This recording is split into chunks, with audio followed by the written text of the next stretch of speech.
Good morning. It's like I was going to say good morning, Vietnam, but no, it's not. Good morning, everybody. How are we? How are we doing this beautiful, it's a lovely day today. Skies are pretty much blue here in Wales, so it is a good day. Hope you guys are all well as well. Oh, I'm tired. I haven't seen Keith. It hasn't popped up on mine, but Sasmas, hello, my darling. How are you?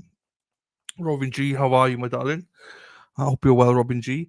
Uh, Talk time with Amy. Hello, Amy. How are you, my darling? Nice to see you, as always. And Sasmas back here. So I missed Keith. Keith's comment didn't come up, Sasmas, so I don't know what he said. Probably morning or something.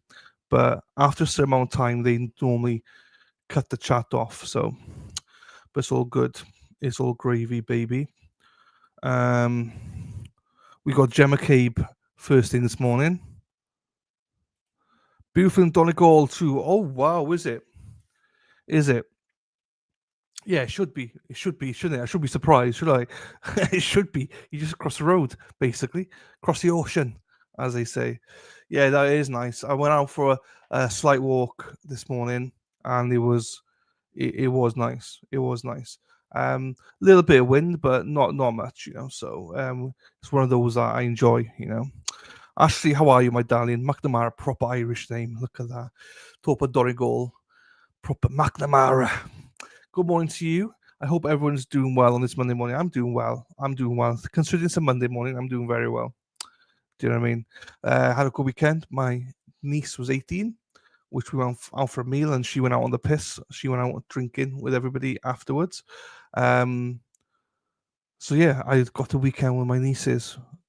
The two youngest nieces I had on Friday and Saturday afternoon and Sunday morning. So it was nice. They well behaved. It was good. It was good. They've just grown up so quick.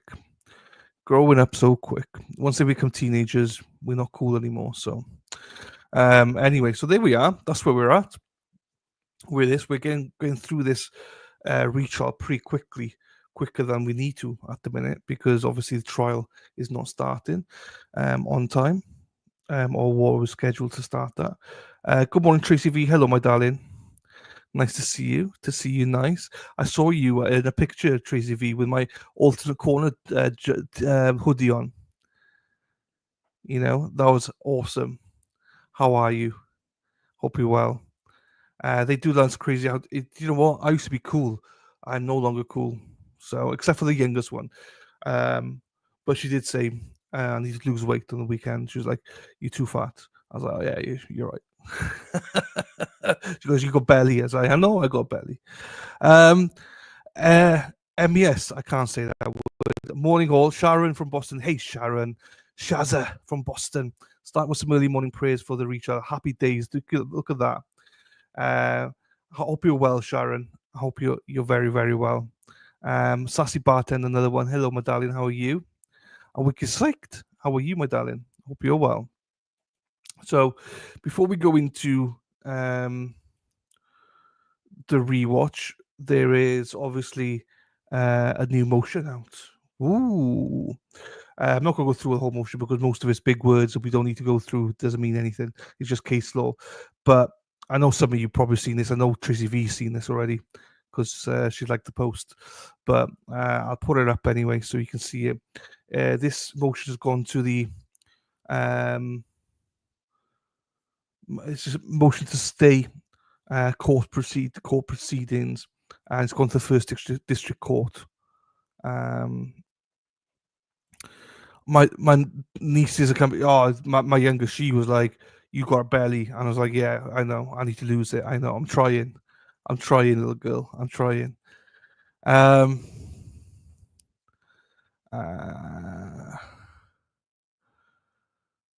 Where's it gone now? Where's it gone? There you go. I got it. This case is about free speech standards, investigations, and standards for prosecutions. It's getting so loud, it's getting hard to hear chaos. It is absolute chaos, wicked, absolute chaos. So I'd say this has Marty Weinberg, is it? Weinberg, I think, has submitted this Friday. Yeah, date file was Friday. This was sent in, but it only came out today. I know some of you have seen it already, but it's basically because Bev made the decision. Just explaining it in simple terms, Bev made the decision to go ahead with jury selection the 1st of um, April. So Marty Weinberg is going to the First District Court where the final appeal is at, asking them to stay it now and go, and because they have the power to stay it, which means they have the power to overrule Bev basically and say no, the trial is not to continue until the decision's been made, basically. So that's what they're doing now, is asking that. I'm not going to go through it all because I don't need to. Luby Lou, where are you? There you are, my darling. Hope you're well. Jeepers. I just had a banana. Something went down. It's 5 pages. There's a lot of case law in there and stuff like that, which, if you love case law, happy days. But there's a couple of things to highlight here. The Superior Court statements that I would read on the motion to continue prior to the jury being sworn is not sufficient. They're saying what Bev is promising to do is not sufficient enough, which is, I agree. She will immediately be placed in jeopardy a second time with no ability to seek a stay with this. So what she's saying, Bev is saying, which we can't really trust her word, but she's saying that we will select the jury on the 1st, but we won't impanel them until there's a hearing on the 25th of April. And why is impaneling important? It's important because once impalement is done and the jury's sworn in, basically, that means jeopardy is placed. That means she is facing murder charge. You can't change it. It's in. It's done. With trial is continued, so you can't cancel it anymore. So that's why they're trying to say, no, we need to stay this until we know what's going on. This was what I thought was really important, and one of the points I wanted to make here, because I think this is very, very important. Retrial counsel cannot realistically be expected to select a jury without knowing whether the trial will include all 3 counts or only count 2. That is so important, because when you select a jury, you don't know if it's going to be all 3 counts or just count 2. So when you're asking questions of them, like around murder and stuff like that, might not even be relevant. It might not even be relevant. So that is, for me, one of the biggest thing I took away from this. That was huge. It's not fair on the defense to be able to select a jury without knowing what they're selecting the jury for. It's like, you go into, well, I'm going to make something up here. I'm not sure if it makes sense, but if you go to a restaurant, and you've got 3 choices in front of you, you make one choice, or you want all 3, and then you come back with, no, you've only got one choice. Well, fucking hell, I'm pissed off now. I didn't need to know, and you read all descriptions of them, and also you didn't need to read the two of them because they're no longer the menu. So they're going to go through a lot of work for no reason. The trial, that made no sense whatsoever. I thought I'd make something clever up, and it didn't make sense. So forgive me. The whole strategy for the trial will change if it's just manslaughter. Everything changes. Their tactics will change. Everything will change on it. It's a huge decision. Hence why they wanted to stay, which I think is common sense. I think it makes absolute sense to me that they will wait. So the petitioner respectfully submits that double jeopardy protections at stake this matter is simply too important to force Reed to stand trial for murder in what she contends would be a violation of her rights before having the opportunity to appeal her substantial constitutional claims. So I totally agree with that. I think, I say, a lot of his jargon, just lawyer speak, but the main factors of this is if the First District Court, basically, once a jury is selected, their appeal to the First District Court doesn't matter anymore. It doesn't count anymore because the jury is sworn in. So that's why they want the decision to be made here before anything happens, which I think is only fair. Hello, Christine. Hello, my darling. Hello, Lazy. How are you, my darling? Hello, Hippie Chick. How are you, my darling? So every time we think we know when the trial is going to start, something happens. So watch this space, I guess. What will come out of this?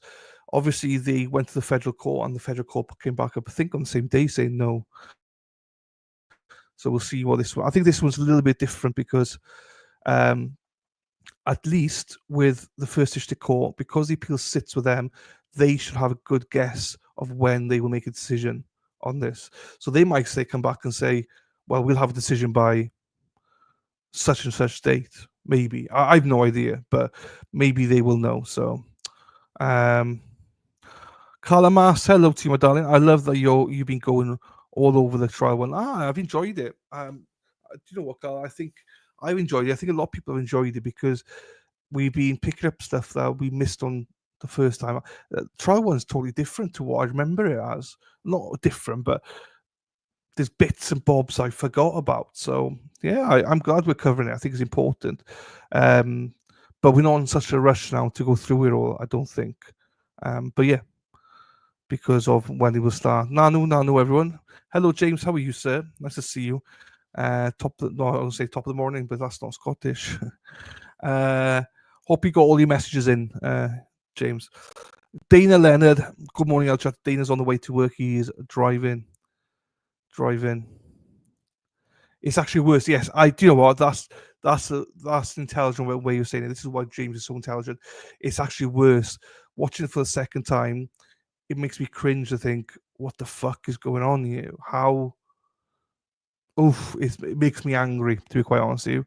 Hello, Christine. Right, let's take this down then. So there you go. That's the motion. Good morning, Crystal. Hello, my darling. How are you? Hope you're well.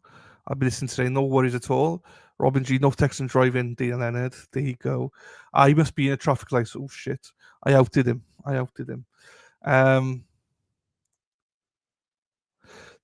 Hello, Kathleen, my darling. How are you? Nice to see your beautiful face here today. Luby Lou, sad day. Terry's been rehomed. So you divorcing Terry. No longer pounding Terry. So if people don't know, Terry is Luby Lou's treadmill. She pounds every day. But they're divorcing. I had to make a pit stop at the VA to drop off my heart monitor. Oh, there you go. Oh, that's a reminder why you asked me about my heart monitor. Yeah, I'm my CPAP thing. Yeah, I'm still waiting for my. I've been I've been chasing for my people. Don't know. I presumed I got sleep apnea, so I'm chasing my mask and my machine, and no one's giving me answers. But I've emailed them now and no answers, and yeah, they're fucking me about a little bit. Carla Massey, yes, it is terrible living in the state. I am so sorry for you, Carla, living there in Massachusetts. I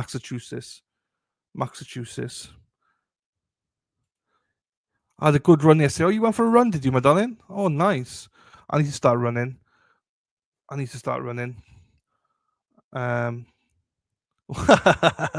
James.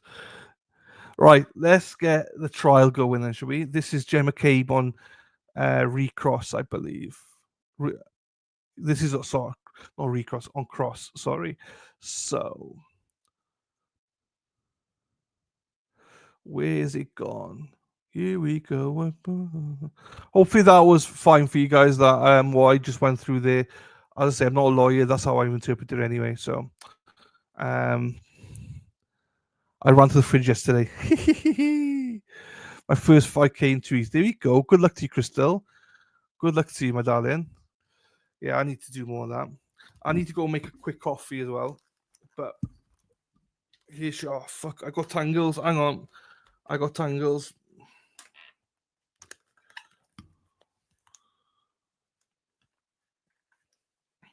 So whatever happens, we're in no rush anymore about this trial because I was rushing to get it started by the trial, but because the trial's been pushed on and it might be pushed on again, there's no massive rush with this. So we'll keep an eye out on some trials, see if there's anything we can play in between as well.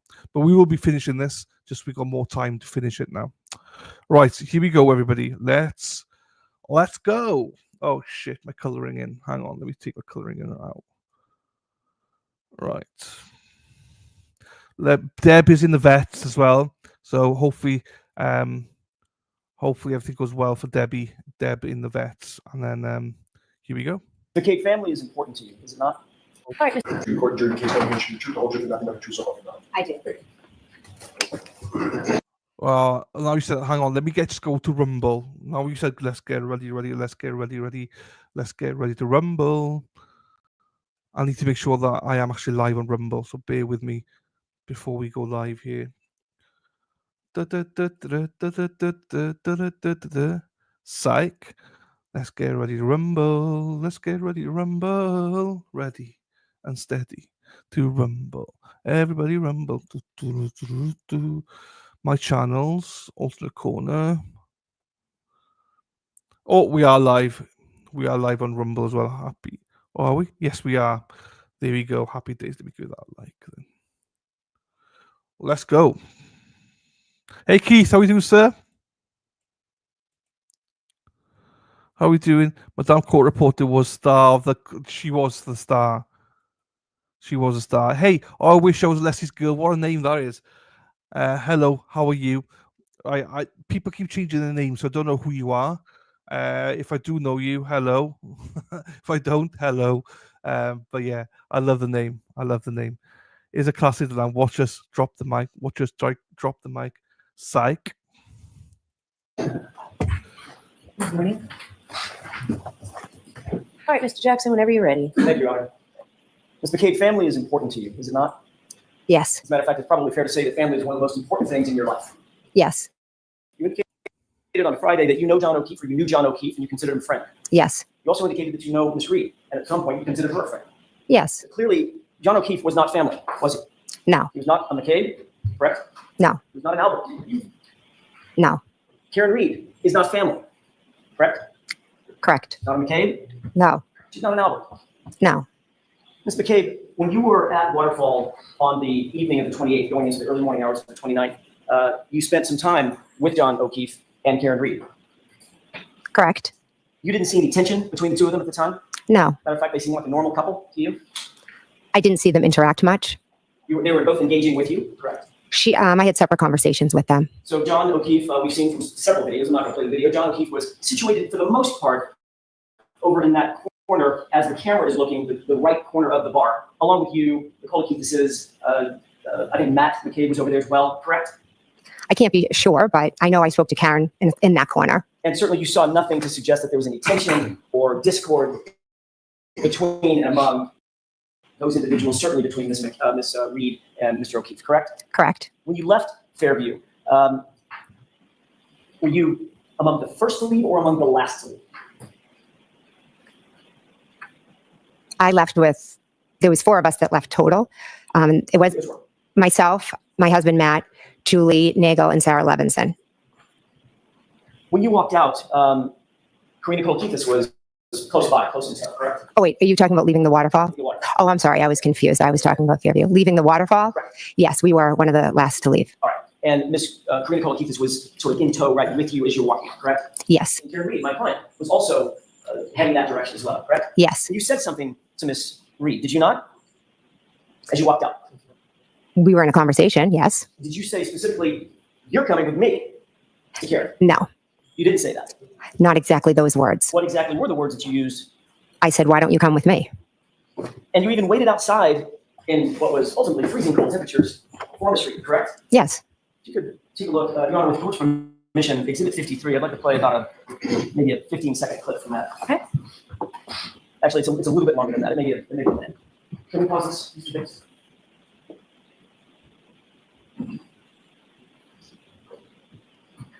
For the record, Your Honor, this is about runtime 12:10, 17 seconds or so. If you could move that up, Mr. Biggs, to 12:10 in about 45 seconds. That's close enough.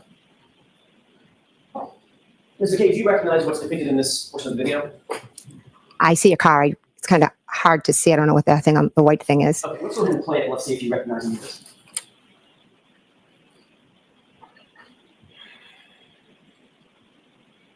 Pause, please. That's a terrible place to pause. Go further. It's also not super clear. Can you see a person in that video? From where I'm sitting now. It's a little tough. Yes. Let's go ahead and play it forward.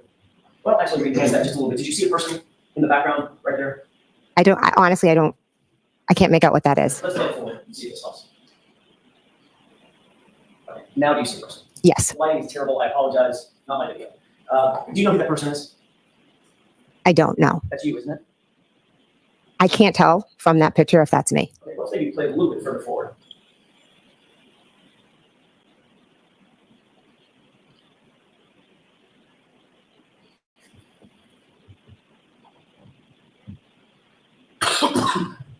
Awesome. Now, with the flag out of the way, do you recognize anybody in the foreground down at the bottom right? That looks to be John. Mr. O'Keefe? Yes, Do you see someone to his right? I do. Yes, And who's that person? I cannot make it out in the photo. Okay, so play it forward. And pause. You see the person with the sort of white shoes just above the car. Yes, Does that appear to be you? I can't make that out that it's me, but I know I was there and I know I spoke with them. Okay, so you do recall walking outside and sort of waiting and hovering in about that area, correct? I was talking with them. Okay. Does it appear that you're talking with them in No. this frame? That looks like they've walked away. Right. As a matter of fact, it looked like they walked away without talking to you outside, correct?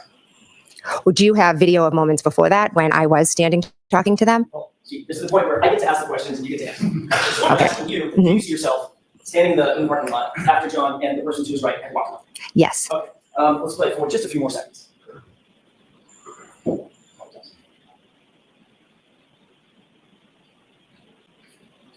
Go ahead and pause. And what do you appear to be doing at that point? Walking to my car. Okay, so you turn around and left after Mr. O'Keefe and the person to his right walking away, correct? Correct. As you sit here, even though the video leaves a little to be desired, you know that John O'Keefe left with Karen, correct? Yes, So the person to his right, the more petite person with the long hair, that would be Karen. I would assume. Okay, so you waited out in the parking lot for a few minutes after you said or joked, "You're coming with me," or something like that, correct? I wouldn't. No, I was speaking to them and then I walked to my car. You didn't say to Mr. O'Keefe, "You're coming with me." You said to Karen Reed, "You're coming with me," or something to that effect, correct? Mr. O'Keefe was not outside when I said to Karen, "You're coming with me." I told Karen, "You're coming with me," because John was still in the bar with Matt. So you asked Karen to come with you in your car Yes, to give her a ride, yes, separate from John O'Keefe. yes. I figured he could go with Matt because they were still in the bar. Was there a reason why you wanted to separate Miss Reed from Mr. O'Keefe at that moment?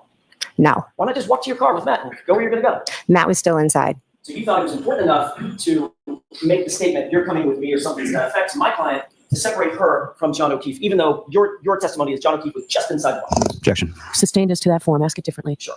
Did you believe it was important at that point to ask Miss Reed to come with you, which would separate her from John O'Keefe? There was never any idea of separating them. Except for the fact the idea was, "You're coming with me," not "You two are coming with me," correct? Incorrect. By definition, if she came with you, you'd be separating her from John, wouldn't you? We were standing outside That question talking. could be answered yes or no. By definition, your statement to her, "You come with me," would separate her from John, wouldn't it? It would not, because we were all going back to Fairview Road. But not at the same time, ma'am, correct?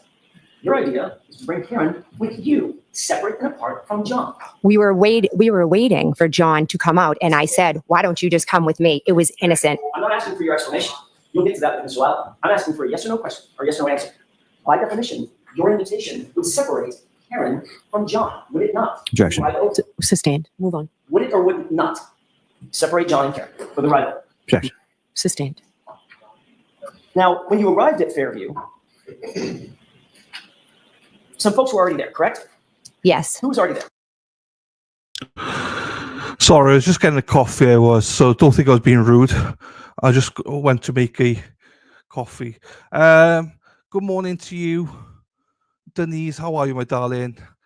Culture, Cambridge. Hello. The Alberts own that town. They do. The McAlberts. How are you doing, Culture? So defensive. Oh, she's a bitch, isn't she? Jenny's incredibly manipulative. She is. She's a leader of the pack. Hello, my darling. Tracy Murray, our favourite. How are you, my darling? Nice to see you. Whilst I got Tracy here, just a reminder to everybody, if you want to buy Resistance Silence merch, let me get that off. Then you can get your Resistance Silence merch, t-shirts $30, hoodies $50. All you need to do is Venmo your size and colour to Tracy Murray, Tracy-Murray-1111. So if you want one of those class t-shirts or hoodies for Resistance Silence, so just Venmo what size you are and what colour you are, along with either $30 or $50 or $80 if you want both, to Tracy-Murray-1111. Murray-1111. Ignore Dana in the picture. We tried to edit him out, but he's stuck there. So I'm joking, Dana. We love you, Dana. Right. So there's that. Morning, Rebecca. West Virginia, Mountain Mama. How are you, my darling? Forest Dump. Hello, my darling. Hope you're well as well. Jen would be a nightmare, but she'd be fine if you're on her side, I think. But she would manipulate you and you'd have to do everything she told you, basically. Anyway, here we go. We'll get back to it. But apologies, I was off getting a coffee for myself. So I'm back now, though. Here we go. Brian Higgins, Brian Albert, Nicole Albert, Caitlin Albert, Julie Nagel, Sarah Levinson, and Brian Albert Jr. And then you arrived, as we saw, you walked through the parking lot, got in your car, you arrived, I presume, with your husband, Matt and Kate. Yes, correct.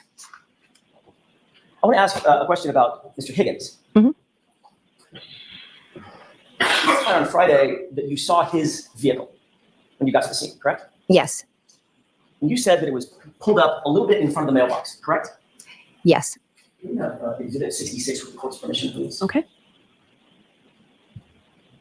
This is a digital model of the location. Do you recognize this? yes, There appears to be a relative scale model of 34 Fairview. yes,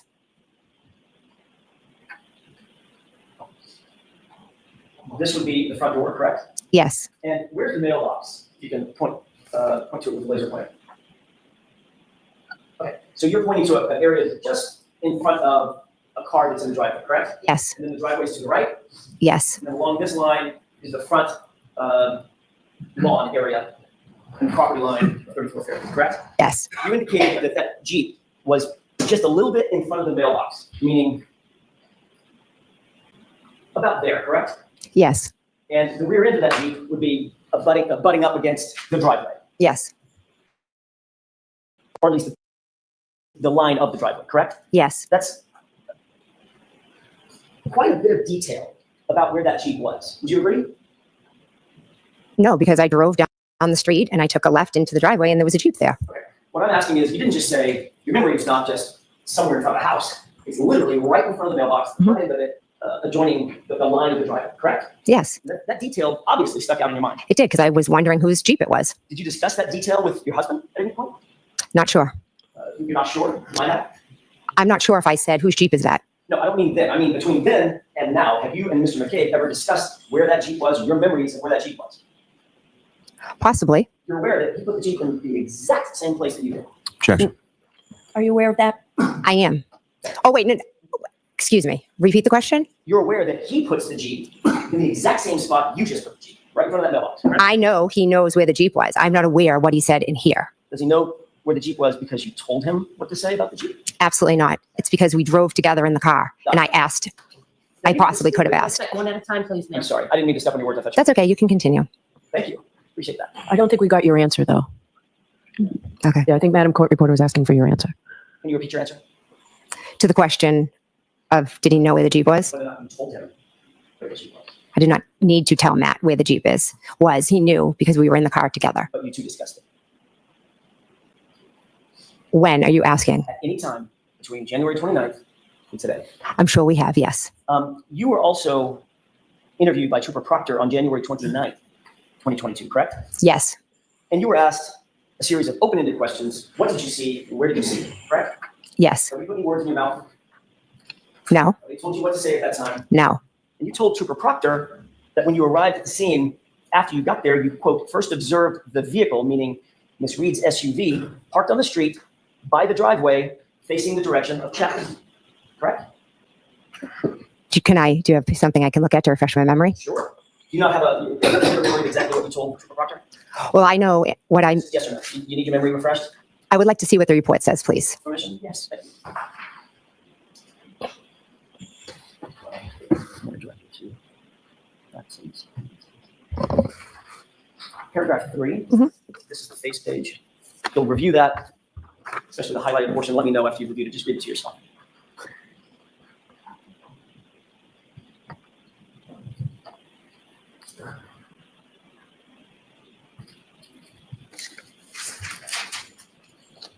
Do you have that? Does that refresh your recollection? Yes, I know I told, I'm asking you. I'm so sorry to do this. I don't mean to be rude. I'm just asking you. Does that or does that not refresh your recollection? Regarding, what you said to Trooper Proctor on the 29th. well, I know what I said to Proctor Trooper on the 29th. I have to do it this way, it's court rules. Mhm. Does that help you with your recollection of what you told Trooper Proctor? I didn't tell I told Trooper Proctor the car was outside when I looked at the front door and was straight outside.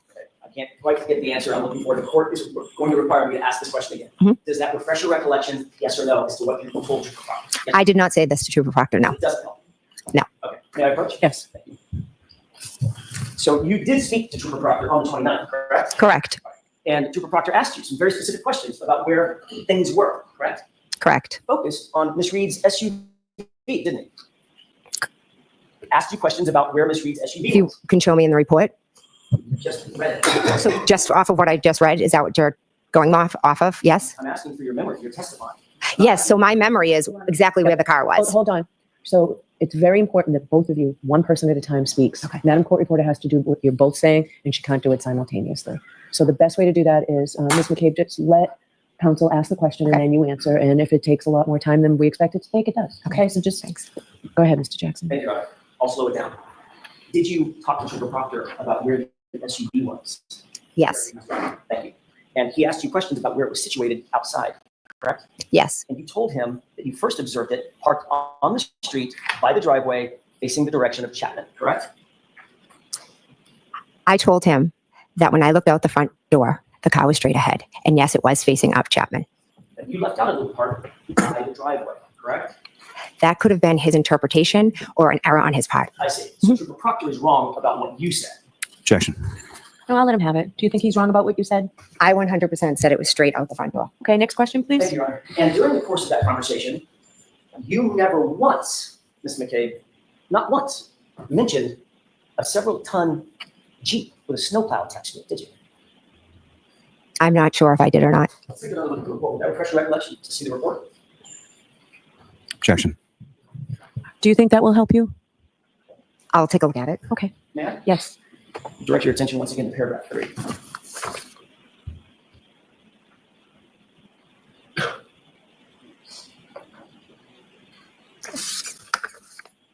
You had an opportunity to review. I have, yeah. May I approach on? Yes.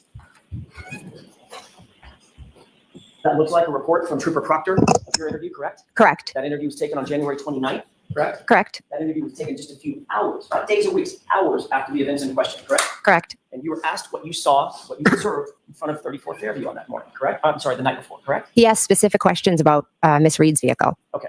And when you said, or you remember Miss Reed's vehicle being, you placed it in the exact spot where you're now saying there was a Jeep with a snowplow on it, correct? Incorrect. I never placed Miss Reed's car in the spot where Mr. Higgins' vehicle was. So as Trooper Proctor was taking notes about what you were saying, he just got it wrong. You'd have to ask Trooper Proctor. I will. And you never mentioned, according to that report, one word about Jeep, right? I may never have been asked about a Jeep. So if you weren't asked about a Jeep, you also weren't asked about a Nissan Altima. Mention that? No. Right.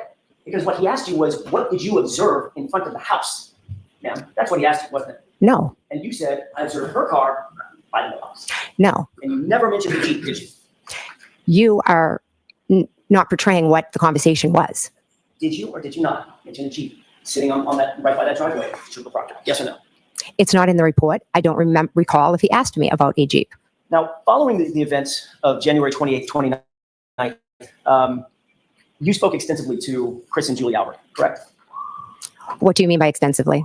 Did you speak at all? Yes, we did. Between then and now, to Chris and Julie Albert. Do I speak to Chris and Julie Albert Have you spoken to them about these events between then and now? about this case? Is that what you're asking? Yes, Ms. McCabe, I'm asking about this case. Of course, I speak to them all the time about the vicious harassment we are all receiving. That wasn't my question. My question was, did you talk to them about this case, Ms. McCabe?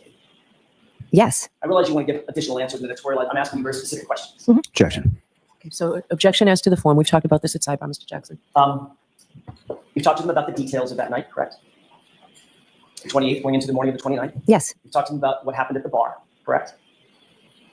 We've spoke about how we were all at the bar and Karen and John came in. Is that yes or no? Yes, Okay. You've spoken to them about your memory of what happened at the house at 34 Fairview that night, correct? yes, You've spoken to them about who was at the bar, not just what happened, but who was there, correct? correct. You talked to them about the timing of the night, correct? I don't think Specifically, no. When people came to the bar, when they left, when people got to Fairview, when they left Fairview, things of that nature? Well, they were at the bar, so they know who was there and when they left. And ask if you know what they know. I'm asking if you've ever spoken to them about these issues. Yes or no? I can't be sure if we've spoken about the timeline. And you've talked to them about when they got there and when they left. I have no idea when they arrived at the waterfall. Once again, Ms. McCabe, that's not what my question was. Do you understand my question?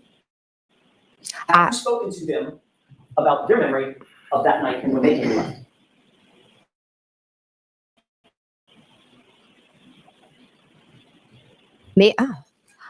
They have not shared with me when they got there or when they left. In the 2 years or 2.5 years since this event, you've had extensive conversations with your friends and family about this circumstance, correct? Correct. Yes. You've told them your observations, your story, correct? Correct. Your observations of the night, Correct. and they told you their observations of the night, correct? Correct. So y'all have compared and contrasted your perspectives of what happened that night, correct? We've tried to figure out what happened to John, our friend. And you've talked to them extensively about your observations and what your story or your version is. Is that right?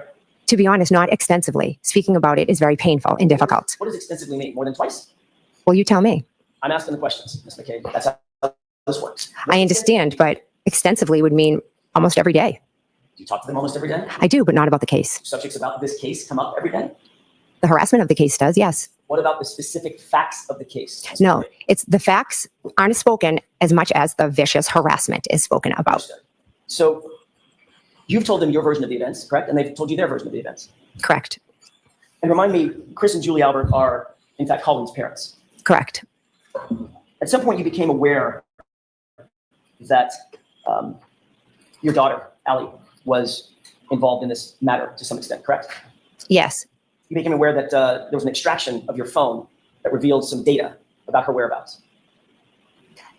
That's not how I became aware now. Like 360? Yes, I know what that is. Okay, that's what I'm asking about. Mhm. You became aware that you know your phone was extracted, correct? I willingly handed over my phone. Oh, we'll get to that. Oh, okay. You know that your phone was extracted.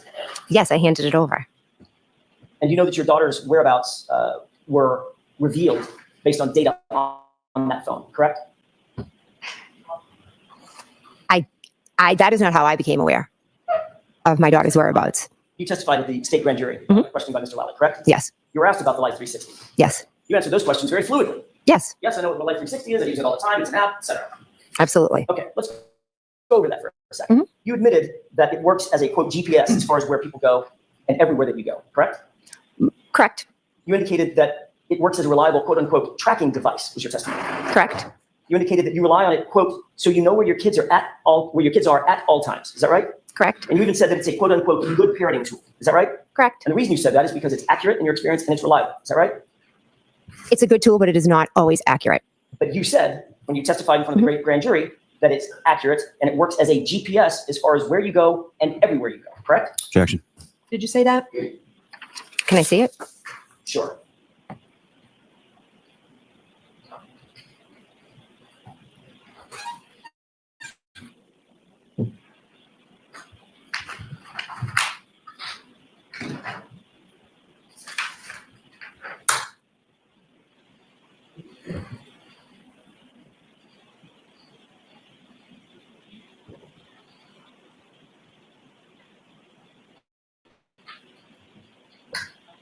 Yeah, approach it. Yes. Lines 13.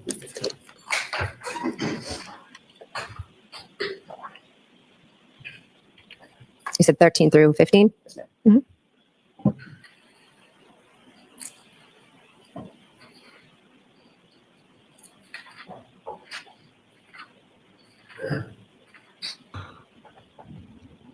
Okay.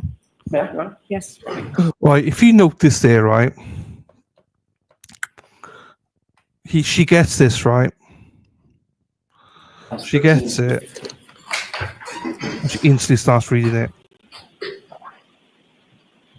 You can see You look said at her 13 eyes. through 15? Once she asks that, look at her eyes. She starts going down, and she starts reading all the other lines. And down she goes again, and again. Back up. Okay. Ma'am, you want? That's why I hate this, because she's reading the whole page as much as possible. to see and to try and twist it and everything.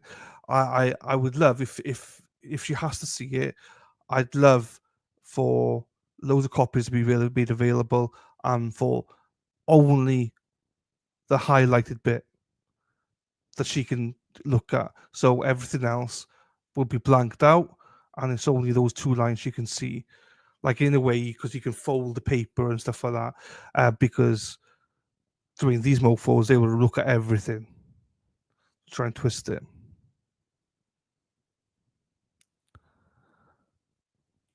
Yes. Does that refresh your recollection? It does, yes. Question and answer? Well, I just don't see the word accurate on there. I don't know if I missed it. Mr. Cage, does that refresh your recollection as to the question and answer about whether you said it works as sort of a GPS as far as where you go and everywhere that you go? Correct. And your answer was, yeah. Correct? Yes. So where did Allie go after she supposedly dropped off Colin Albert? She went nowhere. Did you check her Life 360 app to verify that she went, quote, nowhere? At that point, I had no reason to check her. So the answer is no, you didn't. No. Okay. Did you ever verify through the Life 360 app that in fact Allie did not go home, but rather was out driving until after 1:30 a.m.? You ever check the app and see that? Did I ever check Life 360 app for that? Yep. No. Okay. But you believed her when she said she came home. Yes. And just like you believed her when she said she picked up Colin, dropped him off, and then came home. Yes.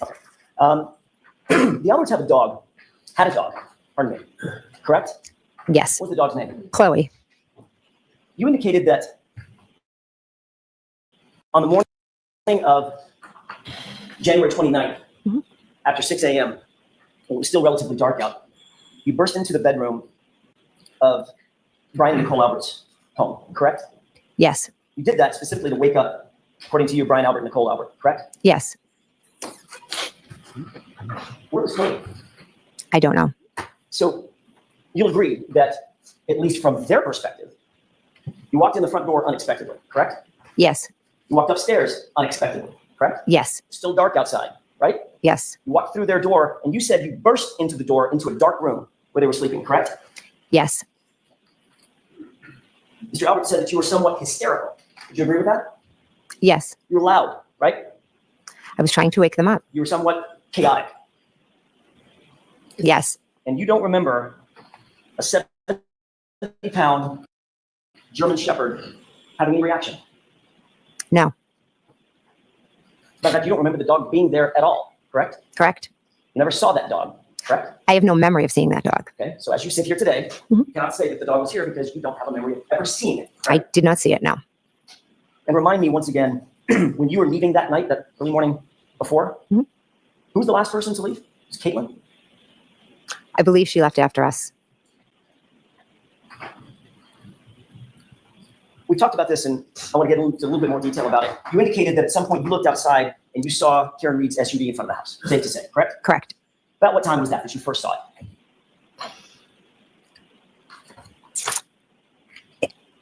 I can just give you maybe approximates. I know I texted when I saw them, so whatever time that was.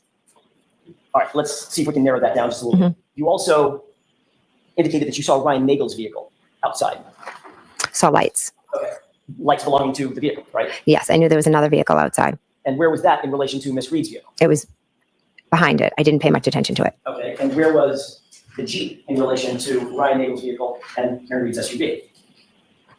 I remember seeing Karen Reed's SUV straight, and then I saw the lights of Ryan Nagel. I did not pay attention to where it was. I was just looking at Miss Reed's vehicle. Was Ryan Nagel's vehicle and those lights that you remember, were they in front of the Jeep or behind the Jeep? I am not certain. Haven't you testified previously that you remember the Jeep being between Ryan Nagel's vehicle and the SUV?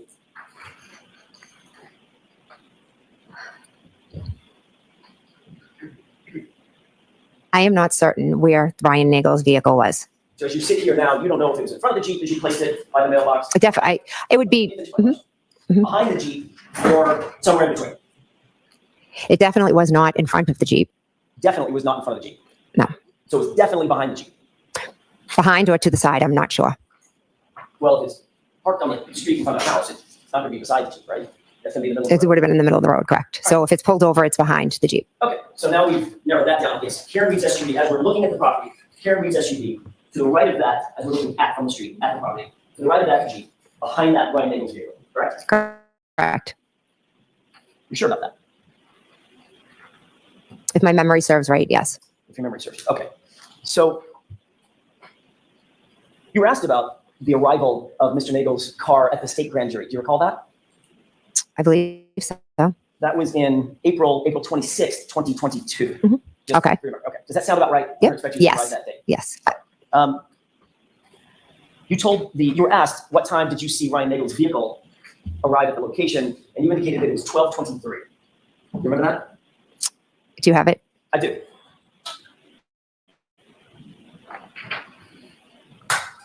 Yeah. Yes.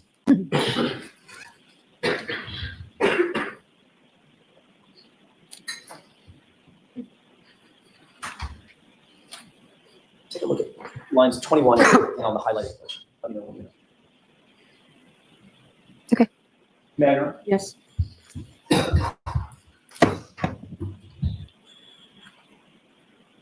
You were asked, do we know what time the brother came, meaning Ryan Nagel? Okay. Correct. And the question from Mr. Lally was, that was from a grand juror, the question from Mr. Lally was, if you know, correct? Correct. And your answer was, I believe he was out front at 12:23. Is that right?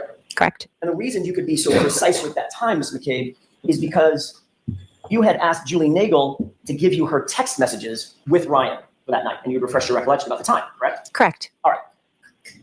And you've also testified that as soon as you saw Ms. Reed's SUV, you texted John. Is that right? Correct. Here, exclamation point, question mark. That was the first text, right? Correct. But your text to John was at 12:27. You recall that? Yes. That's 4 minutes after you know Ryan Nagel arrived at the scene, correct? Correct. Since Karen Reed arrived before Ryan Nagel, she and John had to have been there 4 to 5 minutes before you ever saw her, Mr. Right? Objection. Is that right? Ryan Nagel texted his sister at 12:23 here. And then he texted again that he was going to leave. Then Julie Nagel went outside, Mr. and Kate, that's not my question. I'm explaining what happened in the 4 minutes. You can explain and another question. My question is very specific. Given the fact that Karen Reed, by definition, arrived at the location before Ryan Nagel, and Ryan Nagel arrived at 12:23, that means, and you didn't notice the SUV until 12:27, that means her car was there for at least 4 minutes before you ever noticed it, correct? Objection.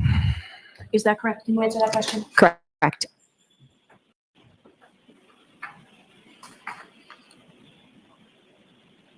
The snow condition. We've heard a lot about the snow condition. I'm not going to beat that dead horse. But it's safe to say that you would agree with me that it was a light dusting of snow, correct? And I should be specific about the time. It was a light dusting of snow at or around 12 to 12:30, 12:45, something like that. It was starting to accumulate.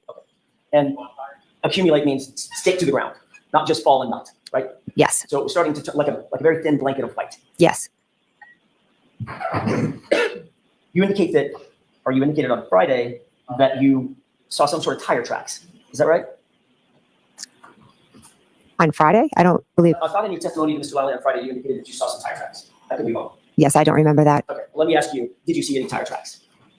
At one point, yes. Okay, when was that one? I'm not sure. Was it before Ms. Reed's vehicle got there, or was it after? Let's use that as barometer first. I believe it was after Miss Reed's vehicle was there because that's why I was drawn to look outside. And what did those tire tracks look like? How would you describe it? Almost like as a wave went like this. So Like a half J? to my recollection, it was almost like started if Miss Reed's vehicle's here, let's pretend it was kind of like that. Just Like a bit of a wave. So if you started on coming towards her, it'd be more of a wave. Okay. Like this in the road. What it sounds like is perhaps, I don't want to put your mouth, but perhaps what you're describing is tracks in the middle of the road. If someone is pulling off parallel, they would pull to the right and then stop. And those are the tracks that you saw. That's the wave that you saw. It wasn't up to her car. It doesn't look like your description. Okay, fair enough. I'm just trying here. So if you didn't go up to her car, Mhm. those tracks belong to somebody else. Well, when I saw her car, it had already moved up. Well, wait a minute. You already said that when you saw her car, it was directly in front of you. And then it moved at one point. Right, that's what I'm asking about. Let's just take the point at which you first saw the car. Mhm. Is that yes? Yes. Okay. When you first saw the car, Mhm. that's when you saw the tire tracks. You just said that. No, I did not say when I first saw the car, I saw the tire tracks. I thought you just said a couple of questions ago that you saw the tire tracks because your attention was drawn to her car. That would be the first time you saw her car, correct? I'm saying I saw the tire tracks because I was looking out at her car. I never said when I saw the tire tracks or where her car was when I saw the tire tracks. Well, I thought you just said, because I asked, when did you see the tire tracks? You said, I saw the tire tracks, but I looked and saw her car because my attention was drawn to her car. I saw the tire tracks. That would be the first time you looked at her car, correct? It's not, doesn't have to be the first time I looked at her car. I looked out multiple times. Did you see the tire tracks the second time? Did Well, I'm not exactly sure. you see them the third time? Again, I'm not sure. Okay, so it could have been the first time. Could have been. But they didn't lead to the back tires of her car, did they? No.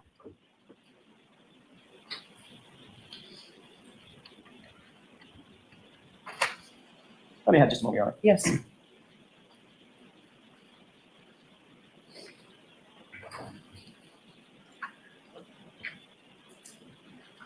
In addition to Trooper Proctor interviewing you on the 29th, you also gave extensive testimony on April 26th, 2022 in front of a state court grand jury, correct? Correct. And you were asked about the location of Ms. Reed's vehicle. I'm still staying with that for just a quick second, if you don't mind. Is that right? Correct. You were asked where that SUV was in relation to Ryan Nagel's car. Is that right? Would I be able to look at it to refresh my memory, please? Well, let's start with this. Do you remember being asked about Karen Reed's SUV and Ryan Nagel's truck? To be honest, I've had a few grand juries, so if you could show me what you're talking about, I would greatly appreciate it.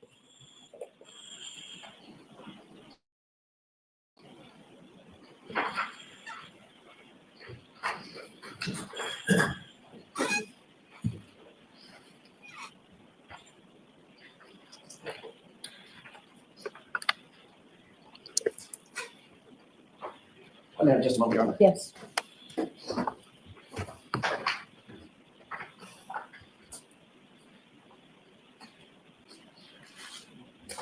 May I approach, please? Try to speed things up, Your Honor, if I can have just a moment. Okay, take your time.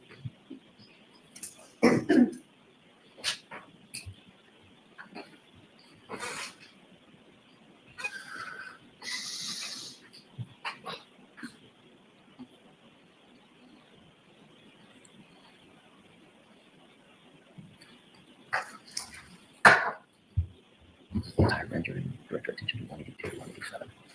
May I approach? Yes. Thank you. Thank you. That's the entirety of your state court grand jury. Okay. I'm going to direct your attention to pages 182 to 187. You can probably scan those pretty quickly, and just let me know after you scan those. Okay. Those pages, I should say.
May I, Your Honor? Yes. Thank you.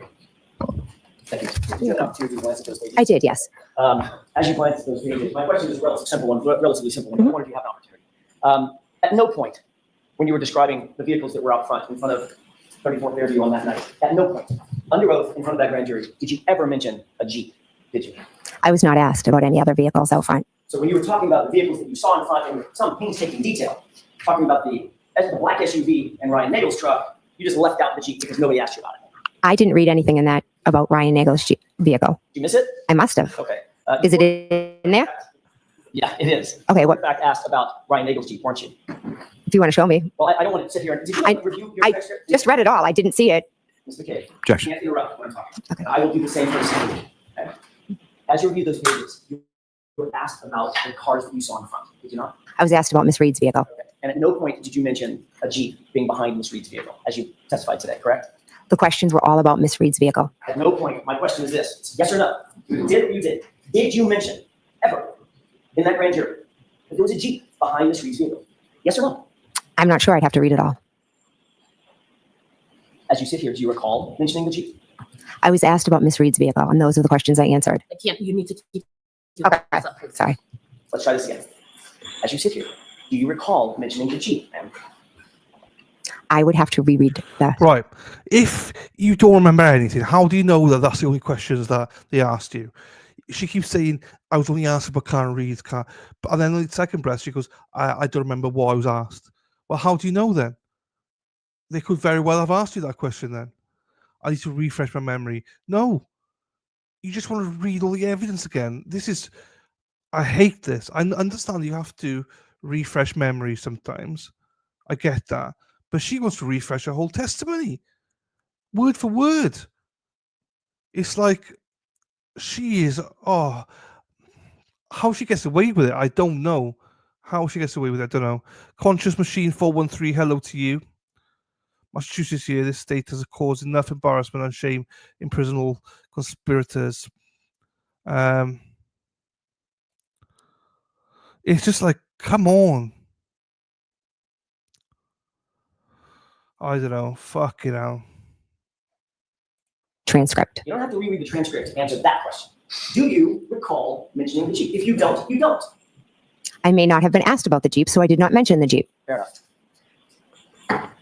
Did you, Mr. Higgins, between then and now, between the date of the incident and now, have you ever had a conversation with Mr. Higgins about where his Jeep was parked? No, Have you ever had a conversation with Mr. Higgins about anything having to do with this case? I do not believe so. Did anyone, leaving Mr. Higgins aside, did anyone tell you anything about Mr. Higgins' Jeep and what he testified to? No, Were you ever asked by anybody to mention a Jeep being behind Ms. Reed's SUV in this trial? can you repeat the question, please? Were you ever asked by anybody to make sure you mention a Jeep being parked behind Ms. Reed's SUV in this trial? Not that I recall, no. After you arrived and you noticed this SUV outside, you started paying somewhat close attention to it, did you not? I went to the front door and looked out the window at the vehicle, yes. As a matter of fact, you texted as soon as you saw the vehicle, that 12:27 here, correct? Correct. And then a few minutes later, at 12:31, you texted, pull behind me to John. Is that right? Correct. And then at 12:40, you texted, hello, correct? Correct. And at 12:42, you texted, where are you? Correct. And at 12:45, you texted, hello, correct? Correct. So that's 5 text messages. And each time you texted him, you were walking to the door and looking out at the vehicle as you're texting, correct? I know for the first 2 I was. You testified at another hearing, another proceeding on June 8th, 2023, correct? Correct. In that other proceeding, did you testify that you got up and sat down and got up and sat down every time you were texting? Possibly. Okay. So if you got up and walked over to the door and you see the SUV and you text, and then you walk away from the door and sit down for a second, that would be one text and one view of the SUV, correct? Yes. So if you did that at 12:27, 12:31, 12:40, 12:42, and 12:45, you'd agree that's 5 times that you were up and down looking at the SUV, correct? I'm not sure if I did it 5 times. How many times do you think you did do it? I know I definitely did it the first when I said here. I know I definitely did it when I said pull behind me because that's when the vehicle had moved up a little bit. And then did you see the vehicle move up again a second time? Yes, that's when I told him to pull behind me. Okay, so that's the first time. So just so we're clear, when you first saw the SUV, it was stationary, correct? When I first saw the vehicle, it was straight ahead out the front door, stationary. And you texted here. Correct. Then you walked back over to the window, or, I'm sorry, to the door, to the storm door, and you said, pull behind me, correct, at 12:31. Correct. All right. At that point, you saw that it moved up a little bit. Is that right? Yes. Okay. So if you saw it move up a second time, which you just said you did, then that would be a third time that you had to have seen it and texted, correct? Why would that be third time? Because it only moved once so far. You saw it move twice. So the first time I saw it, it was here. And I said here. And then the next time I texted, I said, pull behind me. So that was 1 time, 2 times. Keep going. You said you saw it pull up again, a second time. So you saw it move twice. From one place to the flagpole to further up. Right. So that's 3 times that you're up to the door. Okay. Is that yes? I'm telling you, my memory is twice to the door. Mr. McCabe, it's not a trick question. You just testified that you saw the car move twice. By definition, that has to be you looked at it 3 times. Stationary, move once, move twice. Maybe I used the wrong wording. Maybe.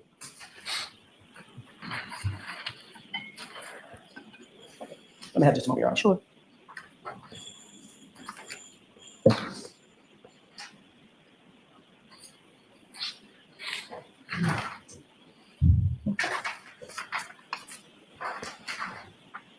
So,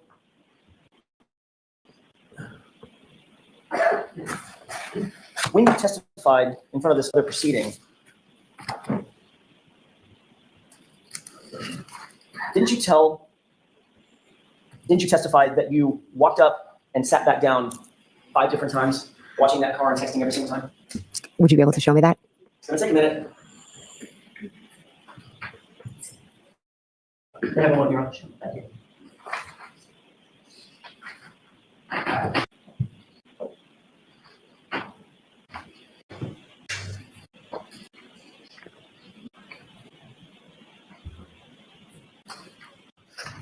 For the record, look up and let me know.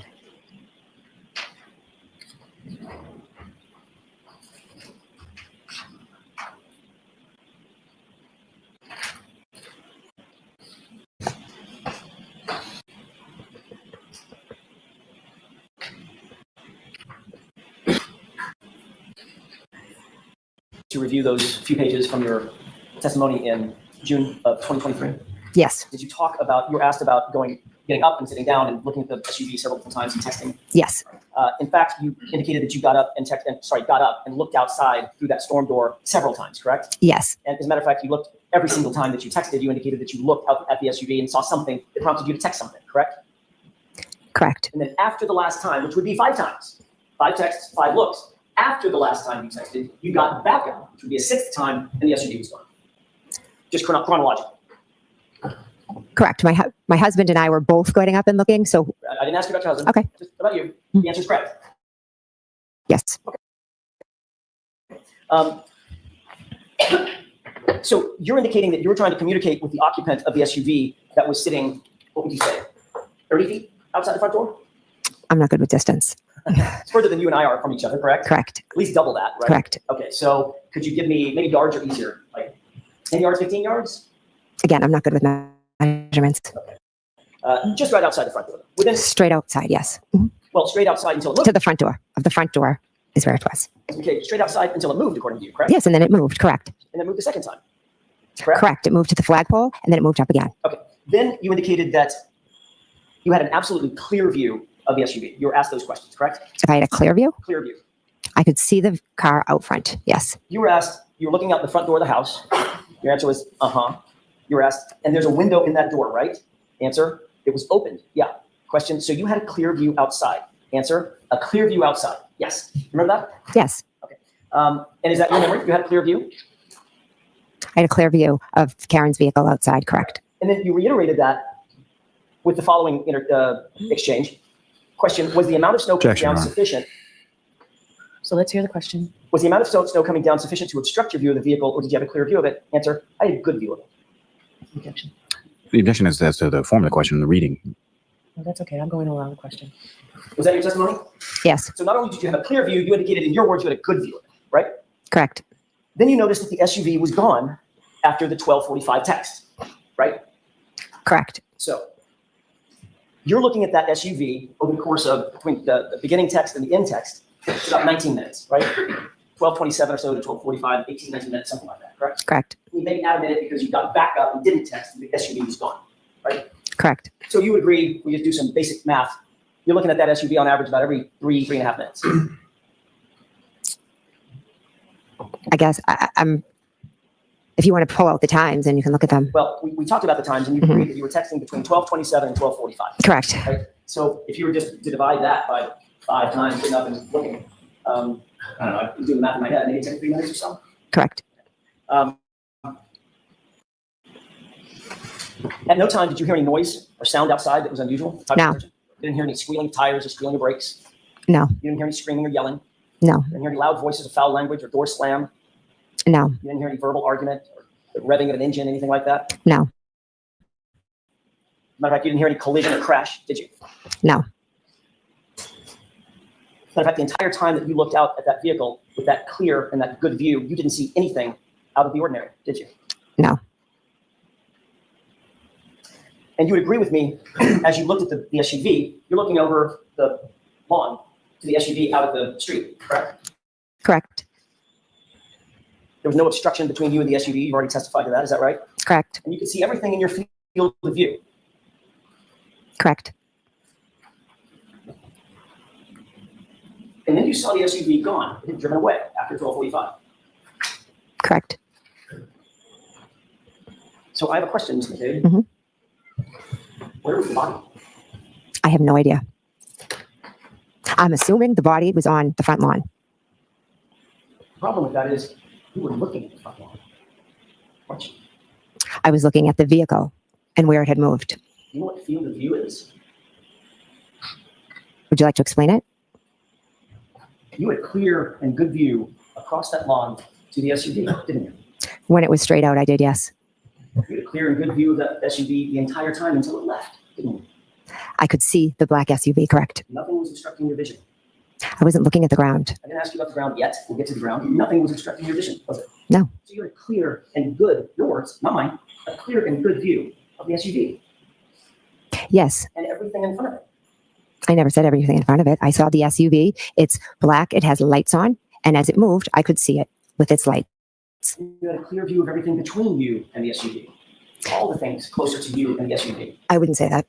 So your view was obstructed on what was between you and the SUV, but not obstructed on the SUV? That's not what I was saying. No, of course not. Because if you had a clear field of view to the SUV, you could see everything in front of it as well, meaning between you and the SUV as well. If I'm looking straight out at an SUV, I'm not looking down at the ground. Let me ask you a question about that. You're focusing right now on my face Yes. as you're answering these questions. Mhm. You think you'd see, I don't know, an alligator sitting in front of me if it was there? Objection, Your Honor. I think you would see something. Can you clearly see that there is nothing between you and me except a podium? Yes. Well, there's a table. You don't have to look down to see that, right? Correct. You're looking directly in my face, but you can see things that are between you and me because you have a field of vision, right? Objection. So I want to see counsel at sidebar for just a minute.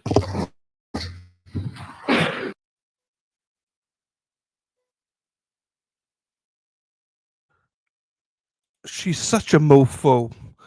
Do you think that? I think Alan Jackson will be the one. Will he be the one that crosses her in trial 2? Do you think?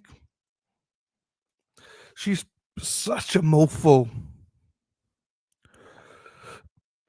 It's unbelievable. Like, she could sit there and lie, and it's just like some of these questions are common sense questions. This is like exactly what I mean, James. Like, I'm really agitated right now, and we haven't even got to 2.0. Whenever that will be. She's a psychopath. I agree. Oh, fuck. Right. Right, hang on. Let me put a poll up.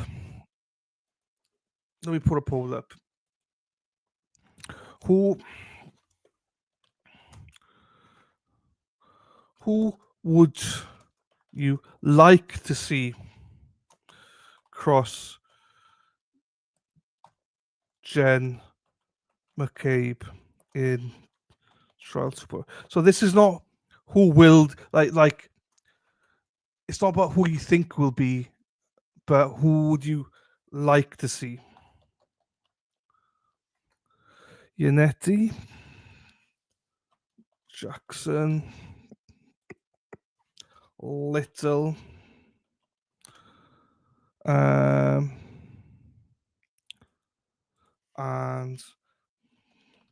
Alessi.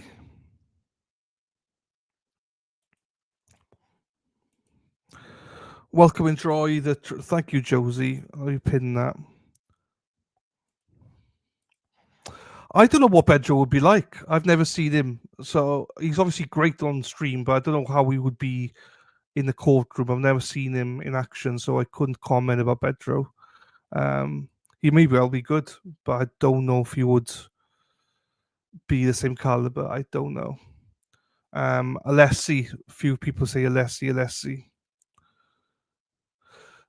I have got a question mark over Alessi about his crossing. I've not seen him cross yet, so I don't know.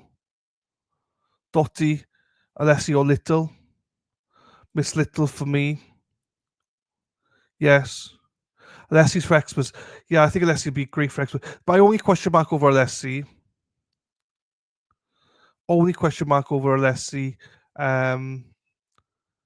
Would be around how we would deal with crossing. So he's great with research and stuff like that. He may well be excellent crossing. I don't know. I've never seen him cross. That's my only question mark over that. I'm sure he'd be brilliant though. I was so looking forward to Bedro breakage. I want to see Bedro in action. I don't know how. Like, I've never seen him in action. I'm sure he's awesome. I just never seen him in action, so I don't really know how good he would be. So I trust you to say that he'd probably be great, but I don't know. AJ owns Jen ready, keeper flustered. Good point. Jackson, but I'm biased towards him. Yeah. And let's see. Hey, Baseball Dad, how you doing, fella? Just in case you haven't seen Baseball Dad, for the trial, you won't have to buy a member. What do you call it? YouTube Premium this year. I'm doing it ads free for you, so you won't have to get a YouTube Premium. For this, you do, because I need to make some money. But for the actual trial itself and the hearings, we were doing it ad free, so you won't have to buy a premium from YouTube, which saves. So hopefully that saves people some money. AJ reminds me of Lindsay Buckingham. Who's Lindsay Buckingham? I don't know who Lindsay Buckingham is. Leslie would have no stone unturned. Jackson left some meat on the bone. Maybe. AJ kept her flustered, but the jurors believed Jen. Didn't think twice about her. Yeah, true. Well, none of them, did they? They didn't feel any of them. What was the word he used, Shari D? What was the word he said? That the defense kept on something them. I don't remember the word is. Fleetwood Mac. Okay, I'm with you. What was the word? Come on, Shari D. You know me quick. Distractors. That's the one. All this is distractors. So. Fine. I remember last year you didn't have it, but you bought it specifically. So I thought that you were back to not having it. That's why I said that. I can see that consciousness. There you go. Right, let's get back to it. We want to hear this again. But before I go back, what's most people saying? No one wants Giannetti. 69% says Jackson. 12% says Little, and 19% says Alessi. So most people want Jackson back. Okay. No worries at all, Baseball Dad. And yeah, hope it all went well for you, Deb. All right, here we go. And a clear view of the SUV. You could see the SUV and everything between you and the SUV, correct? When I looked out the front window, I could see the SUV clearly. Like I'm looking at you right now, and it was further away than you are. And you did it not once, not twice, not 3 times. You did it 5 times, and then a 6th after it was gone, correct? Correct. And after that SUV was gone, and you looked out that window with that clear and good view, there was no body, was there? I never saw a body. Thank you. I wish I had. Sounds like that's a little rehearsed. Not at all. It's not at all. I'll let the answer stand.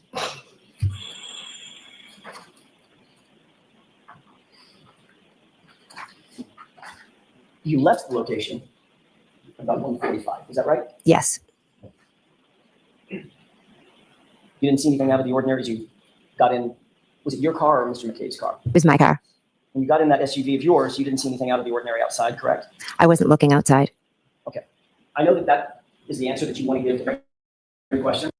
My question is yes or no. Did you see anything out of the ordinary? No. Thank you. You didn't see anything out of the ordinary when you got in the vehicle? No, You didn't see anything out of the ordinary when that vehicle backed up? no, When that vehicle turned to the, I guess it would be to the right, to lead toward Chapman, and the headlights illuminated the area in front of you? Did you see anything out of the ordinary then? I wasn't looking out the front window. Again, there's that question. There's that answer. My question is, did you see anything out of the ordinary? Well, you were asking about the headlights out the front. That's why I said I didn't see anything out there front. Oh, you didn't see the headlights turned on?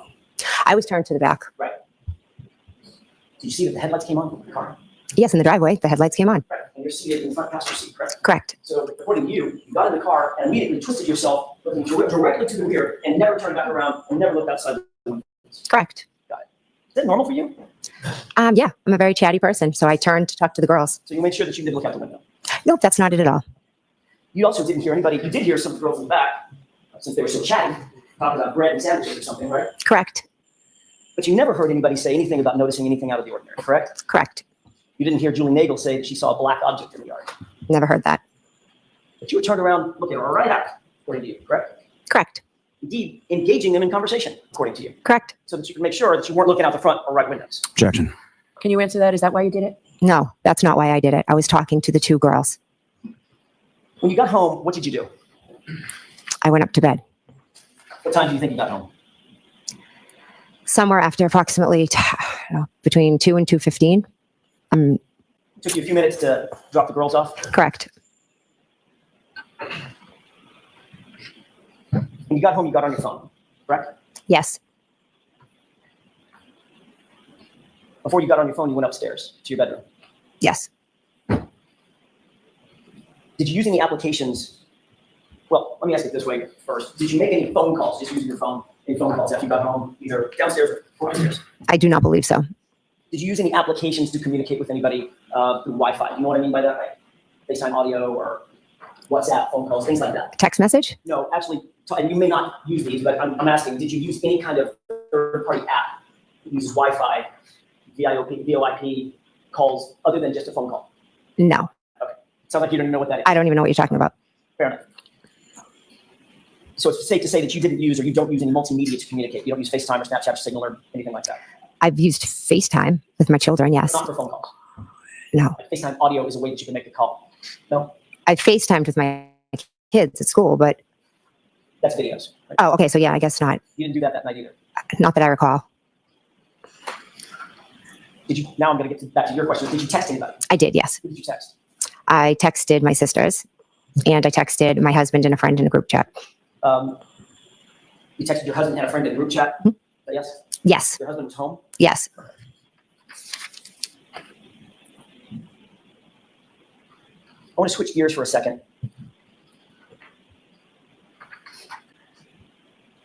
And ask you real quick about later that morning when you went to John O'Keefe's house. You mentioned on Friday that you went into his house and began to look around for him when you first got there with Carrie Roberts and my client, Karen Reed, correct? Yes. You indicated that you looked in his bedroom and saw that the bed was made, correct? Yes. You indicated that you looked around other parts of the house looking for him, searching for him. Is that right? Yes. You obviously saw the blankets and pillows on the couch downstairs in the living room, correct?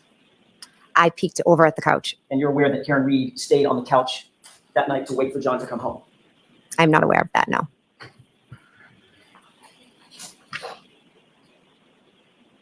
You testified on Friday that my client said at the scene, when you got back to the scene, 34 Fairview, just after 6 a.m., that she said, "I hit him 3 times." She declared it, correct? Correct. Not once, not twice, 3 times. I hit him, I hit him, I hit him, correct? Correct. You have a very specific memory of that event, do you not? I do. Obviously, that's an incredibly impactful thing for you to remember. Is that right? It was an impactful statement, yes. And you remember it today as well as you remembered it the day she did it. Yes.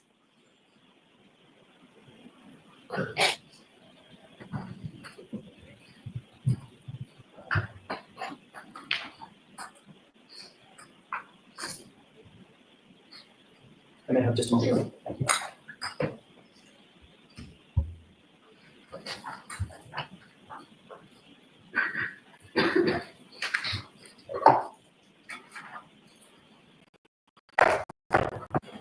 I'm going to hand you a document. Before I ask you about that specific document, did you review anything before you testified in preparation for your testimony today or Friday? Yes, Did you review your grand jury testimony? I did, yes.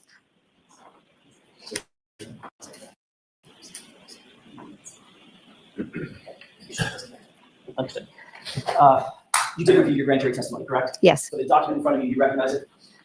yes, That is in fact a true and correct copy of your grand jury testimony on which you gave on April 26th, 2022. Is that right? correct.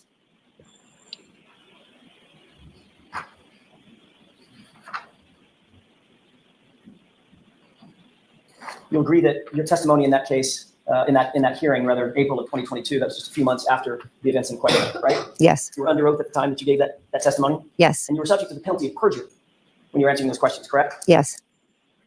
Ms. McCabe, I'd like you to turn to the page, since you reviewed this, turn to the page of that document where you ever said in your testimony, my client said, I hit him, I hit him, I hit him. Was I asked what she said? I get to ask the questions. Well, I'd like you to direct me where to look. I want you to look at the entire grand jury testimony if you need to, and turn to the page where you ever said that my client said, I hit him, I hit him, I hit him. I'm not sure if it's in this document, but I can tell you today with 100% clarity, she said, I hit him, I hit him, I hit him on that morning. So it's not in that document, is it? I'm not sure if I could take the time, and do you want me to read over 200 pages? May I approach? Yes. No, I don't want to take the time. Because you just indicated that you reviewed this document in anticipation of the testimony, right? Correct. So you've gone over it recently. A few weeks back. So we don't need to read it. You know that you never testified to that in the grand jury in April of 2022, don't you? I don't know that as a fact. I would have to reread 222 pages or however long it is. You think you might have missed it when you reviewed your testimony in anticipation for, I'm sorry, when you reviewed your transcript in anticipation for your testimony? Objection. Hello. I read it a few weeks ago, It's probably the most powerful part of your testimony, ma'am. and I will never forget it. Objection. Okay, so that's stricken. Would you agree? Do you think that's a powerful part of your testimony? Objection. I'll allow that. It is, yes. Did you see it in the transcript? I cannot recall. It's over 200 pages. Yeah, approach on. Yes. These are select pages. 190, 192, 193, 201, 208, and 9. I'm just going to show you.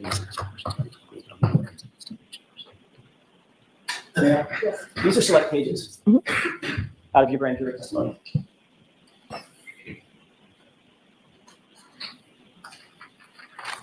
Isn't it true, Ms. McCabe, that you were asked when you testified no fewer than 12 times what my client said, either at the scene or on the way to the scene?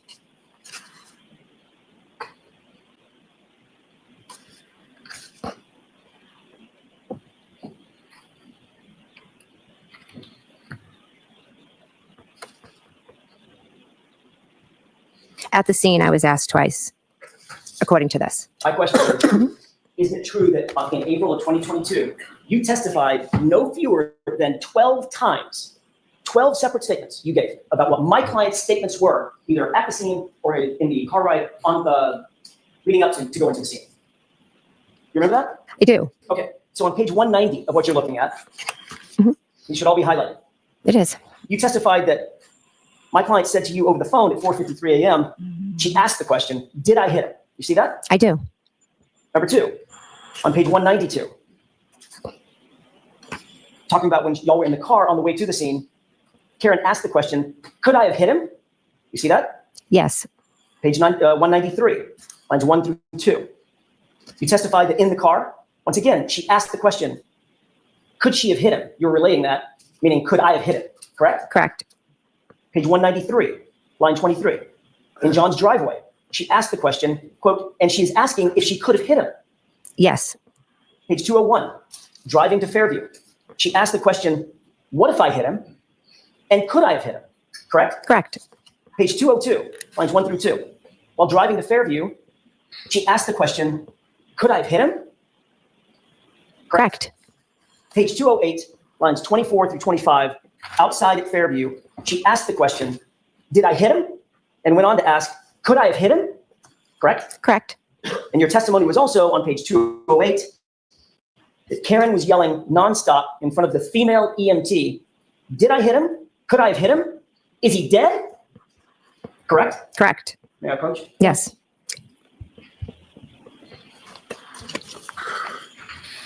That's 12 times.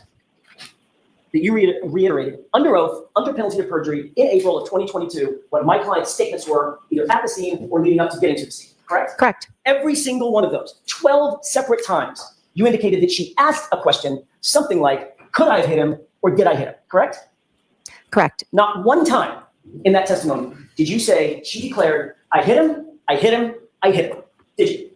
The questions that were asked, when she said, I hit him, I hit him, I hit him, that was at the scene in response to an officer asking questions.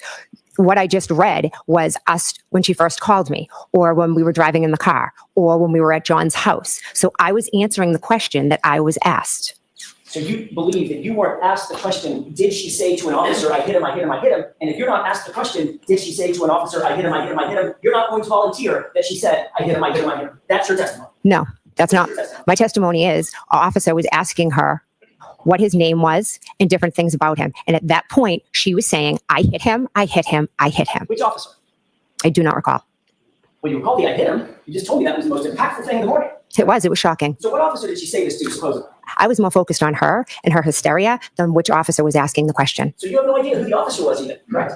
I'm not sure which officer was asking her. It could have been an EMT. Someone said, what is his name? Does he have medical conditions? How old is he? But you were asked that question, ma'am. On page 208, you were asked what she said in front of the female EMT who was asking her questions. And her answer was, I'm sorry, your answer was, she said, did I hit him? Could I have hit him?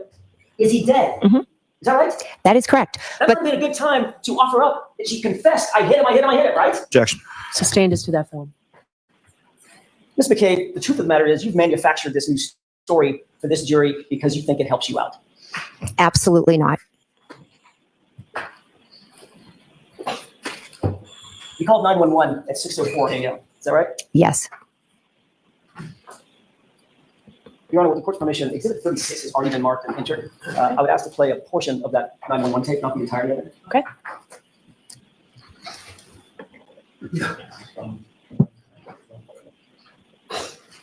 Hi, Danielle, aka Chloe Bites. With the court's permission, I'd ask to play about runtime 130 to 145. If you can wait 2 seconds and pause it. Yes. Do you recognize the voice on that tape? Yes, that's mine. Appear to be a true and accurate, at least that portion, a true and accurate reporting of the 911 call that you made that morning. It was a very brief clip. I'd have to hear more. Go ahead and play, starting at runtime 130 to about runtime 145. 26 years old. 26, how long you been outside? I don't know. I don't know. He got out of the car and Stop. Is that you? Is Yes, that was. that the 911 call? Yes, it was. And what did you just say? I said, I don't know. He got out of the car. He got out of the car, Mhm. is what you said, correct? Yes, And this was at 6:03 in the morning, correct? correct. This is before you ever talked to Brian Albert, Correct. before you ever talked to your sister Nicole Albert, Correct. before you ever talked to Chris Albert, Correct. before you ever talked to Julie Albert. Correct. You hadn't talked to anybody at this point other than Kerry Roberts, correct? And Karen Reed. And my client. Correct. And in that 911 call, you said he got out of the car, didn't you? I did because Karen Reed had told me that she had left him there. Your words were, he got out of the car, correct? Correct. Did you make any other calls other than to 911? I called my sister. What time was that? I believe it was after the 911, but I'm not sure.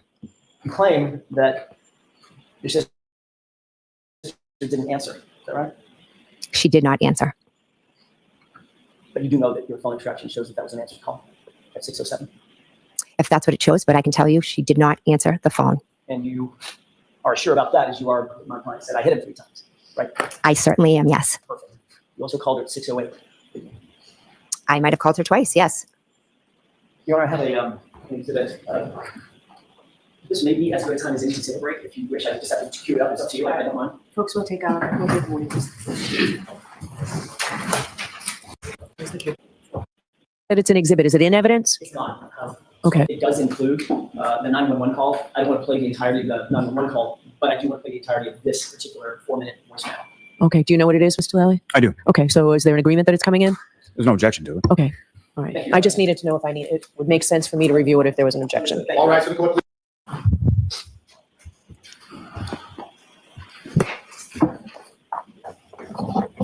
Okay. Whenever you're ready, Mr. Jackson. Thank you, Your Honor. possibly asking questions, or it could have been a female to my client out of the scene who said, well, there was an officer possibly asking questions, or it could have been a female EMT, and I wasn't answering questions about that, correct?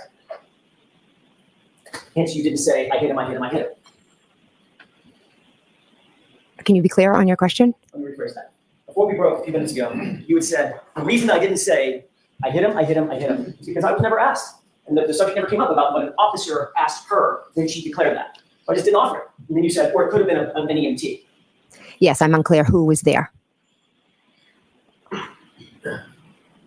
Isn't it true that at the grand jury, the question that was posed to you, and this is counsel page 208, the grand jury, the question that was posed to you is, quote, so what happens next with yourself, Ms. Roberts, and Ms. Reed?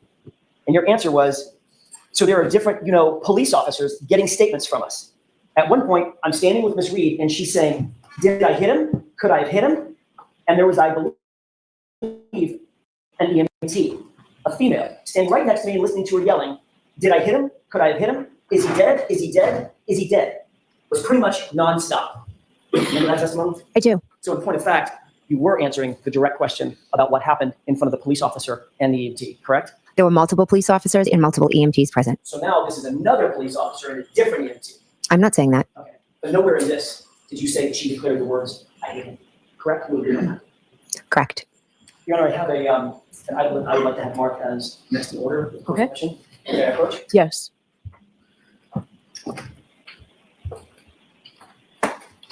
I agree with one that will be exhibit 96. Thank you. With court permission, I would like to play a portion of this and then stop it. Okay. And afterwards, a couple of questions about it. Okay? It's audio only.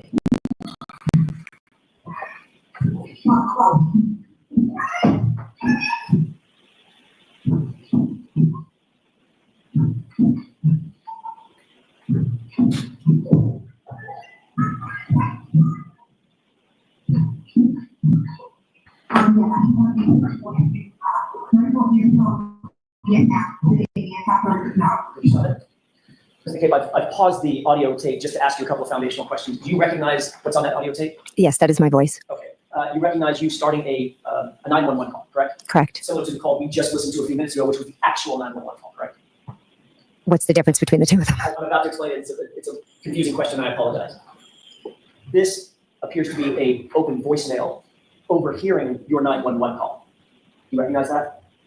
Now that you explain it, okay. You hear a rhythmic boom, boom, boom, boom. The windshield wipers. Okay. So that was my next question. That would have been an open voicemail that was recorded inside the cab of the SUV that you were seated in, correct? Correct. Overhearing you call 911 and overhearing whatever else was going on, ambient noise at the scene, correct? Correct. Does that sound like a true and correct copy of at least the portion of the 911 call that you heard? I have to listen to it again, but Well, why don't we continue listening to it and see if you recognize it? okay. With your permission? Yes. It's about 4 minutes in total, Your Honor. Okay.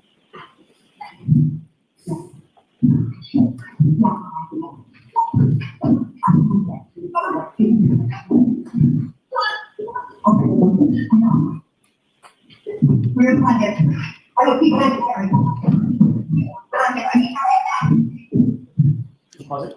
Do you hear a person in the background screaming? Yes, Who is that? Miss Reed.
Did you hear the audio recording that we just marked in evidence? I did. It was very muffled and some parts were very hard to understand. Understood. Mhm. The person on the phone, who was that person? I called 911. And the person that was, for the most part, the person's voice that you could hear screaming, sounding sort of hysterical, who was that? Karen. Did you also hear Carrie Roberts' voice at various times in the background? Yes. And she was, for lack of a better word, trying to calm Karen down? Yes. And at some point telling her to just shut up, you're not helping, Yes, exactly. because she was so hysterical and so upset. Erratic.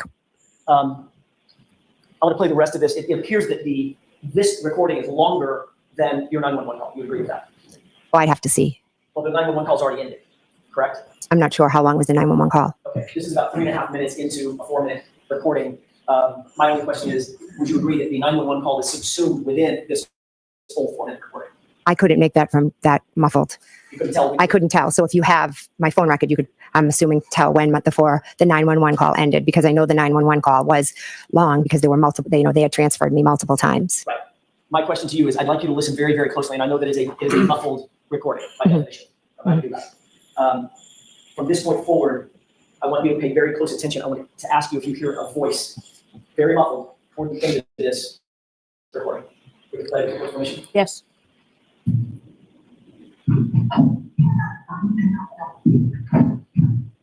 Stop. Did you hear a muffled voice in the foreground after you heard Ms. Reed scream or yell? I heard two people talking. Okay. One of those was a very muffled voice on this recording, correct? Most of the recording was muffled. The one I'm talking about is, I just played the voice that was muffled in the foreground of the audio recording, for want of a better phrase. Yes, I heard that. Yes. Was that you? I don't know if that was me. There was nobody else in the cab of the car with you, was there? I was standing at the trunk of the car, outside of the car. Carrie Roberts was over by Mr. O'Keefe, Agree. Yes, they were kind of running back and forth at times. and Karen was over by Mr. O'Keefe for most of that. Yes, But you were the one by the car. back and forth. Hmm. You called Nicole, your sister. By the way, has this ended? Did we finish playing this just for 15? Okay, thank you.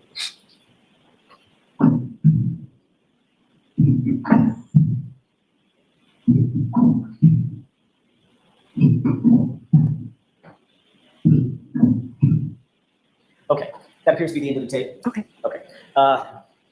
You called your sister at 6:07 and 42 seconds, correct? I don't have my phone record in front of me. Does that sound about right? Approximately. And you made a second phone call at 6:08 and 17 seconds. Does that sound about right? I did call her twice. Yes. And both of those calls show in your extraction that they were answered phone calls, right? I don't have my extraction in front of me. Well, you've been asked this question a bunch of times, right? You were asked this question at the other proceeding, is that right? Yes. You And were shown phone records. if you have them, I could see them here. You were shown phone records then. Yes. And at that time, you were confronted with the fact that the phone records show a 7-second call for 6:07. Correct? Objection. I'm going to strike the word confronted. Go ahead and ask. I'll pick another Go one. ahead and ask the You question. were shown evidence that the 6:07 call lasted 7 seconds. My sister never answered the phone. I know you want to answer your own questions. Yeah. I'd like it if you answer my question. Were you shown records that showed the call lasted 7 seconds? I cannot recall the exact record I was shown, but I was shown a phone record. Okay. And you were shown that the same phone record showed that the 6:08 call lasted 8 seconds, right? Again, I don't have it in front of me. Does that sound about right? About right. And there were a number of other calls that showed answered that weren't answered. Well, we'll get to those in a minute. So the two calls at 6:07 and 6:08, at least the records indicate about 15 seconds worth of open line time, talk time. 7 seconds, 8 seconds, right? You have the record in front of you. I don't. I'm just asking if you were there's that word again, if you were shown records that established that based on your own phone extraction, your phone records, that the 6:07 call, 7-second call, 6:08 call was an 8-second call, right? I was shown records, but I don't know exactly what they were, how long the call said, because she never answered the phone regardless. You also made another phone call at 6:23, did you not? To Brian Albert? If you could share my phone record, it would be very helpful. Do you recall it? I know I called my sister and I called my brother-in-law in the house. I do not know the exact times. Tell them this. You made a phone call to Brian Albert as well, right? I believe so. That was around 6:23. It was a few minutes after you had called Nicole twice, right? Correct. And that call was not answered. None of them were answered. But the record showed that that call was not answered, as opposed to Nicole's 2 calls, right? Right. But the calls to Nicole were deleted from your phone before you turned that phone into law enforcement, weren't they? Not by me. By somebody else. I never deleted any calls when I willingly handed my phone over. You claim that you didn't delete calls, but you do know that your phone was forensically analyzed and those calls were in the deleted file folder, correct? I have seen that, but there were 20 calls, all in a group that were all deleted. So cherry picking a few makes it look a different way, Okay, so we'll get to those. I'm not cherry picking anything, okay? Mhm. Asking questions about the records. which I would love a copy of if I could see. We'll get to that in a second. He's going by your memory. You've seen these records a bunch of times. You've been questioned about these records a bunch of times, right? Yes. So we know that you called at 6:07, 6:08, or thereabouts, and about 6:23. 2 to Nicole, 1 to Brian, correct? Correct. And you'll agree with me that notwithstanding those phone calls, by the way, did you leave voicemails? No. When did you hang up? Before it went to voicemail, or was it into voicemail before you hung up? So it was a bit of a hysterical scene that morning, and I was in a state of shock, and I was just calling my sister and my brother-in-law. They did not answer the phone. I cannot tell you when I hung up because it was a hysterical scene. I was in a state of shock. Everyone was running around, and what seems to be forgotten is that my friend was lying there on the ground. Well, I don't think anybody's forgotten that. You, in fact, did not leave voicemails for any of those 3 calls, did you? Again, I don't have my phone record in front of me. And that's because Nicole didn't get any voicemails. The calls were answered, right? The calls were not answered. You agree with me that Brian and Nicole Albert, Brian Albert being a police officer, never came out of the house, right? Correct. Neither did any neighbor. I know you'd like to continue editorializing Mhm. after the fact. It's probably time and place for it. This isn't it. If you can answer my question, I'd ask that you do that. Did Brian Albert come out of the house? No. Did Nicole Albert come out of the house? No. Thank you.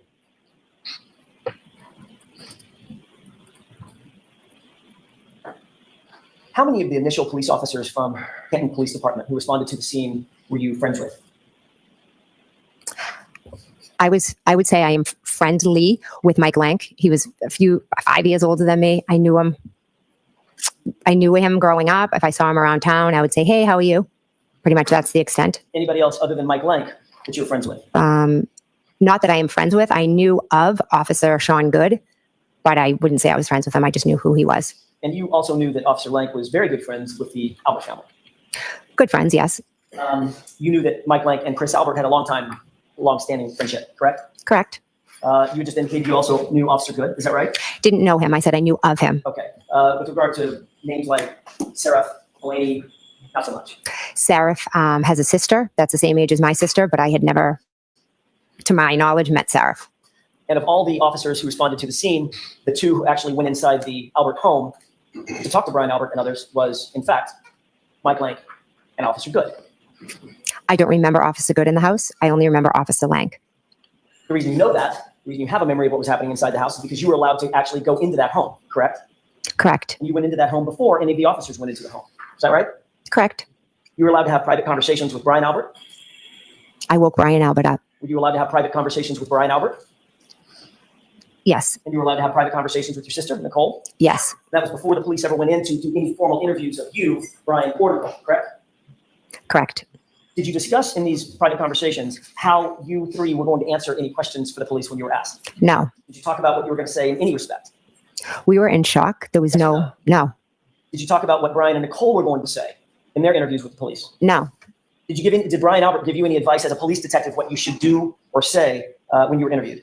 No. Did he give you any advice as a police detective what you should do with your cell phone? No. Did he tell you that the police might want to get a hold of your cell phone at some point? No. Did you 2 discuss the calls that you made to Nicole Albert at 6:07 and 6:08 and the call that you made to Brian Albert at 6:23? No. Did you ever discuss the idea of potentially deleting any of those calls that were made that early morning? Absolutely not. Would you tell us if you did? Yes, because I'm an honest and truthful person. Did you tell The fact that you have to say, yes, I'm an honest and truthful person, means you're not. That means you're not. If you have to say it, that means you're not. You're not honest and you're not truthful. An honest and truthful person wouldn't need to say, I'm honest and truthful. You'd be happy in your own skin. You'd be like, you know, the fact she has to explain that, dodgy. And we all know she's a lying fucking piece of shit. Unbelievable. which officers were outside? I don't recall. Did you tell him that Officer Lang specifically from the Alberts was outside? I don't recall. And then your husband Matt McCabe arrived at the scene, correct? Correct. He was allowed to come in the house as well, right? I believe Officer Lank was in the house before Matt came into the house. And a little bit later that morning, Julie Albert came over, correct? Correct. And by the way, Officer Lank, after just a few minutes, then left the house, correct? Correct. Leaving all the witnesses inside together. Correct. And I can't remember if I asked this question or just thought it out loud. Did Julie Albert come over? She did. And then Chris came over. Yes. Even Brian Higgins came over. Correct. These are all friends and family of yours, correct? Not Brian Higgins. I had only met a handful of times. But you consider him a friend. A friend of Brian Albert's is how I would reference him. Fair enough. So these are friends and family of Brian Albert. Correct. And everyone was permitted to discuss the circumstances of the evening before, going into the early morning hours, with each other, with no police there, correct? I sat with my family in shock and horror. Were you allowed to discuss the circumstances of the night before, going into the early morning hours, amongst yourselves, without any police presence? Yes or no? There was no reason for us to be allowed or not allowed. We did nothing wrong. Understand my question? Did you get it? Yes, I understand your question. Can you answer it, yes or no? Were you allowed, that group of folks, were you allowed to discuss the case without a police presence? Yes. So you listened during that friends and family gathering, you listened to what Brian Albert had to say, correct? He didn't really say much. He was able to listen to what you had to say? Again, you're creating a scene that didn't happen. Anything, Mr. McCabe. I'm asking some questions that you don't seem to want to answer. Objection, Your Honor. All right, so let's ask a question and let's get an answer, okay? Yes or no? Was Brian Albert there within earshot when you discussed your version of what had happened? I didn't discuss much. I sat there in shock and horror, so I spoke very little, to be honest with you. But when you did speak, he could hear. Yes. And Nicole could hear. Yes. And Chris Albert could hear. Chris came much later. And your husband, Matt McCabe, he could hear. Yes. Okay. And then when Chris is talking about what happened at Waterfall, you could hear and Brian could hear. In other words, everybody could hear everybody. Chris came much later. When Chris came, I was almost about to leave. I'm guessing that the topic of what had happened was still on everybody's mind. Everybody was trying to figure out what had happened And you're discussing it amongst yourselves. That's my point. with my sister and my brother-in-law and my husband. Correct. Before you left, you said you were about to leave. Before you left, another Albert came over to the house, correct? I don't recall seeing him. Him. Kevin Albert, How'd you know I was talking about Kevin Albert? because you said another Albert came over, and I was 6 brothers. told later it was Kevin. I see. So you believe that Kevin was not there when you were still there? I was in a state of shock. He may have walked in. Do you remember? I don't remember it. No, You could have. he could have been, absolutely. And you knew he was a Canton police officer. Yes. You had already gotten a call from Michael Proctor, hadn't you? Yes. Told you he wanted to speak with you. Correct. So you knew at that point that the Massachusetts State Police troopers had taken over the investigation of the case, correct? Correct. Did Michael Proctor tell you that the Canton Police Department had been recused from the case? Objection. Sustained. Let me ask it a different way. Did you have knowledge in any way, say form or fashion, at that point, that Canton Police Department was not supposed to be involved in the case? Objection. Sustained. Speaking of Trooper Proctor, when you first interviewed with him, that was January 29th, 2022. We've already discussed that a little bit today, correct? Correct. And he was taking notes while you were interviewing with him. Is that right? I believe so. You mentioned on Friday your observations of the taillight that day. Is that right? Correct. You told Mr. Lally that you indicated that the taillight looked, and you saw it just like the photograph that he showed you, correct? I told him it was hard to make out and with the snow on it, but it looked in the picture that he showed. He showed you a second photo, a close-up, Mhm. basically, of the SUV and Sally Port. Mhm. Is that right? Yes. And you said, yeah, that's the condition of the taillight, correct? Yes. You also told Trooper Proctor, about your observations of the taillight on that same day, the 29th, right? Correct. That's literally the same day that you saw the taillight, correct? Correct. Just a few hours later, is that right? Correct. And what you told Trooper Proctor that day was that you, quote, saw a crack in it, end quote, correct? I told him that the taillight was cracked. Matter of fact, the words that you used were that you saw, and I'm not fighting you on those words. You saw that it was cracked. You actually said, I saw a crack in it, correct? That's what he said. I said, I'm telling you, I said the taillight was cracked. This is another example of him screwing up your words, correct? You'd have to ask Trooper Proctor. So I'm asking you, did you say, I saw a crack in it? I said the taillight was cracked. So you didn't say, I saw a crack in it, right? I said the taillight was cracked. The photograph that you were shown, with the court's permission, it's exhibit 92, I believe, from Friday. Okay. May I, Your Honor? Yes. You see that photograph? You were shown this photograph on Friday. Does that look like the taillight has a crack in it? It's cracked. Yes. It's actually completely missing. Yeah. And I believe in one of the reports, one of the many reports, it will say that I said it was cracked in missing pieces. Right. Does that look like it's cracked and missing pieces, or does that look like the entirety of the taillight is basically gone? Again, in that picture, there are the red pieces. There are some of it still there. So it's cracked and missing. In a state of shock, that was my description. Got it. So in a state of shock, you said there was a crack in it. No, Hours after. I said it was cracked. I never said there was a crack in it. So if Trooper Proctor wrote that down, that would be an example of him getting your words wrong again and again. Objection. That's been answered. Let's move on, please. That's okay for that. Thank you, Your Honor. Okay.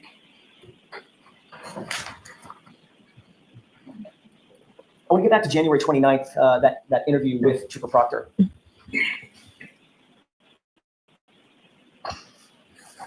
After this interview with Michael Lank, you eventually made your way back to your house. Is that right? Yes. You went with your husband, Matt, Yes. and you knew that Trooper Proctor was going to show up and interview you and Matt, Mr. McCabe, correct? On the phone, he wanted to speak with me. Is that yes? So I wasn't aware. He asked to speak with me. I wasn't aware if he was going to speak with Matt. Okay. You were at least aware that you were going to be interviewed. Correct. You told Brian Albert that Trooper Proctor was planning on interviewing you as well. Correct. Before Trooper Proctor showed up to conduct that interview at your house, Brian Albert actually showed up at your house, correct? Correct. So Brian Albert made sure that he was in your home before Trooper Proctor made it to your house, correct? Objection. Sustained. Brian Albert was in your home before Trooper Proctor was in your home, is that right? I am not sure who arrived first. But he was there when you were interviewed, wasn't he? He was upstairs. Yes. And you believe, of course, with that statement, he didn't hear anything about what was going to happen, right? He didn't hear 100 anything about the interview, No, I don't think he could hear it from where he was. but you knew he was just a few feet away. I knew he was up in my bedroom. We talked a little bit about your call records, and I want to pivot for a second and ask you about those call records. This is Exhibit 90.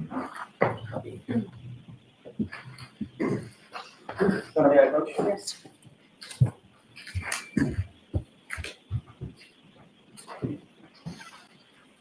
Thank you.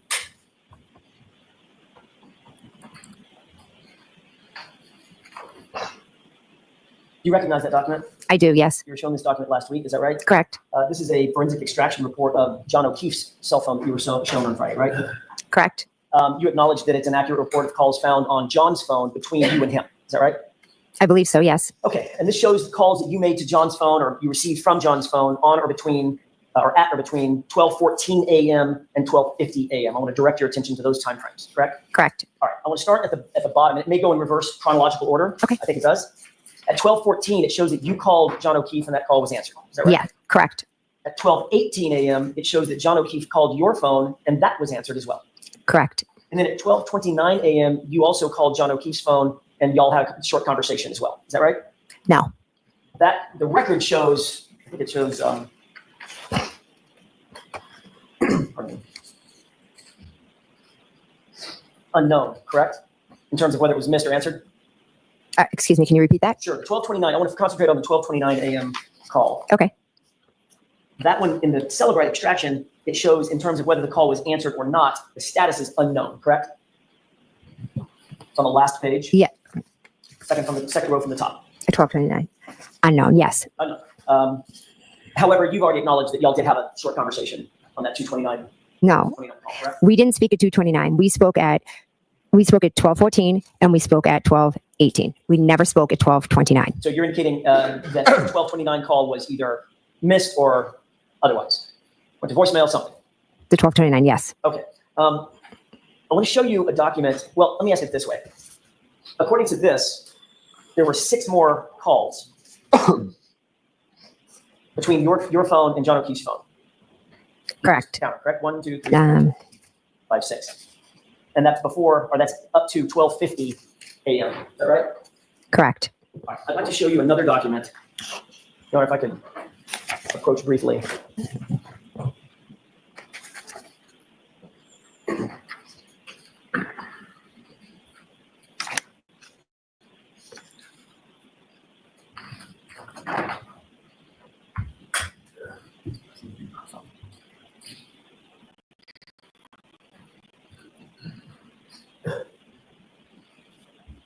May I? Yes.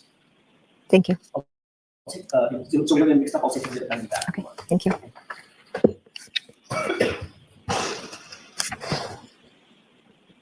I want to show you one more document that you weren't shown on Friday. Do you recognize this one? No. Okay. If you look where it indicates on the left column, I'm just putting my thumb here, the Okay. left column, the MSISDN user, there's a number that ends there. 0142. Sorry, 0142. Your Honor, may we approach? Yes. So I'm going to answer this question before we approach. I have no idea what we're approaching about. This document? Yes. Why don't we just go up there? Sure. May I have that, please? I know we need to look at it.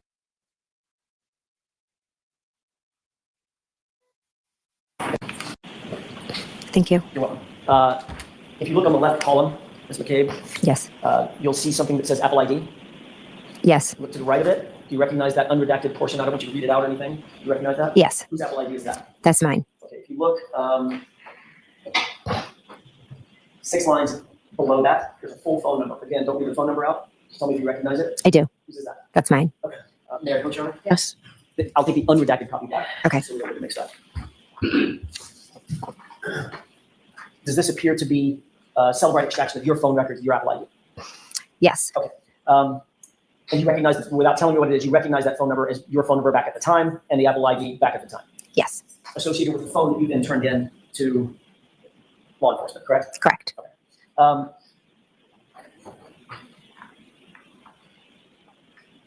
You've just looked at the extraction report for John O'Keefe's phone, and you saw those calls between your phone and John O'Keefe's phone after going from 1214, after that all the way up to 1250, correct? Correct. Take a look at the last couple of pages, page 3 and 4 of your own cell phone extraction report. And tell me if you see a single call listed between you and John O'Keefe for January 29th between 1214 and 1250.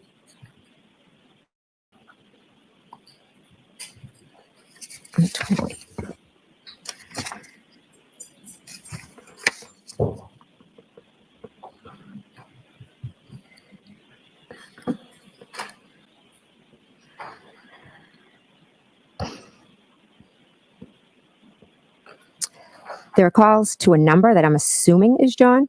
What I'm time? just not sure. I see a call. Wait a minute. This report has times everywhere. Right. It's chronological except for the calls that were deleted.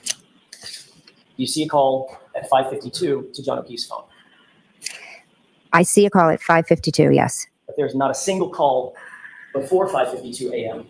between 12:14 and 12:50 a.m. Is that right? Not one.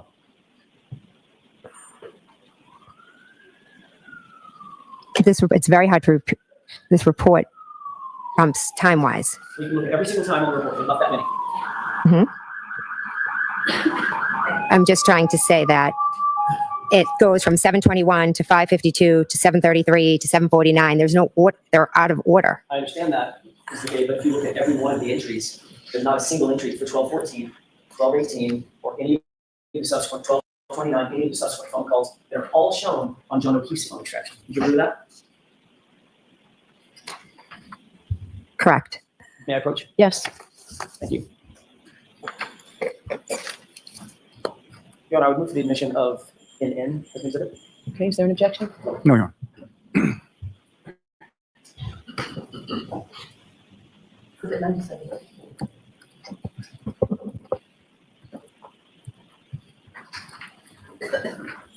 From between 12:14 and 12:50, calls you made to John O'Keefe's phone between 12:29 and, I'm sorry, between 12:14 and 12:50 a.m. was deleted and unrecovered, correct?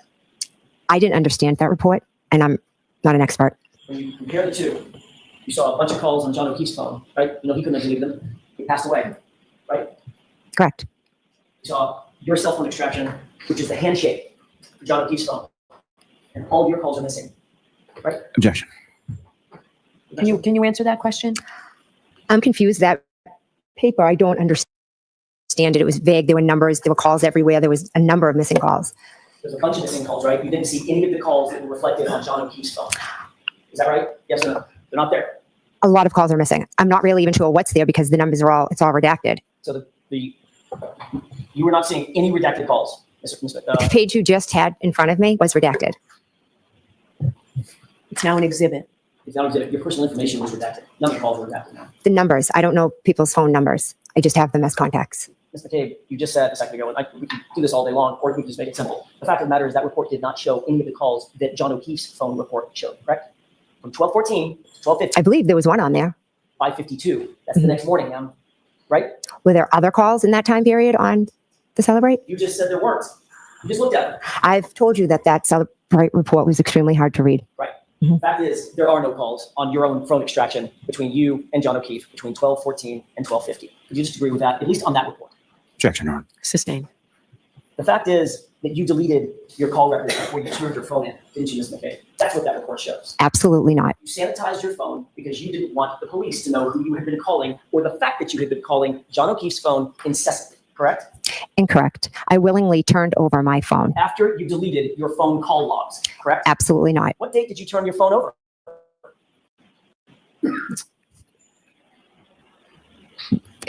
Possibly February 3rd.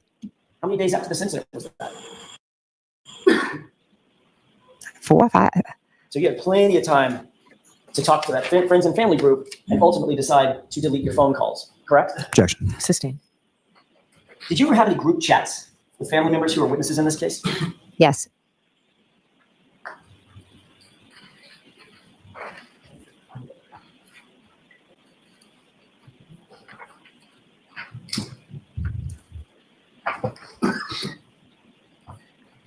May I approach you? Yes. Look through those.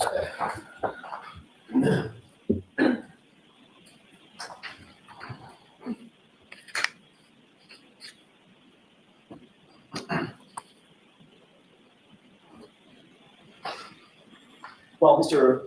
Lally is looking through that packet, can I just ask to make sure the record is clear? Did you delete any of your calls before you turned your phone into law enforcement? I spoke with the 2 officers that I handed my phone over to, and I asked if I could delete the personal conversations with my daughters. And they said absolutely yes, that I could. So other than calls with your daughters that you deleted, did you delete any other calls on your phone at all? There were text messages. It was actually text messages with my daughters that I deleted, and that was all I deleted. Did you delete any phone calls? I do not recall deleting any phone calls at all. I would have no reason to delete anything. So that's very different than I didn't delete any phone calls. So infuriating. Who told her that she could delete them? That's all I want to know. I don't remember. Has anyone testified that they told her she could delete her daughter's conversations? And how convenient is it? I don't know anybody that would allow that. Any police officer, trooper that would allow that, because you're tampering with evidence. No, we want the whole phone instruction. We're not going to allow you to delete anything. Everything's private. So why hide that? Because is your daughter involved in it? Is that why you want to delete it? If that was the case, that somebody did instruct her that she could delete them, that just shows another reason why this is shoddy. However, I suspect that no one told her she could, and she just did it.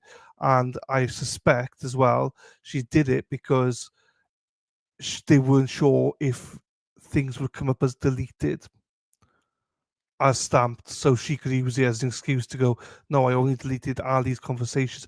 Oh, hang on, oops, maybe I did delete a couple more by mistake. Do you know what I mean? It's like, oh, so infuriating. And I think we pick up a lot more stuff the second time around. But as a jury, you wouldn't pick any of this stuff up. You wouldn't.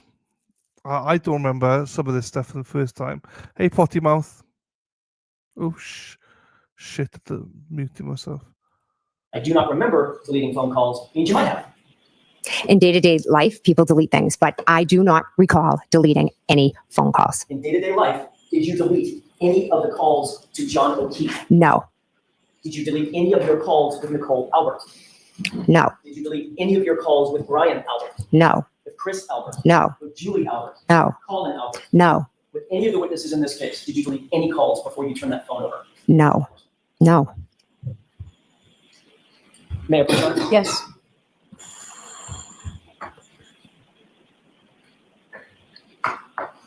Ms. McCabe, I'm handing you a pack of documents.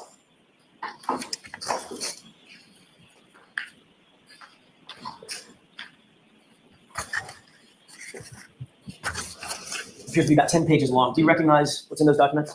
Yes, You indicated already that you were part of a group chat with certain members of your family and friends. correct. Did that group chat, I'm most interested in the group chat between yourself, Nicole Albert, Brian Albert, Matt McCabe, on or around that group chat starting on or around February 1st, 2022. Okay. Does that look like a true and accurate reflection of the text messages between, or certain of the text messages between and among that group? Yes, the ones I've seen. Yes. On February Can you just 1st? tell me what page you're on? I'm sorry. Of course, Your Honor. The Bates stamp number? 2148. Okay, where thank you. I'm going to start. Thank you. And they should go relatively chronologically, Your Honor, page by Okay. page. On February 1st, 2022, around 2:15 in the afternoon on this group chat, did you receive a message from your husband on the group? This is on page 2148. And it should be the middle bubble, the middle and the bottom bubble. Quote, Julie said channel 4 is in DE. You see that? Yes. And the response from Matt McCabe is eating, I assume, quote, ask Chris to ask some questions. Tell them the guy never went in the house, end quote. You see that? Yes. You look at the next page, the top, Mhm. 149. There's a one-word answer from Brian Albert. Mhm. What is that answer? Exactly. Does it appear to you from this chat that Matt McCabe was directing witnesses, specifically Chris Albert, what to say to the news media? Objection. I'll allow that. Is that what you're seeing? That is not how I would understand this. He never went in tell them he never went in the house was the story that had been concocted between and among this group of people on this chat, correct? Objection. I'll allow that. No. John never went in the house. It wasn't a story. It was the truth. And it is the truth. Just like she said, I hit him. Correct.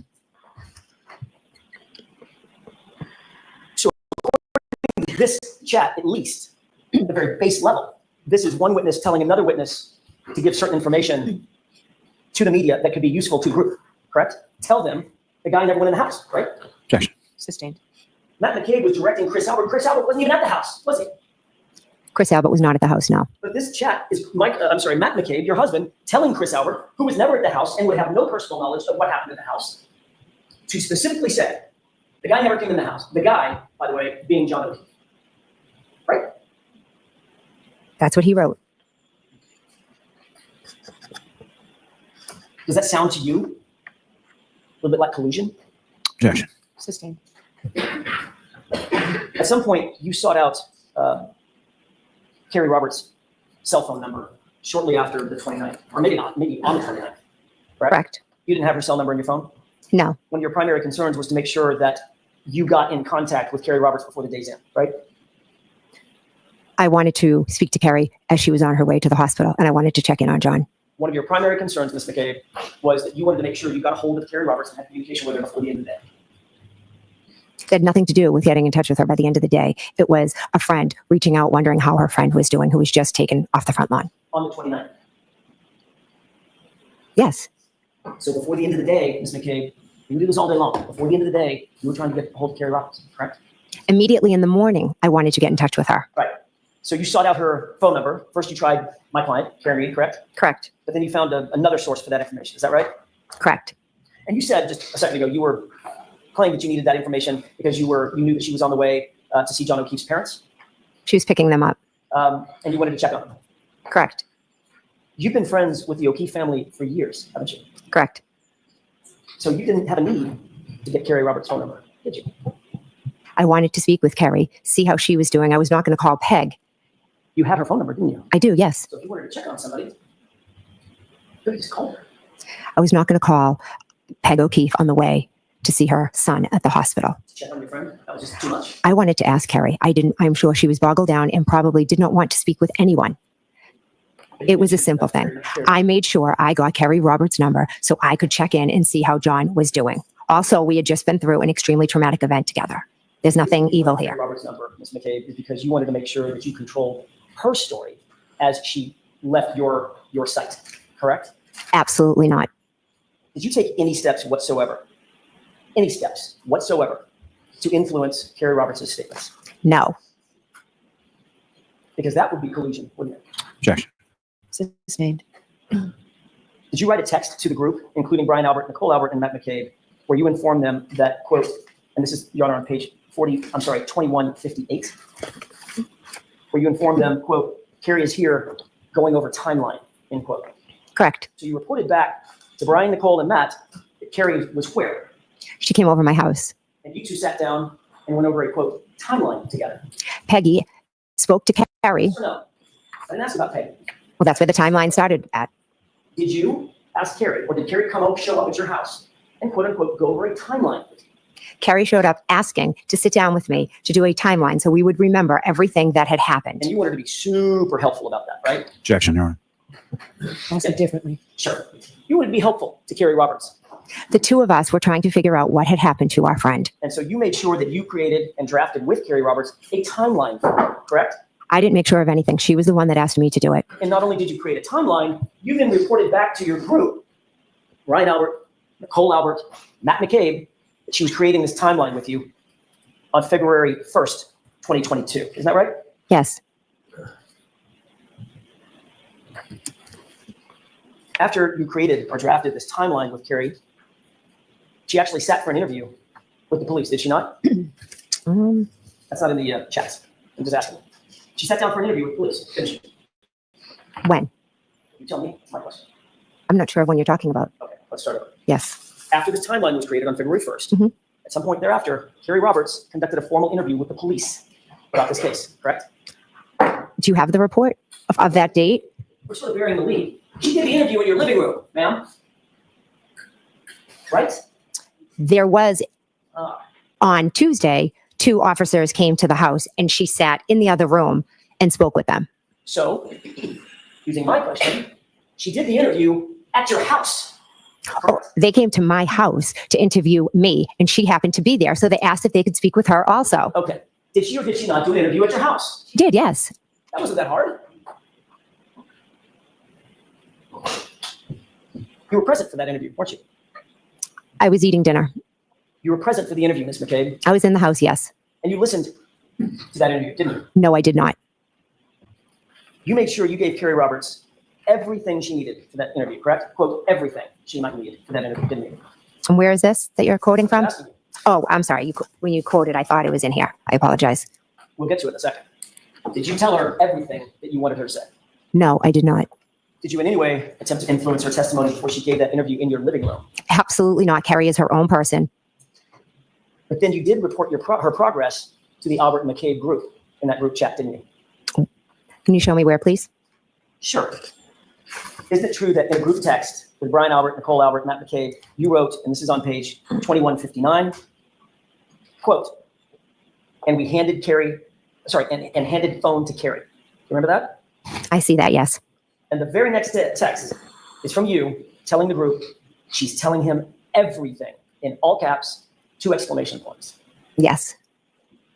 And then you went on to say at 2:55 p.m., it's basically the same moment, quote, all the stuff, end quote, correct?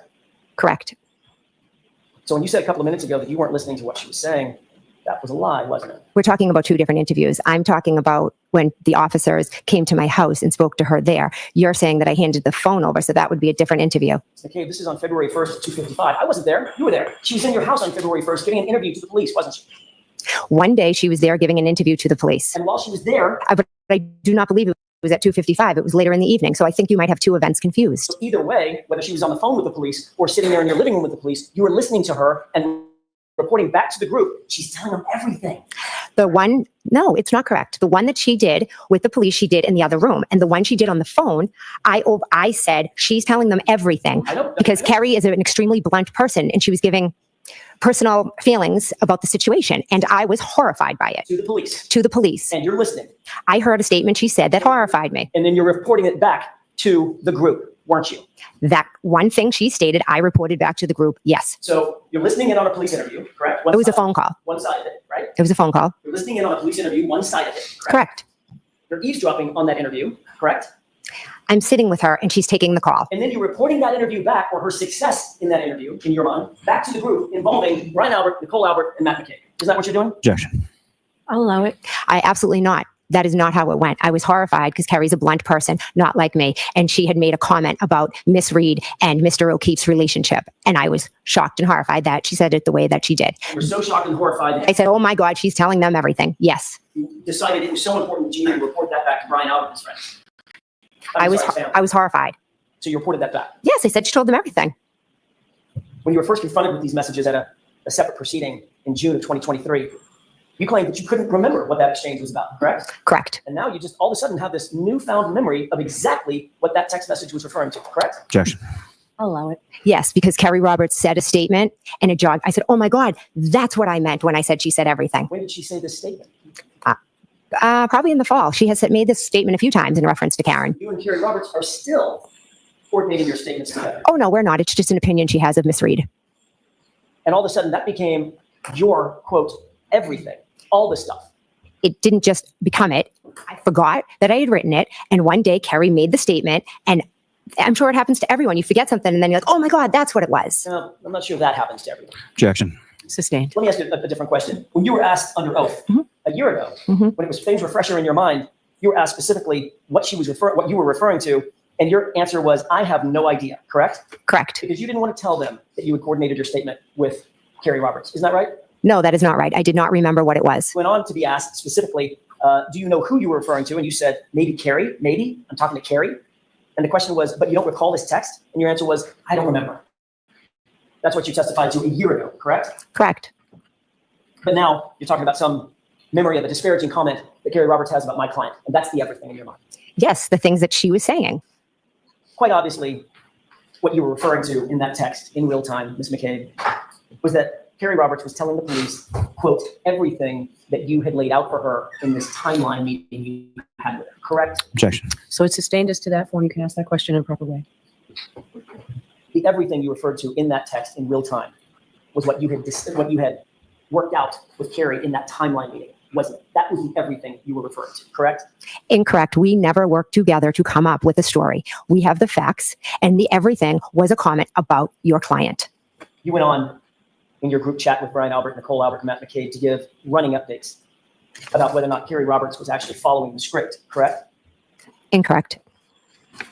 There was no script. 167. Matt McCabe texted the group, Brian, comma, sitting separate, end quote, correct? Yes. Sounds like Matt McCabe is reporting back to Brian Albert, following your instructions, or sitting separate. Objection. Sustained. 1 minute later, Brian Albert had a one-word response to the Brian sitting separate, correct? Yes. What was that one-word response? Okay. So it sounded like he was giving his approval for where people were situated in that meeting, correct? Objection. Sustained. At page 2168, 515. It's very hard to just look at two texts and try to understand what the context is. Mr. Cade, if you don't understand the question that I have, just let me know. But otherwise, let me ask the question. On page 2168, at 515, you wrote to the group, quote, you listening, correct? Yes. And at the same time, 515, you then wrote, cops here again, end quote, correct? Correct. That was in reference to the police coming over to your house to further interview Kerry Roberts, wasn't it? That was when they came to talk to me. And Kerry Roberts was there, Was correct? at my house, correct? And a few minutes later at 5:23, Nicole Albert texts, call us after, correct? Correct.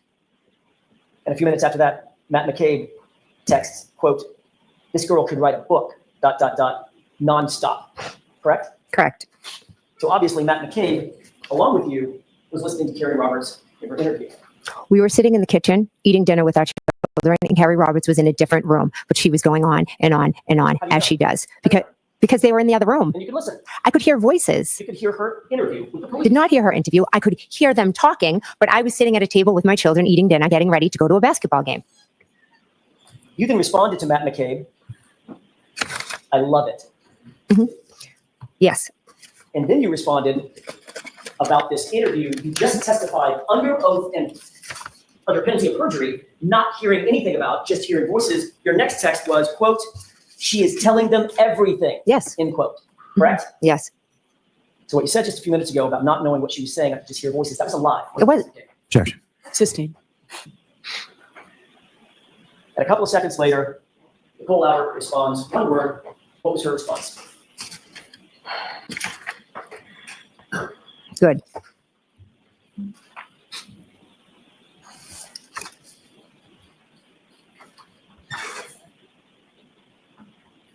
So in order, those texts say, you listening? You say, you listening? Objection, Your Honor. The objection sustained. At the end of the day, you were eavesdropping on an interview that Carrie Roberts was having with law enforcement in their official capacity. No, I was sitting eating dinner, and some of the things, obviously, I overheard, but I was not even. I'm saying there's a possibility if I'm sitting in this room eating dinner and someone's in another room talking, you can hear bits and pieces. Was I eavesdropping? No. Is there some big cover-up story? No. Well, why, Ms. McCabe, does your story, does your testimony keep evolving? A second ago, you said, you told this jury, you said, I couldn't hear a thing. All I could hear was voices, like muffled voices from the other room. She was going on and on about something. Yeah. And then when I confronted you with a text message where you said, she's telling them everything, now it's, well, I may have heard a couple of things. Which is it? No, she was going on and on and on like she does. And you were listening on and on and on like you do. I was probably hearing bits and pieces. Why was it so important to report back to the group that you were happy that Carrie Roberts was saying, quote, everything? Objection. I'll allow it.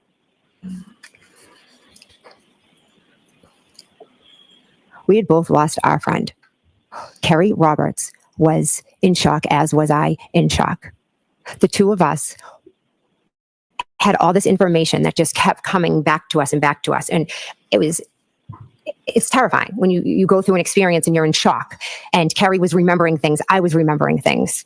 So I was happy for her that she was piecing it all together. And I had pieced it all together because at the end of the day, our friend was dead and we were trying to figure out what had happened to him together. There was no direction. We were all trying to figure out what had happened because that's what you do when you lose somebody you love.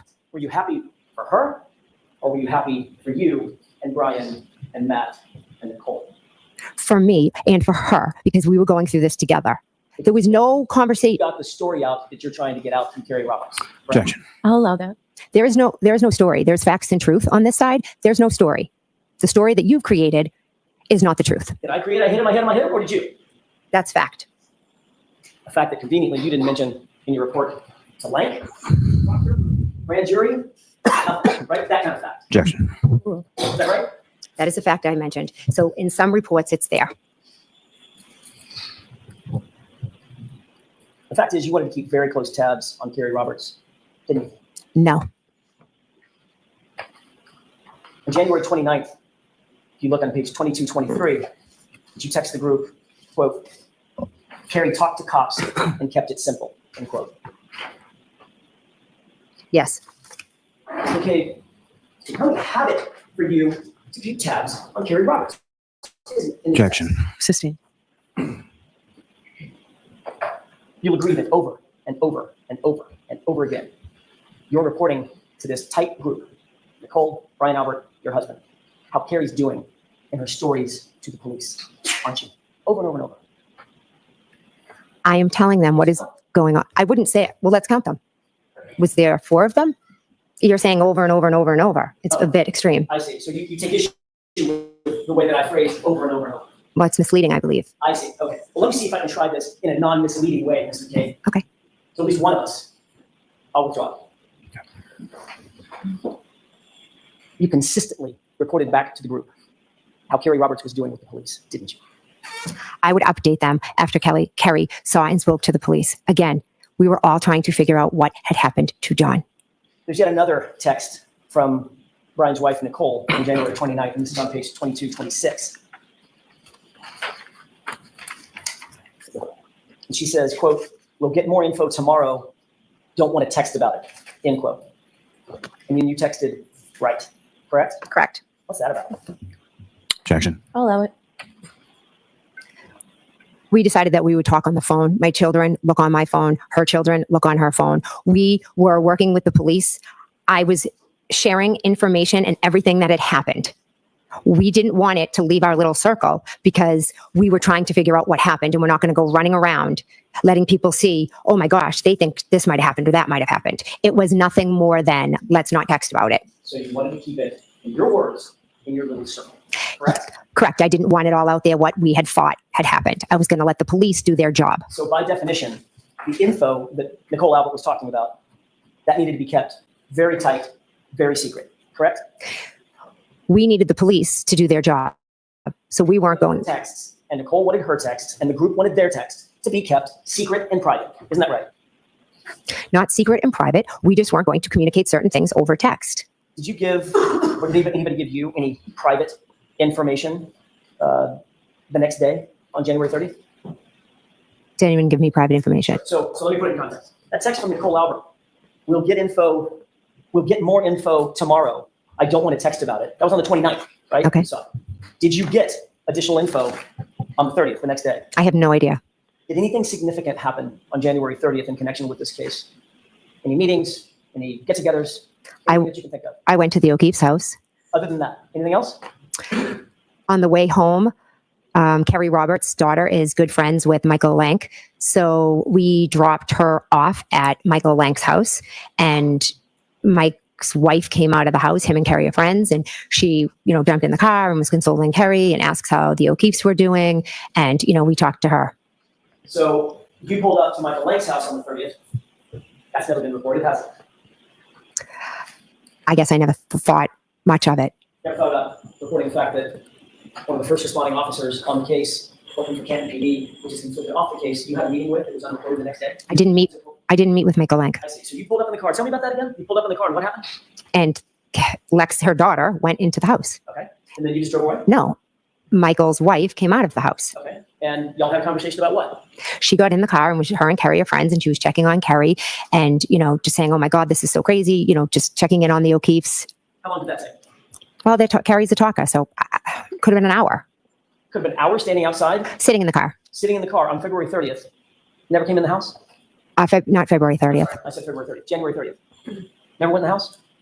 I might have ran in to go to the bathroom. It's the back end of a blizzard. It's freezing cold outside. Mhm. Sitting in the car for an hour? The car was running, Kerry, and they were talking.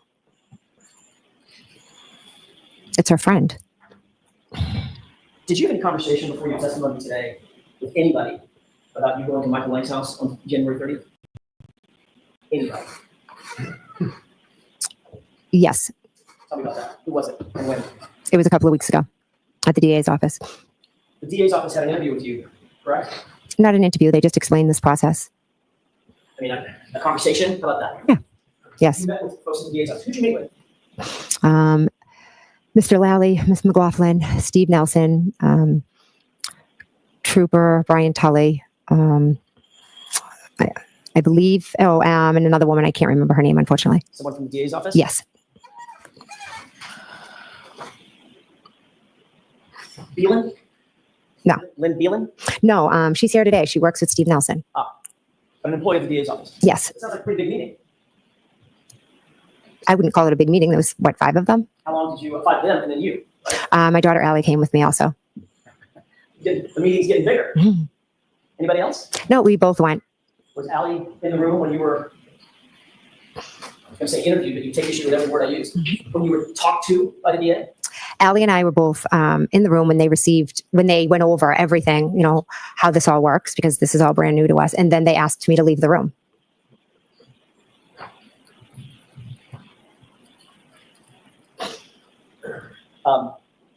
You were about to say, and I lost the end of that sentence, when they received what?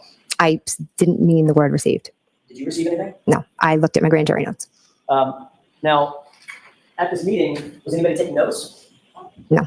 You have a bunch of lawyers and DAs, and nobody has a notepad in front of them? Like notes? I believe Mr. Lally had a number of folders on the table. Taking notes? In your, I do not believe anyone was taking notes. It was a casual meeting to explain this process. was that meeting recorded in any way that you're aware of? No. How long did the meeting last? Allie and I were probably in the room, I don't know, approximately 20 minutes. Then I left and they spoke with her. And then I went back in and they spoke with me. How long did they speak with you? Honestly, maybe half hour. And during that half hour to an hour, did they go over with you what they expected your testimony to be? They never spoke about what they expected my testimony to be. They just showed me some pictures that might be shown. I listened to the 911, What pictures? just of the house and how I'd be asked to, show, okay, we're going to put a picture of the house and I'll have a laser. Okay, when we started this conversation, it was because you said, in answer to my question, was anything ever brought up to you about this meeting at Lake's house? Mhm. You said yes. Mhm. So obviously they did talk to you about your testimony. It wasn't just about the process, correct? I asked what discovery had been turned in regard to me. So you wanted to prepare to make sure that you knew what you might be asked on cross-examination, correct? I wanted to know what was coming. Yes. And you knew that one of the things was coming after this meeting. Well, let me ask it a different way. During this meeting, did Mr. Lally tell you one of the things that's going to be coming is you had an off-the-books meeting at Lake's house for 45 minutes? Did he tell you that? No, that's not how I was told. Did he tell you that the defense had uncovered a report that established that you were actually at Michael Lake's house for 45 minutes that had never been reported to the defense or the prosecution before the phone extraction had been done? Did he tell you that? I was asked, oh, were you at Michael Lank's on the 30th? So you had a lot of time to come up with a story about why you were at Michael Lank's, correct? Objection. I'll allow it. I didn't need time to make up a story because I have the truth of why we went. And the truth, according to you, is you pulled up at Michael Lank's house. The first responding officer and friends of the Alberts had a meeting with him the next day that was never reported to anybody for any purpose. You just met with his wife out in the car while the car was running for 45 minutes to an hour. That's your story. It's not a story. It's the truth. Carrie dropped her daughter off. The wife came out. Carrie is a talker. They started talking. A tragedy had happened the day before. It is interesting, would you not agree, that the day before you had this off-the-books meeting at Michael Lank's house, Nicole Albert says, we'll get more info tomorrow, meaning the very day you show up at Lank's house. Again, I never spoke with Mike Lank at his house. It was not an off-the-books meeting. It was Carrie dropping her daughter at one of her good friend's house, whose husband happens to be a Canton cop. That is what it is. That is the truth. A lot of coincidences. Do you agree? Objection. Sustained.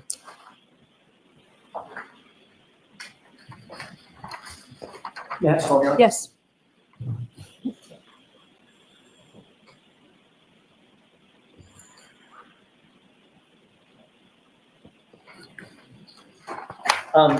That's, by the way, what did Mr. Lally show you in respect of this issue about this meeting at Michael Lank's house? He showed me nothing. He's told you about it. Brian Tully told me. Okay, what did Mr. Tully tell you? Trooper Tully, what exactly did he tell you at this meeting about this Michael Lank issue? He said, did you go to Michael Lank's on January 30th? And at first I said, no, I've never been to his house.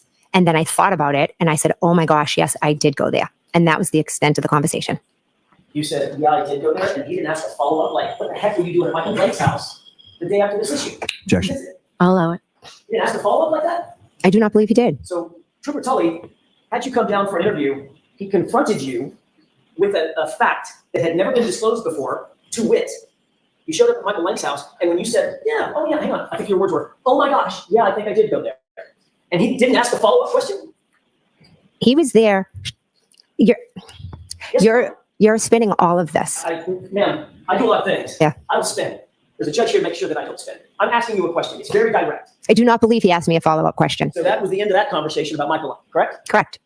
Mr. Lally didn't have any follow-up questions? I don't believe Mr. Lally was in the room. Who else? I thought you said Mr. Lally and Ms. McLaughlin. They were. They might not have been in the room at that time. I see. So Mr. Lally just happened to, just saunter out? It was a different time. So Mr. Lally was in and out of the conversation? Mr. Lally was not there when this conversation happened. Well, why is that? Because I met with Brian Tully and he was not there. Is Brian Tully taking notes? No. He's a state trooper interviewing a witness, and He was- Objection.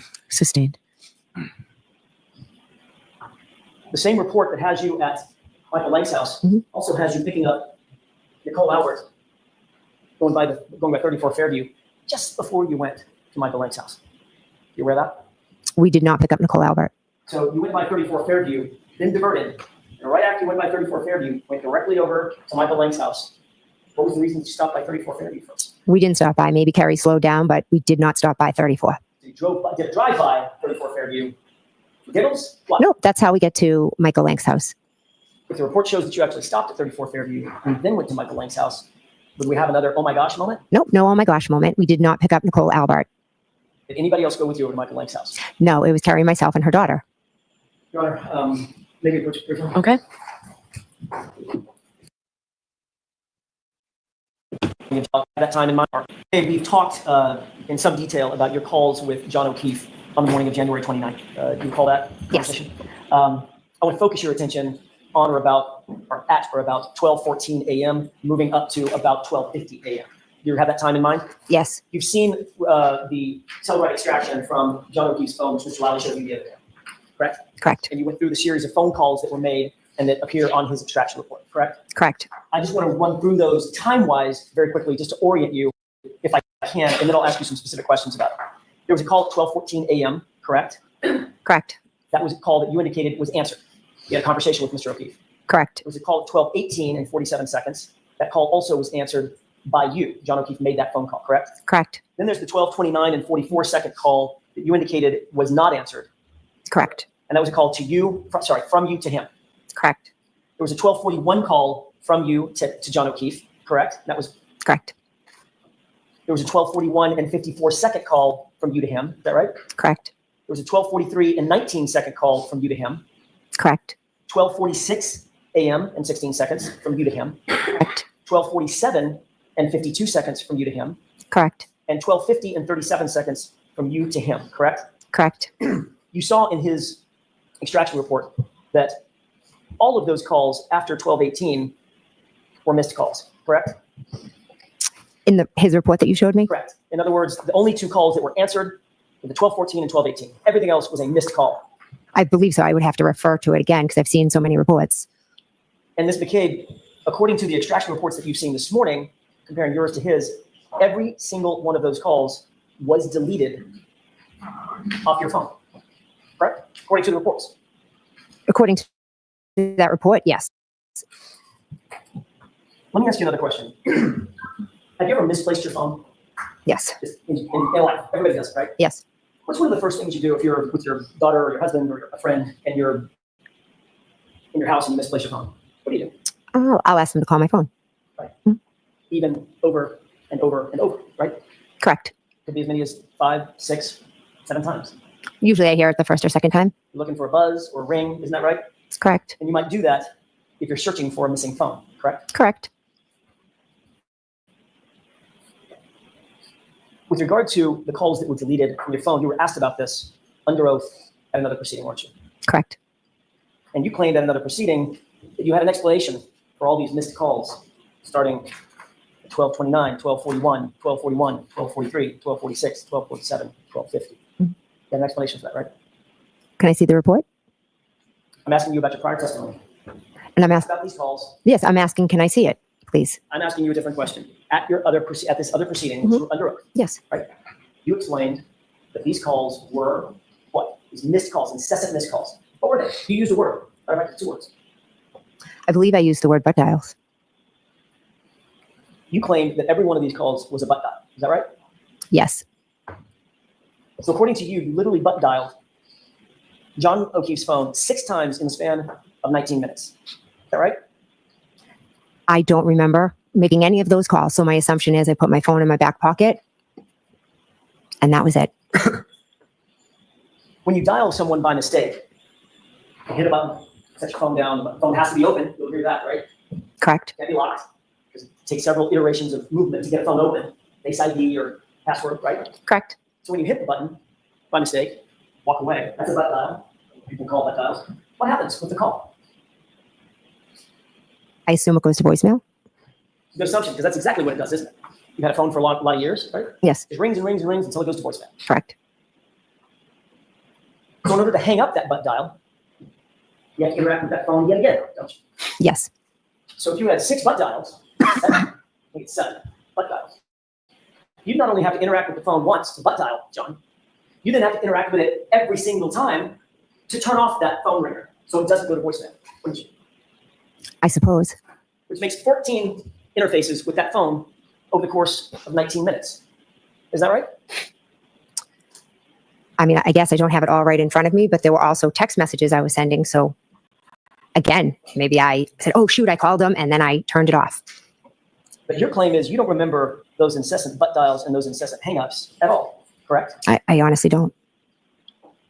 So you would have had to forget that you interacted with, by the way, you'll agree that the phone extraction shows that John Keith got no voicemails from you, right? I didn't look, but So that means you would have had to interact with that phone 14 times over the course of 19 minutes at the exact time frame that the Commonwealth suggests John Keith lost his life. Objection. Sustained. You can ask that differently, and this will be your last question for today, please. Yes, Your Honor. The period between 12:29 and 12:50, which is the exact period that you were, quote, butt dialing John multiple times. That's also the exact period that John O'Keefe was rendered incapacitated. Is that right? Objection. That's sustained. We'll start up again tomorrow, okay? Thank you. All right, folks, I'm going to want to stay there and walk over to him. Thank you. thank you. All right, so jurors, please do not discuss this case with anyone. Don't do any independent research or investigation into the case. If you happen to see, hear, or read any Right. We can go straight to day 16. David, I know that David is on the troll right here. Yeah. So the defense have submitted an appeal, a motion to the First District Court this morning. Friday.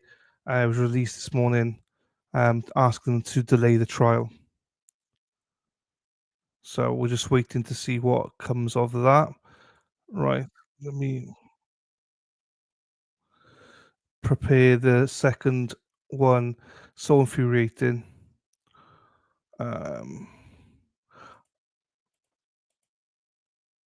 I don't understand though is how the jury think that she's legit. I don't get it. Right, hang on. Got it. Share screen.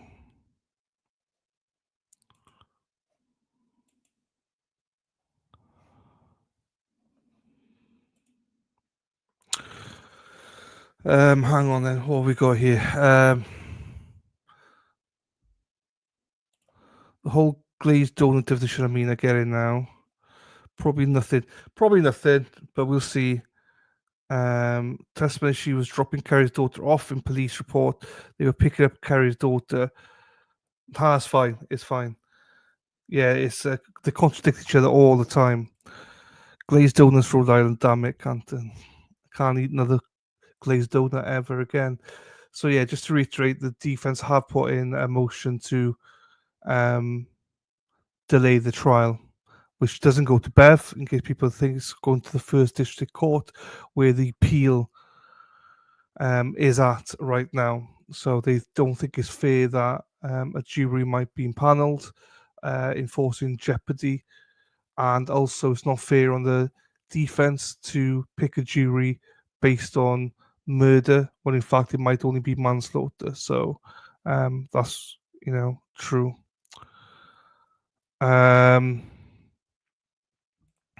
Also, I was telling Rhode Island I was putting the timeout on another live stream as I put the donut. What? That can't be a serious streamer if you've been timed out for a donut. That's ridiculous, Shari. That's ridiculous. That you timed out on another live stream because you put a donut emoji on there. I mean, I hope you never go back to that stream. Fucking hell, that's soft. You proof of forwarded on to the powers that be. There you go. I said this during the trial one, but these assholes sure have dexterous butts. They do, yes. That's crazy. Right, let's do the wish wash sing song, and we'll play day 16.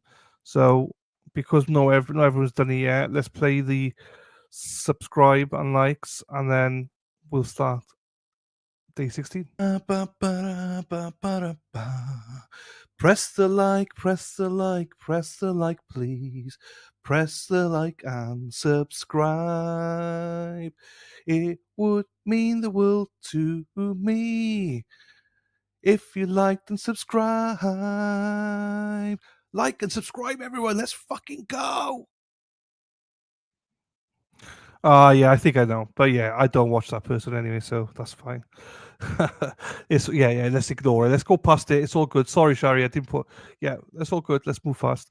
Right, let's go, people. Here she is. She's back.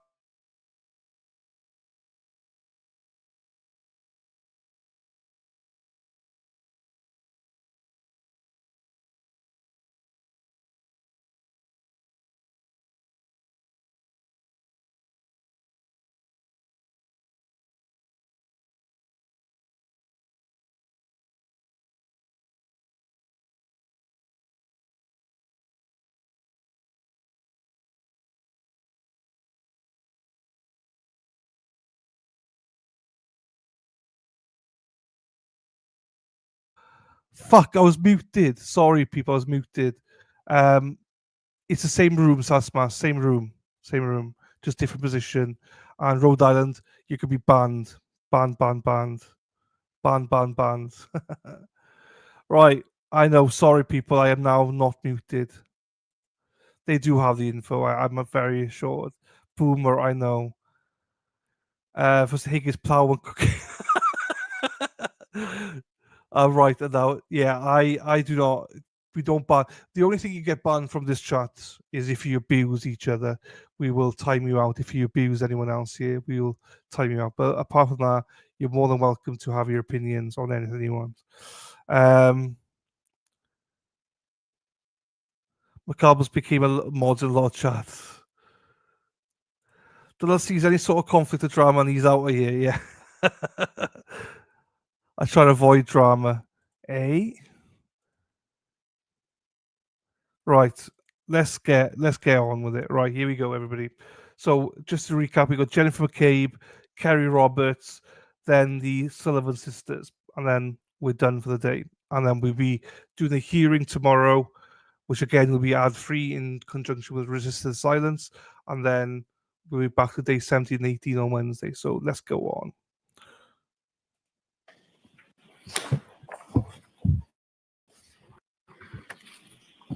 All right, Mr. Jackson, whenever you were ready. Thank you, Your Honor. Ms. McCabe, as a matter of housekeeping, I wanted to show you a quick set of documents that you saw yesterday, but I just want to make sure that we're talking about the same thing. The court commission there. Sure. Same 10-page document she saw. Can you just take a look at that and tell me if that appears to be the same set of documents that we talked about yesterday that included the group chats, for lack of a better phrase? Yes. May I approach, Your Honor? Yes. I don't mean to rush you. That's good. Your Honor, with the court permission, I would ask that this set of group chats that have been moved, marked and moved to evidence. Is there any objection? No, Your Honor. May I approach? Yes. Exhibit 98 from Rutland. Does that cover more than what you covered yesterday? Exact same document, I just failed to do it yesterday, my fault. All right. So is there still more? I'm just curious if my form's different then. Yours should be the exact same. Why don't I take a look at the exhibit, please? Why don't you come to sidebar, please? Were you find that it's more likely true than not that the person who was identified?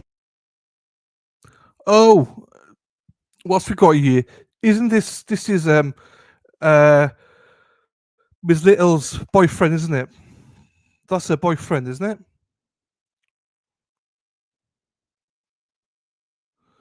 Shari, I didn't know that story, by the way. That's shitty, though.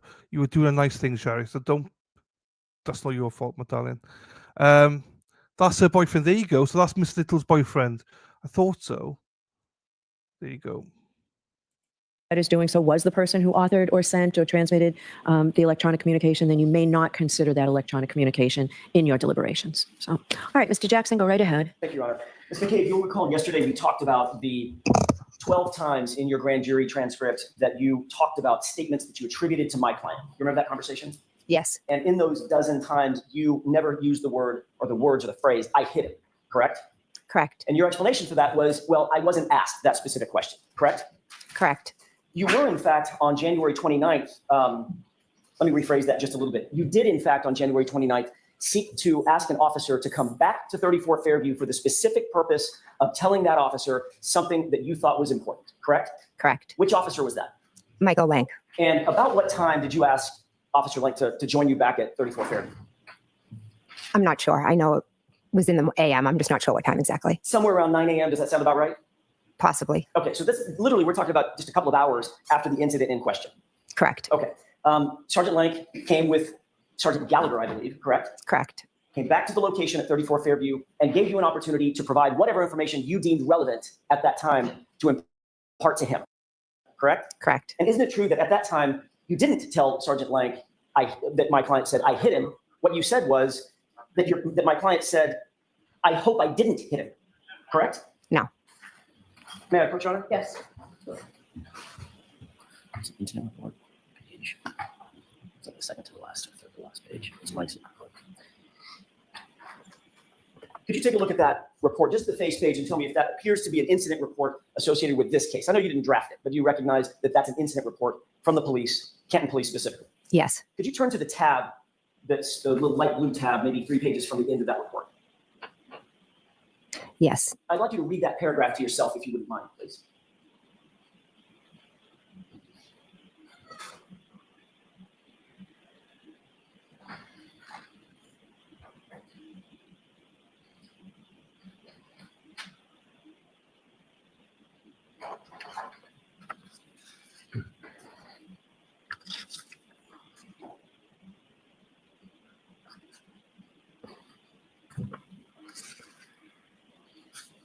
Do you have that in mind? I do. Yes. Okay, may I approach, Your Honor? Yes. Thank you.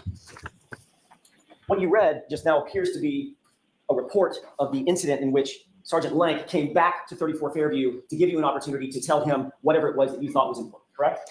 Was that a full report or is that just an excerpt from it? Well- that paragraph. That right there is a full report of that incident of Sergeant Lank going back to 34 Fairview. Would you agree? Well, that's not a full report of what I said, but if that's his full report, it's his full report. Okay. And in this report, Mhm. what he writes that you said to him, Objection. The objection sustained. isn't it true that what you actually told Sergeant Lank when he returned is that while driving around with her and Roberts looking for the victim, Miss Reed said something to the effect of, quote, I hope I didn't hit him, end quote. Isn't that what you told him? Yes, because she said that when we were driving around. And then you went on to say Mhm. that, quote, she, Karen Reed, made these statements again at the scene when the victim was discovered, correct? Correct. And then you went on to say, she, Karen Reed, I'm sorry, that you thought that Reed may have made these same statements in front of a police officer, but she was not sure, meaning you were not sure, correct? I was not sure if she made what the police officers may have heard.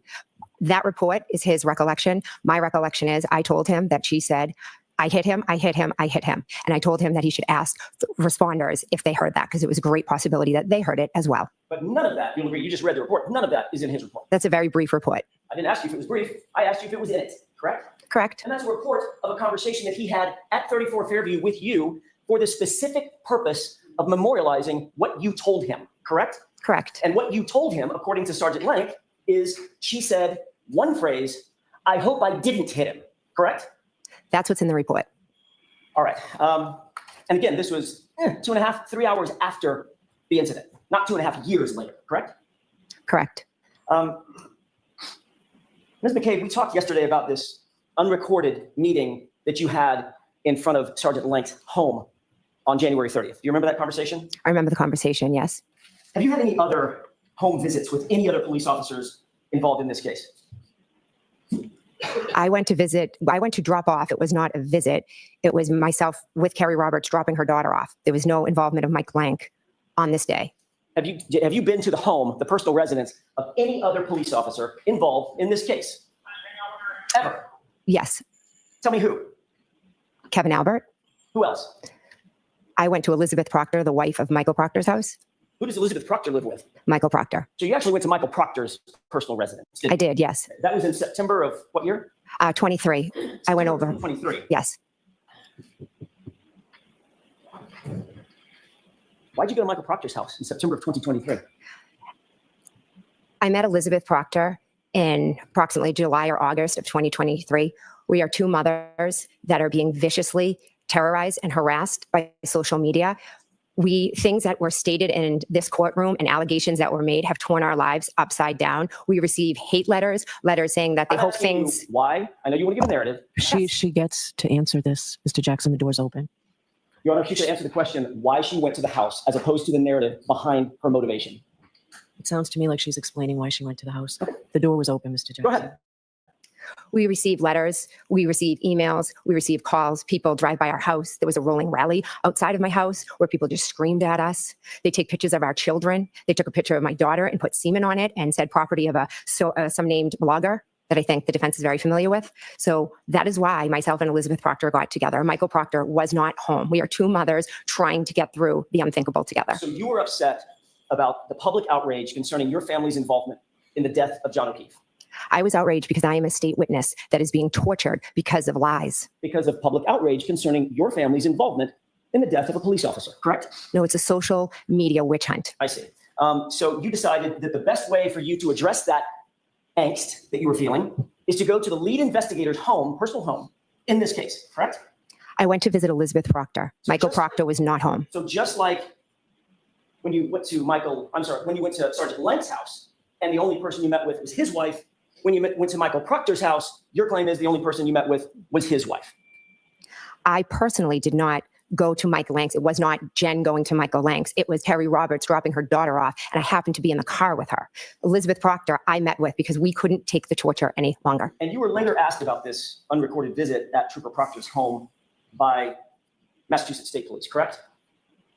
Can you remind me? Sure. Did you have a conversation with a trooper by the name of Tully, who interviewed you specifically about your contact with Michael Proctor?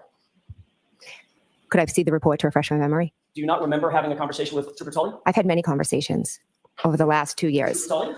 Over the last 2 years with a number of troopers. Okay. All I'm asking you is, and I've got a report that can refresh your recollection. I want to know, first of all, do you remember having a conversation about your relationship with Michael and Elizabeth Proctor with Trooper Tully? I know I had a conversation with a trooper about it. I don't remember exactly which trooper. Fair enough. May I approach? Yes. It's a multi-page report.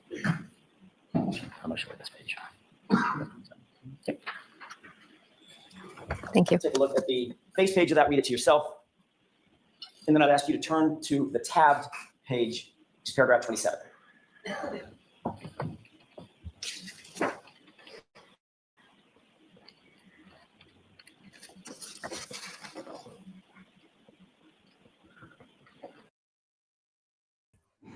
Quick question for anybody. Yeah, because this is quite apt because this came up in the last hearing. Like, how did Alan Jackson open the door for all this? I can't think of how he opened the door to all the blogger stuff and the harassment. She said, "Oh, you've opened the door." It's like, how? I must have missed it because, yeah, I don't think he did either, Chloe. So I'm very confused by that. Read the transcript, yes. Anyway, I thought somebody might know. Yeah, I don't. Yeah, Josie, I just didn't.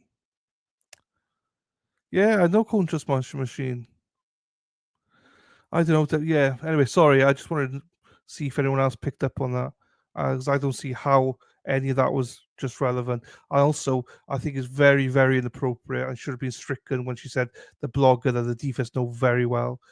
That is very inappropriate, and that's all pre-planned, and that's something that she should have been reprimanded for and being like, you can't go there. AJ asked why she went to the pro. Yeah, I mean, that's a stretch to open the door, doesn't it? Do you know what I mean?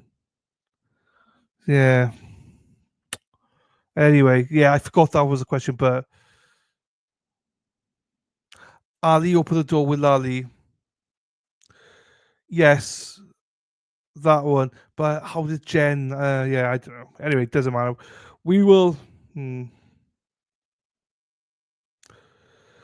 was open with Ali, but it wasn't open though with. Anyway, it doesn't matter. It's all good.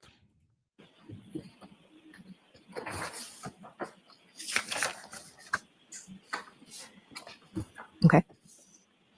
You have that in mind? Yes. May I approach, Your Honor? Yes. Thank you. Does that refresh your recollection, Ms. McCabe, that you had a conversation or an interview, a formal interview with Trooper Tully about your relationship with Elizabeth and Michael Proctor? Yes. And you told, actually, let me back up for a second. Okay, was that somewhere in the vicinity of September, late September, early October when you had that conversation? Is there a date on it?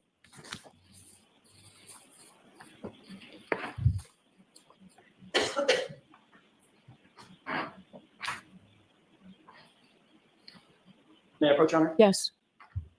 There's a date stamp on the bottom. Take a look at that date stamp on the bottom and tell me if that refreshes your recollection of about the time that that conversation would have taken place. Well, the date stamp on the bottom is when it was, I'm assuming, entered into evidence, but that doesn't say when the interview itself was. Right. So if you'll agree with me, you know that you had the meeting with Elizabeth, at Elizabeth and Michael Proctor's home sometime in September 2023, correct? Correct. If that's dated October of 2023, that's what I'm trying to get to. I don't know the date because it's not dated. So I don't either. So do you think it was between September and October? It must have been. Had it, right? Correct. Okay, thank you. Before I get to that, I've got a couple of other questions. You had, at some point, multiple phone calls with Michael Proctor after January 29th, 2022, correct? I believe so. Okay. Do you remember all the phone calls that you had with him? No, I don't. Would it refresh your recollection to take a look at a log of your phone calls? Yes, that'd be great. Thank you. May I approach? Yes. Is this what was marked 00 or It's 00 not. this morning? That will be next. Okay. It's just a folder. Onto the tab. Highlighted. Thank you. Take a look at that and tell me if you, specifically, there's a lot of calls there. There are blue tabs. You could look at those blue tabs and then tell me when you've taken a look at those. Okay.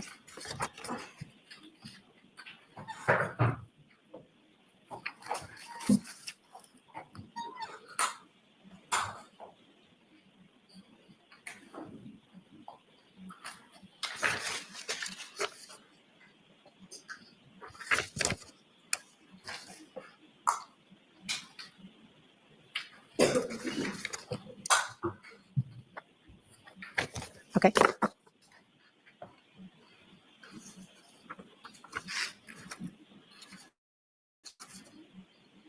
Can I just move on? Yes.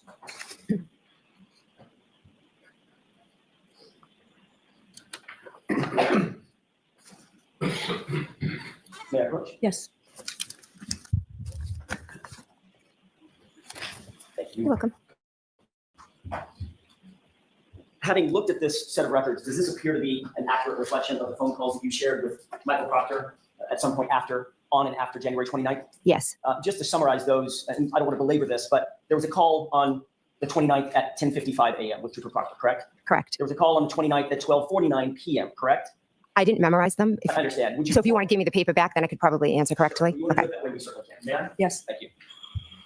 Thank you.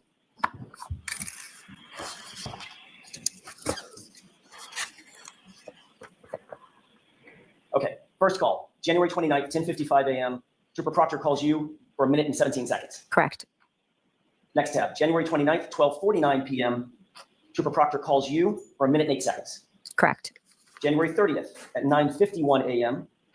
You called Trooper Proctor, 4-second call, probably a voicemail or something. Correct. January 30th, a minute later, 9:52 a.m. You then called Trooper Proctor again, 21 minutes and 31 seconds for that call. Correct. January 30th, same day, 4:45 p.m. Trooper Proctor calls you, 9 minutes and 43 seconds. Correct. January 31st, the next day, at 11:51 a.m., you call Trooper Proctor for 2 minutes and 53 seconds. Correct. That is the sum of those call logs, correct? Correct. Can I approach? Yes. Those aren't all the calls that you had with Trooper Proctor. That didn't stop. It's just where these logs stop, correct? I'd have to see my further call logs. Do you believe that you had additional phone calls with Trooper Proctor after that last call on the 31st? I know I did in 2023. Okay, in 2022, did you have additional phone calls with him? I'm not sure. I'd have to look at phone records.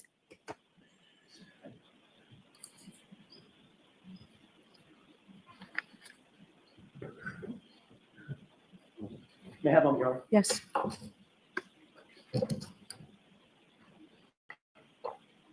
May we approach briefly?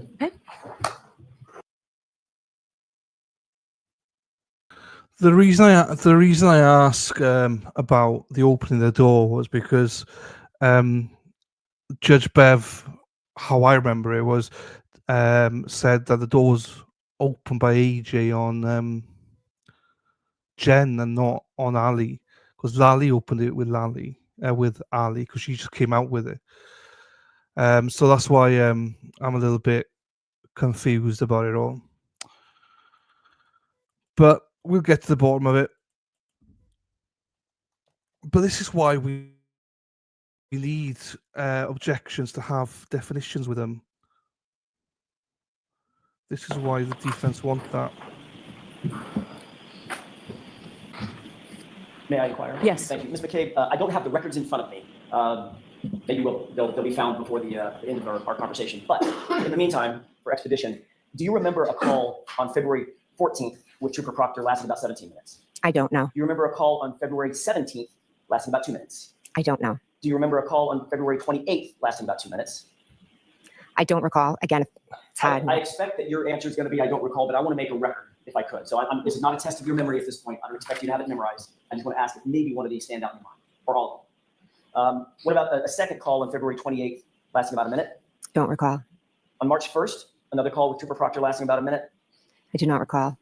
Apparently a second call on March 1st lasting about 2 minutes and a few seconds. I don't recall. On March 11th, another call in the afternoon lasting about 12 minutes. I don't recall. And finally, a call toward the end of March, March 29th, lasting about 4 minutes. Again, I don't recall. Okay, understood that this is not a memory test, and I don't have the records in front of me, so I apologize about that. Based on the conversation that we've just had, does that jog your memory that you had multiple calls in February and March with Trooper Proctor, as well as the calls we've gone over with the records in January? To be honest, I had calls with many people. I was in a state of shock for months following this. So if you have the record, I can answer off of that. But besides that, just reading them to me does not jog my memory. I'm sorry. That's okay. You wouldn't quarrel with the idea, I don't want to hold you to a number, you wouldn't quarrel with the idea that you had multiple calls with Trooper Proctor in January, in February, in March, correct? Well, the ones I've just saw on the record, yes, there were multiple calls there. And of course, you met him in your home on January 29th. Yes, I did. And he came into your living room, you had a conversation with him. In my dining room, yes. I'm sorry, your dining room. Mhm. And also, Kerry Roberts was there Kerry Roberts was not there. on the 29th. Kerry Roberts was not at my house on the 29th. No. When was she at your house when she was interviewed? I believe that was the Tuesday, whatever the date was. Maybe first? That sound right? First or second? Yeah, something. It was the Tuesday following. Okay.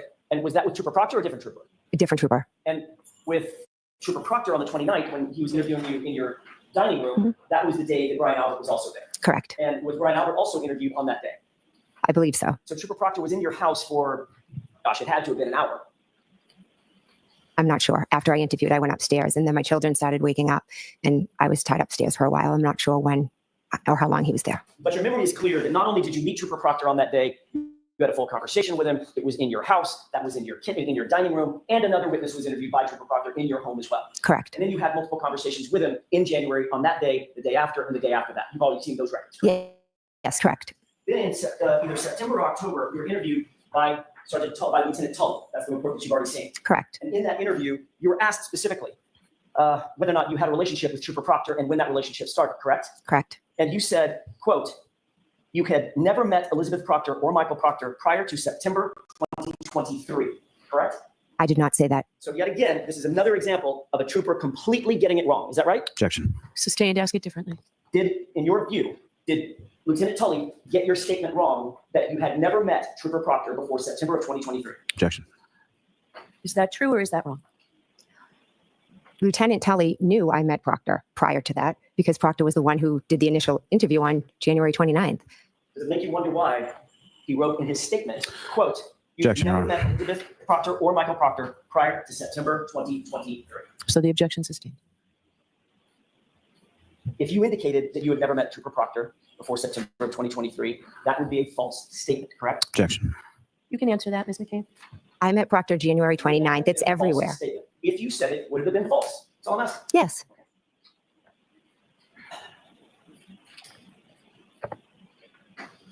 On January 29th, in the early morning hours, I want to take you all the way back to 1:30, 1:45 a.m. when you left 34 Fairview on the 29th. After you dropped off the girls, where did you and Matt McCabe go? We came home. After you got home, you indicated that you went upstairs, correct? Correct. After you went upstairs, you indicated that you got on the phone. Correct. On your cell phone, correct? After you got on your cell phone, you indicated that you started searching for stuff. Correct. So if there's GPS, that you've seen the forensic extraction or part of it, correct? Which one are you referring Your to? phone. The forensic extraction of your phone. I saw what you showed me yesterday from Celebrate. That's what I mean. Okay. Right, part of it. I saw, yeah, the phone calls. Yes. Okay. You're aware that that extraction shows that you got home after 2 a.m. or so that would be generally correct. Correct. The Celebrite extraction shows from your Apple Health data that you actually went up a set of stairs. That would be accurate, correct? Accurate.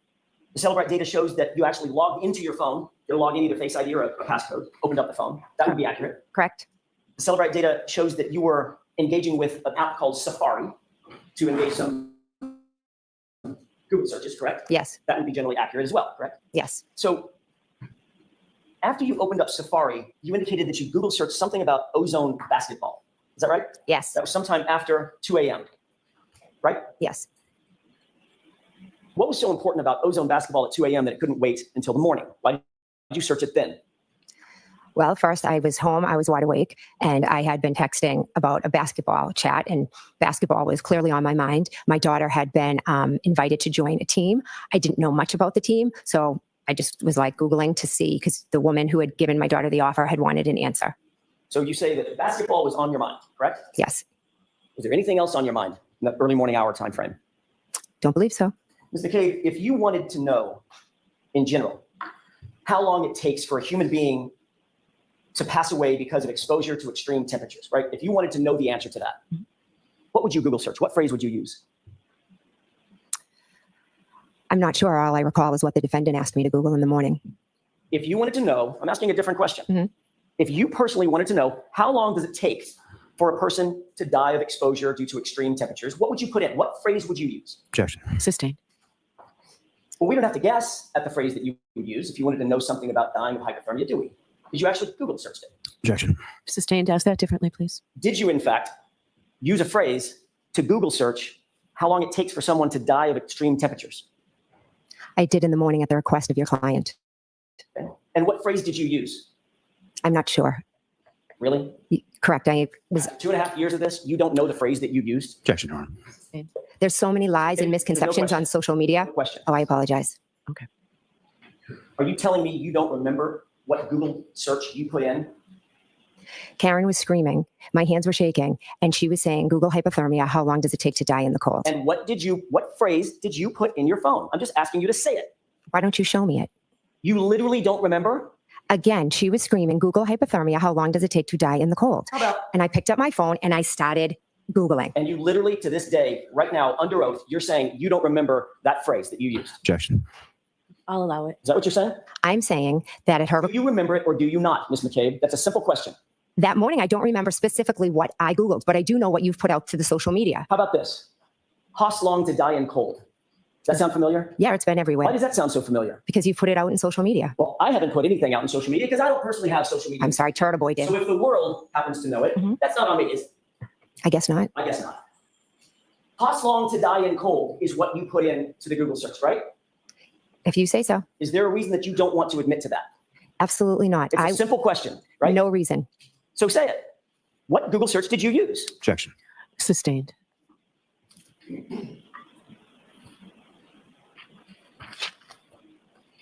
You were seeking at some point to Google how long to die in the cold, correct? Correct. And you made a mistake and mistakenly typed Hoss long to die in cold, correct? You could show me it. I'd appreciate it. You later Google searched. May I approach, Your Honor? Yes.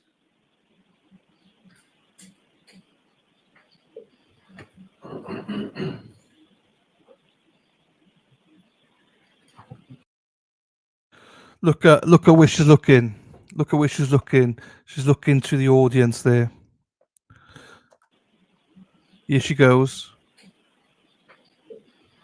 Right over to the O'Keefe's. Looking right over to the O'Keefe's there. Probably trying to, she's probably got some friends in there. Probably going, "You're doing well, Jen. You're doing well, Jen. Keep up the lies, Jen. Keep lying, Jen. The jury believe in you, Jen."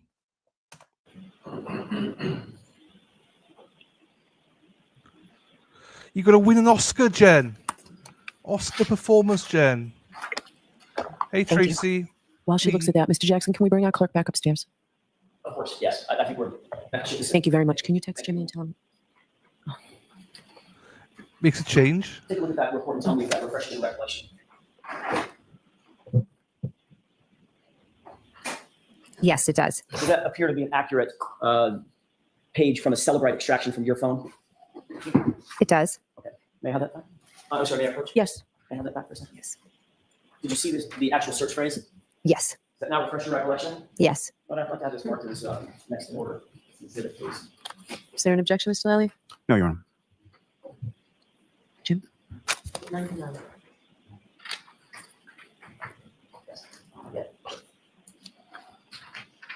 May I? Yes. What is that, Madam Court Reporter? I'm sorry. Exhibit 99. Thank you. Thank you. Move to publish this, Your Honor. Okay.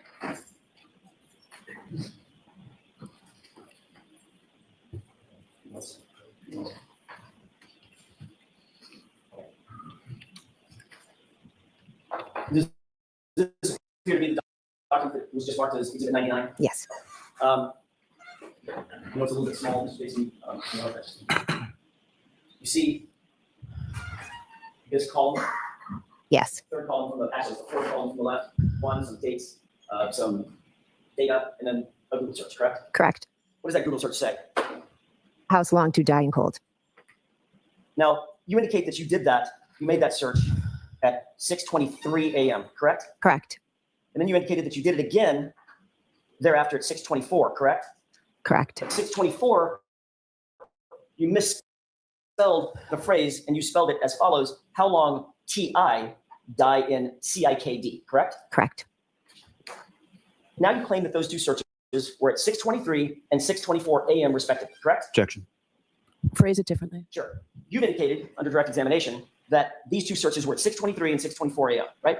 I don't know if I gave exact times, but I said it was in the morning and Karen had asked me to do it. And you exactly, you claimed that you searched it because Karen was screaming at you and yelling at you, Googled hypothermia, and you Googled how long does it take for a person to die? I'm sorry, she said something like, how long does it take for a person to die of hypothermia? And you Google searched it at 6:23 and 6:24. Is that right? Again, I'm not sure about the exact times. I just did it after Karen asked me to do it. Would you quarrel with the idea that those were about 30 seconds apart? Okay. And you're aware, Ms. McCabe, that both spellings, both misspellings of that phrase result in the exact same search results, don't they? I'm not aware of that. No. Well, you Googled them, ma'am. You're looking on your phone and you Googled how long to die in cold and how long to die in CIKD. Both of those. You Googled them, right? I did. Yes. And they result in the exact same search results, don't they? I have no idea. So my question to you is, why the two searches? She was standing next to me screaming, shaking my hand. My hand was cold. I was trying to Google it.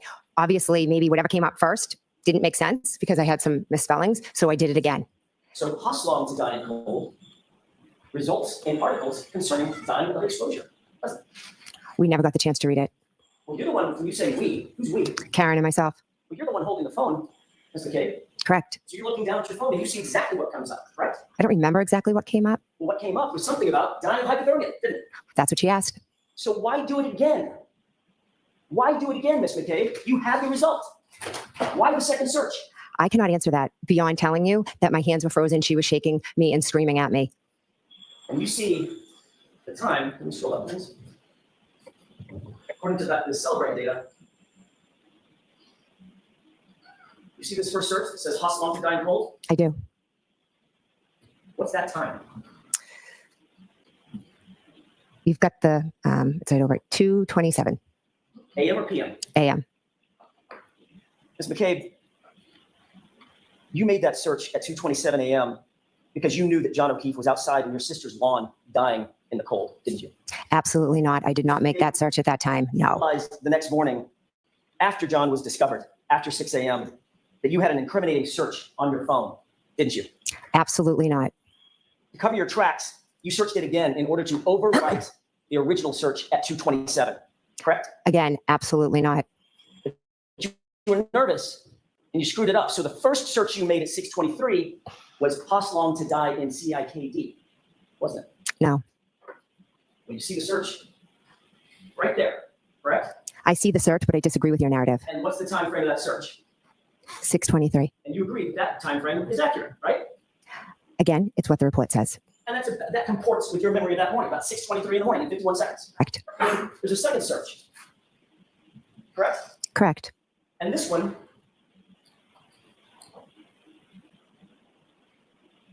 at 6:24, it says hostile to dying cold. 6:24:16, correct? Correct. I'm sorry, 18. I was up there. Great.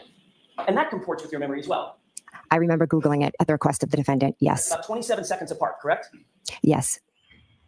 But the reality is, your first search didn't comport with the 2:27 a.m. search, did it? It was a different spelling, wasn't it? I never searched a 227. That is not reality. But the 6:24 search did exactly mirror the search that, according to this report, took place at 2:27, correct? I'm sure Celebrate will be able to explain it to you. I can't. And then of those 3 searches, one of them ended up deleted. Isn't that right? I never deleted any search. Take a look at the Celebrate report, top search, and the column marked deleted. What do you see? I see a yes. You did.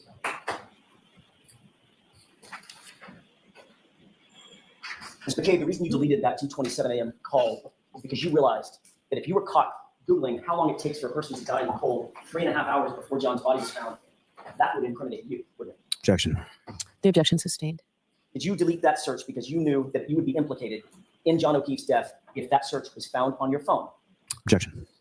Could you answer that, please? I did not delete that search. I never made that search at 2:23. I never would have left John O'Keefe out in the cold to die because he was my friend that I loved. But he's not your family, is he? Family and friends. Is he not Objection. your- Sustained. You acknowledge that you made the search at 6:23, don't you? In the morning, I did, yes. You acknowledge that you made the search at 6:24. Multiple times in the morning, yes. Of the 3 searches that show up that were all found on your phone, the one that you disavow is the one that took place at 2:27 a.m., which would implicate you and exonerate my client, correct? Objection. Sustained. Can I ask it differently, Mr. Jackson? Of those 3 searches, there was only one marked deleted. Isn't that right? Correct. That was the one at 2:27 a.m., correct? I wouldn't even know how to go in and delete a That's not search. what I asked you.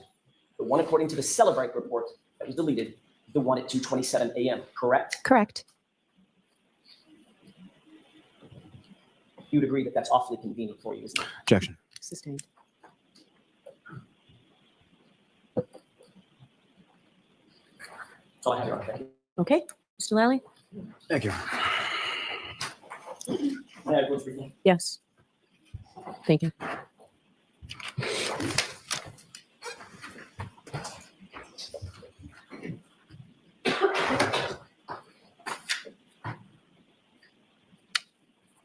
Good morning, ma'am. Good morning. Going back a little bit, you were asking questions about Life 360 application that you had on your phone. Is that right? Yes. And you're familiar with that app and familiar with sort of using that app to see where your children are at various times. Is that correct? Yes. And from your experience using that app, how accurate is it as far as location, time, or anything in regard to it? Pretty accurate, varying some of their locations and sometimes weather. Have you ever had instances in which you were told someone was somewhere and they were not there? Yes. And you were asking questions about Ryan Nagel's truck, correct? Yes. And do you know, or did you on January 29th, 2022, did you know Ryan Nagel? I did not. Did you know what kind of vehicle he drove? I did not. Keep your voice up, Mr. Lally, please. Do you know whether or not that was actually somebody else? I do not know. Do you know whether or not on January 29th, 2022, Ryan Nagel had a friend named Ricky? I do now. But on the 29th, did you? No. On the 29th, did you have any idea what kind of vehicle he drove? No. The person you didn't know. Right. Correct. And when you looked outside as far as the truck was concerned, did you even see a truck? I just saw lights, vehicle. I didn't focus much attention to what was over there. So fair to say you weren't paying attention to a truck you didn't see, a person you didn't know that you had never seen before, correct? Sustained as to that form. Now, you were asking questions about text between Ryan Nagel and Julie Nagel, correct? Yes. And as far as when those texts were sent, you don't know, do you? Can you clarify? Do you know whether or not Ryan Nagel texted his sister Julie before he even pulled on to Fairview Road? They were texting about his arrival. Texting about his arrival, but do you know where Ryan Nagel was when he was texting Julie about his arrival? I believe he was outside. But you don't know. Is that fair to say? Objection. Sustained. Do you know whether or not Ryan Nagel was on Cedar Crest or somewhere else when he texted Julie that he was about to arrive or that he was there? Objection. I'll allow it. Do you know that? I don't know that now. As far as the defendant's motor vehicle and the truck that Mr. Nagel was in, did you see either of those vehicles arrive in front of Fairview? Yes. You saw them pull up? No, actually, Are you asking if I saw them pulling up or if I saw when they arrived? I did not see them pulling up. So at some point after they arrived, your attention was drawn outside. Yes. And when we're talking about you going to the door and looking outside, how long a period are you looking at? Not long. So would you describe it as either a glance or more of a, were you staring intently at the vehicle out in front of the house? Objection. Sustained. How would you describe the manner in which you were looking out at the SUV in front of the house? I would go to the front door. I look out. I saw the vehicle. I believe I sent a text and I went and sat back down. Now, in any of those times that you went to the door, and do you know how many times you went to the door? I don't know exactly. At least twice, is that correct? At least, yes. Now, in those at least twice that you, well, at least twice that you saw the vehicle and once that you saw the vehicle was gone, correct? Yeah, so I guess actually it was more than twice because I saw the vehicle move as well. And when you say as far as you saw the vehicle move, did you see the vehicle physically move, or it was in one place and then you came back later and it was in a different place? It was in one place, and then when I came back, it was further up. Now, at any of those points in time, did you took a glance out the storm door? Did you see anybody outside of the vehicle? No, Did you see inside of the vehicle? no, Did you see anybody outside other than Julie Nagel on the front lawn, front walkway, or anything else? no, At any point in time while you were at 34 Fairview that night, did you see John O'Keefe? no, At any point in time when you texted John O'Keefe after you arrived at Fairview, did John O'Keefe respond? No. At any point in time after you arrived at Fairview, or after you hung up from the 12:18 a.m. call in which you were describing where 34 Fairview was in reference to Bella's house, did you ever hear from John O'Keefe ever again? no. And during that about 20-minute or so period of time when Mr. O'Keefe or the defendant's SUV is in front of the house, you never heard anything from John O'Keefe, correct? Correct. And did that strike you as unusual as far as him not responding? I thought it was strange, but then I thought that they just might have decided to go home or had gotten into a fight or Kaylee wanted him home. Now, you're looking out through the storm door and you see a Lexus with its lights on, right? Correct. And from that area, the secondary area, up by the flagpole and the fire hydrant, that's the same area where you found John O'Keefe the next morning, correct? Correct. And with reference to that area, is there any lights as far as street lights or anything that you're aware of in that area? No, it's a dark area in the corner of the lot. Now, at any point in time, were you looking or were you expecting to see John's body on the lawn? Absolutely not. And fair to say that when you're looking in the dark, in the snow, from a storm door out towards the vehicle, not the same conditions as if you're standing in a courtroom or sitting in a courtroom today about 10 feet away from somebody during the daytime with lights on, correct? Correct. In fact, when you go back to Fairview the next morning, and again, who was the person who requested or directed to go to Fairview? Karen. And so when you go to Fairview along with the defendant and Ms. Roberts at the defendant's direction, sometime around 6 a.m., when was it that you first saw Mr. O'Keefe? I wasn't the one to first see him. Karen was. So she's banging on the door, asking it to be let out. She goes directly over to the bar, correct? Correct. And neither you nor Ms. Roberts, well, you didn't see Mr. O'Keefe on the lawn until after she did that, correct? Correct. And that was after you had already sort of driven a little bit past where he was, correct? Correct.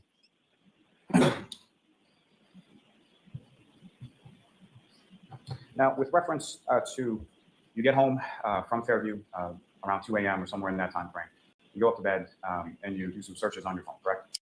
Correct. And so there's a Safari tab or an application on your phone. That's where you access Google. Yes. Is that typically where you would access Google? Yes. And you were looking at Ozone basketball. You're also looking at Hockamock. Is that right? Objection. Sustained. What, if anything else, were you looking at beyond the Ozone basketball you talked about? We had an exciting game earlier in the night against a local town that has a very good basketball program. So I went on Hockamock Sports to look at the recap, and typically I'll do that to see how other teams did, etc.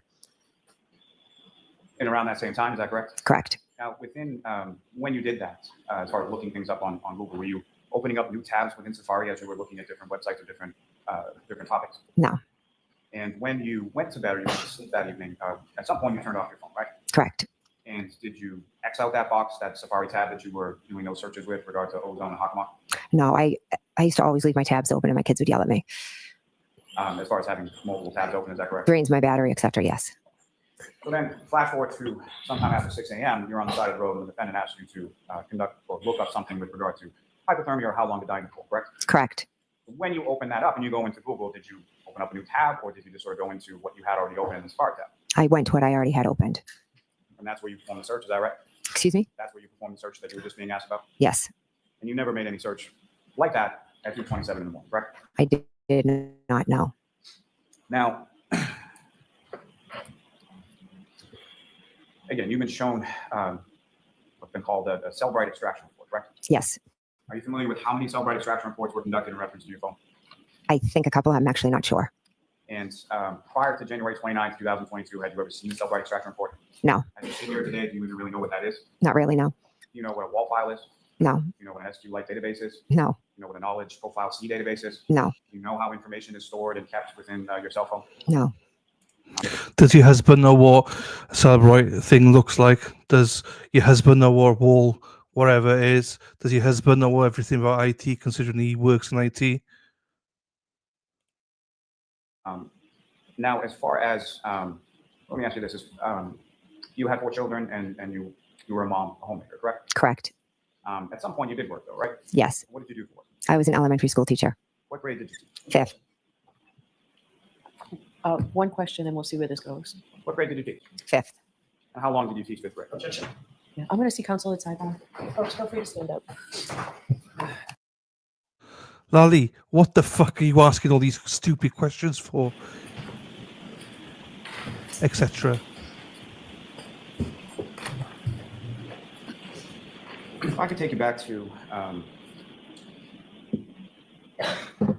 4:53 in the morning is when you get that first call from Kaylee Bush, is that correct? Correct. You answer that call and then the defendant is put on the line, correct? Yes. And so what is the first sort of iteration of the story that the defendant tells you happened the night before? That they got into a fight. She left him at the waterfall, and he never came home. And at some point later, you confront her with that you saw the vehicle out front of the house, correct? Correct. And so then what is the defendant's story changed at that point? That they went there, and it changed multiple times. I'm not sure exactly. She said at one point, "Oh my God, I don't even remember going there." She was telling other people that he was dead, that a plow hit him. The story changed multiple times that morning. Now, on cross-examination, you were played a voicemail. Do you know whose phone that voicemail was from? They never said no. Fair to say that you're on 911 in the background of that phone call, correct? Correct. So it wasn't your phone. Correct. And there's 2 other people beyond that as far as Ms. Roberts and the defendant there, correct? Correct. Was Kerry on the phone at all that you saw? No. And so with reference to the timing of that phone, you had called 911 and you were on the phone with 911 at the time that that recording starts, right? Correct. So you had gotten out of the car, you had gone around and then seen where the defendant had run over to Mr. O'Keefe, correct? Objection. As to the form, it's sustained. What had you done before you placed that 911 call? I got out of the car. I ran behind the car over to the body. I was in a state of shock for a couple of seconds. Carrie and I looked at each other, and I said, "I'm going to call 911." And there was a period of time when you made the call before connected, and you said you bounced around to different agencies, correct? Yes.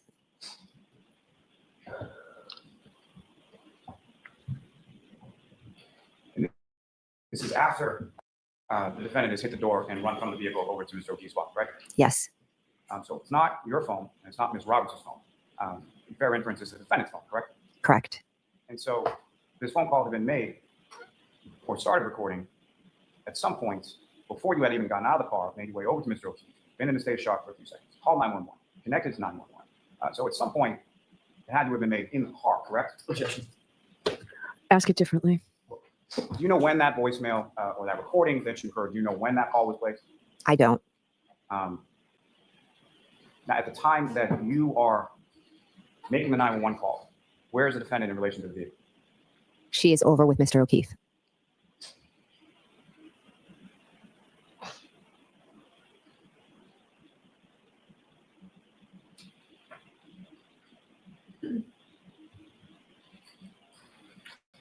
You mentioned that the part beyond the 911 call where you heard yourself talking, you're at the rear of Ms. Roberts' vehicle?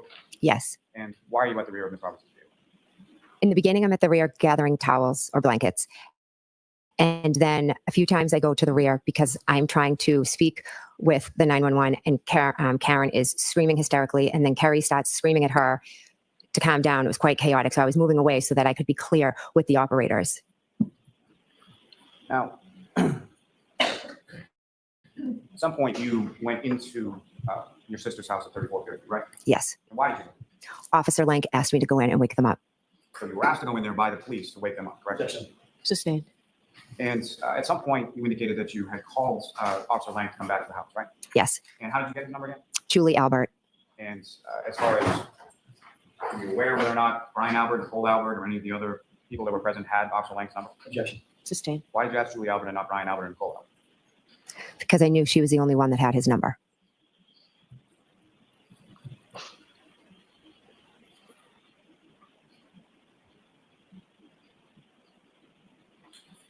You were asked some questions about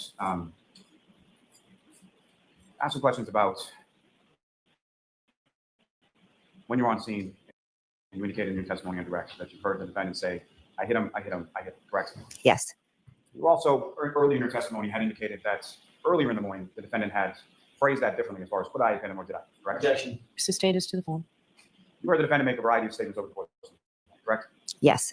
And more to my point, as far as you recall testifying at another hearing under oath in June of 2020, correct? Yes. And you recall being asked some questions specifically about this topic? Objection. Allowed. Okay.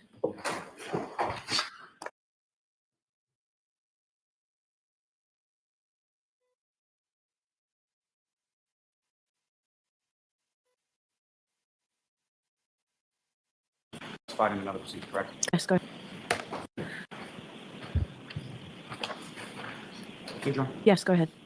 Yeah, Mr. Gabe, as I was asking before, in June of 2023, you testified in another proceeding, correct? Correct. And you were asked questions specifically about those statements that you heard the defendant say on the morning of January 20th, correct? Correct. And do you recall specifically what your testimony was in regard to that portion of it, in regard to those statements? I don't recall specifics. Just I know what I know what I know. I know what happened. Can I approach on? Yes.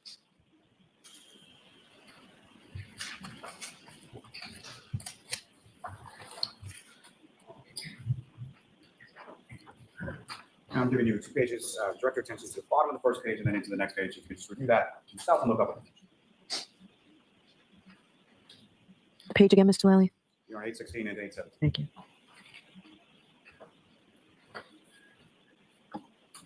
Can I approach on? Yes. Mr. Gabe, is your memory refreshed as to what you said in that prior proceeding in regard to those statements? Yes. What did you say? What did I say in that? I told them that Karen looked straight at me and said, I hit him, I hit him, I hit him. And I said that there was, I believe, an EMT that overheard as well. Now, do you recall in that same prior proceeding being asked any questions sort of at different times, the defendant saying different iterations of that same statement? Objection. Sustained as to form. No leading, Mr. Lally. With respect to that that's testimony in that same prior proceeding, what, if anything else, were you asked about statements the defendant made to you that morning? I was asked what were some of the statements that Miss Reed had made. And it was like, repeat, did I hit him? Could I have hit him? Is he dead? Is he dead? Is he dead? Could I have hit him? Did I hit him? I have a cracked taillight. And then I hit him, I hit him, I hit him. And so with respect to questions and as far as did I hit him or could I have hit him and the statement I hit him, those were at different times, correct? Correct.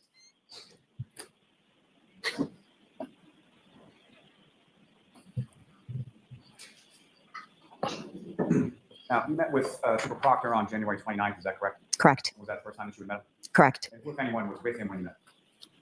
I believe it was Trooper Yuri. And subsequent to that, did you meet with other troopers in the state?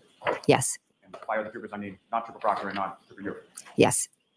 And with respect to meeting with other troopers, was it at that point that they had talked to you about taking your phone? Correct. And they asked you for your phone, is that correct? I had shared my Life 360 and my Life 360 and my texts, and they asked if they could take a copy of my phone. And did you agree to that? I agreed to it. Yes. And were you presented a form at all in regard to your agreeing to hand over your phone? Yes. And beyond what you were testified to earlier, as far as things, were there any limitations that you put on what they could look at or take from your phone? No limitations. And Approach on? Yes. Bollocks. No limitations because you deleted all your fucking texts with Ali. That's what you said. And they said it was fine. So, yes, there were limitations because you decided to delete stuff. Jeepers.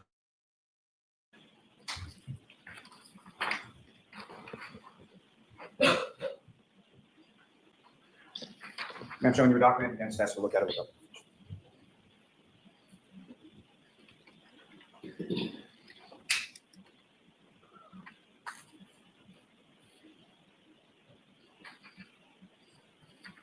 Ladies and gentlemen, do you recognize that? Yes. What do you recognize that? This was the consent form for my phone. So that's the form you filled out with troopers in regards to getting over your phone. Correct. Mayor Pro Tem General, Yes. I'll move the signature. Is there an objection, Mr. Jackson? No objection. Okay, thank you. Exhibit 100. Thank you.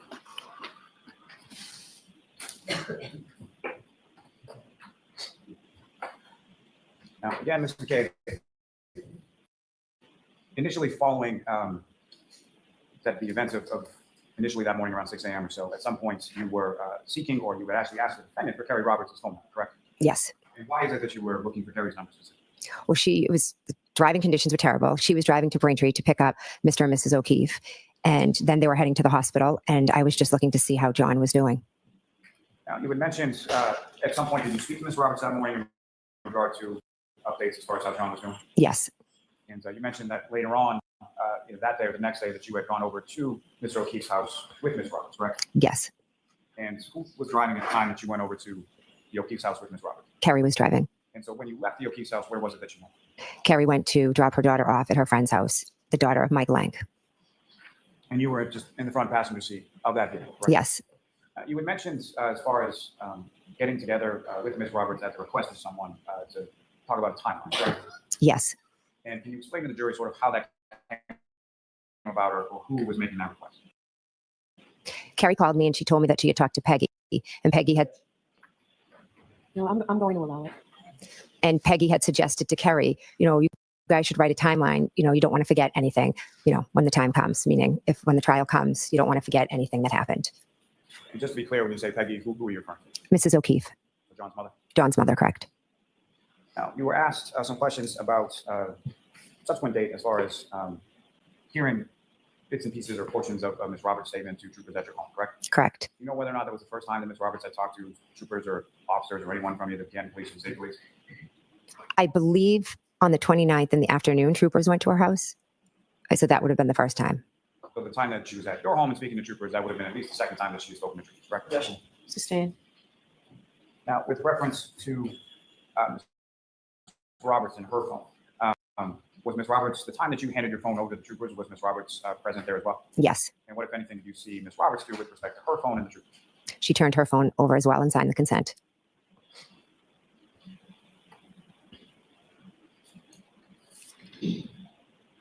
Now, during that time, you had indicated that you had heard a statement that you said was horrified you in some way. Is that correct? From Miss Roberts? Yes. Correct. And what was that? What was she talking about? Objection. The door's been opened, Mr. Jackson.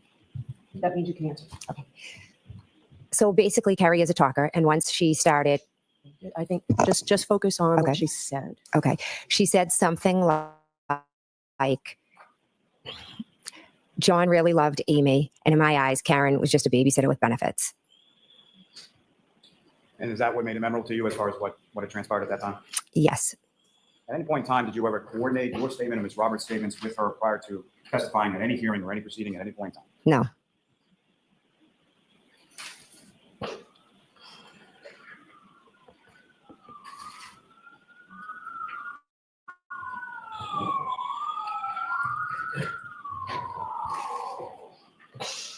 Let me ask you, when you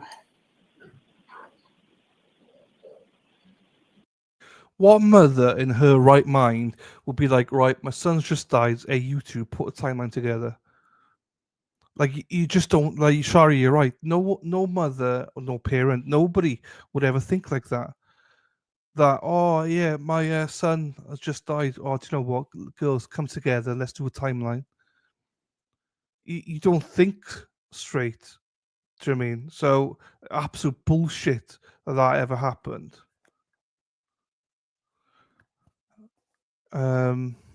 Anyway, also I was thinking just now, maybe Judge Bev is not thinking clearly because maybe she's mixing up when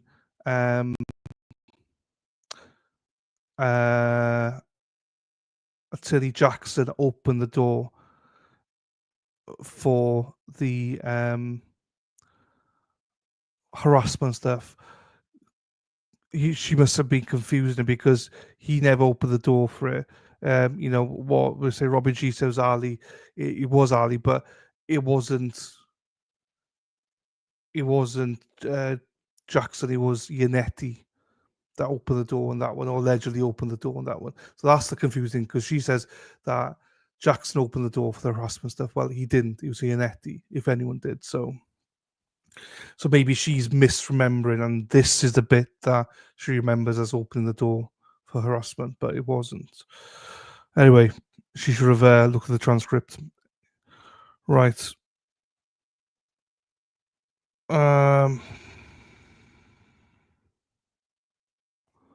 Right. Came to the area of 34 Fairview Road around 6 a.m. And you saw Mr. O'Keefe. Was he in the same clothes that you had seen him in earlier? He had jeans and I believe the same shirt on, yes. And nothing additional as far as jacket or anything like that you saw?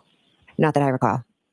Now, again, as you were driving down Fairview Road, if the defendant did not bang on the door and essentially jump out of the car and make a beeline over to Mr. O'Keefe, would you have stopped the car? No.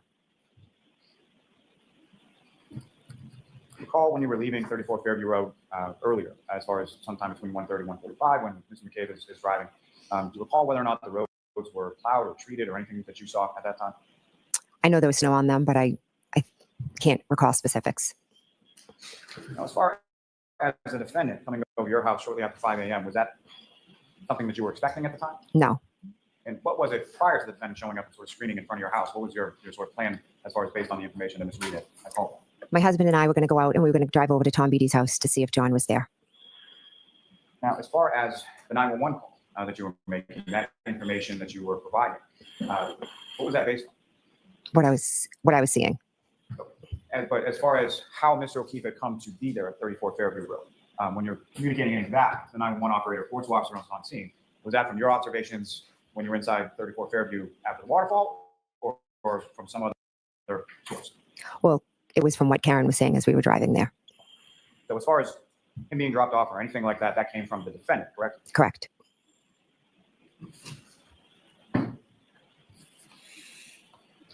Now, as far as you had been asked and you testified about going over to Trooper Proctor's house to meet with his wife, correct? Correct. And you testified about certain incidents of harassment that you had undergone, as well as Mrs. Proctor, is that correct? Correct. How long had that been going on for at that point? At that point, it started in April, and now I believe I went over there in September. And what, if anything, was the frequency of the harassment? Was it sporadic, or how often were you experiencing that? Daily, sometimes hourly.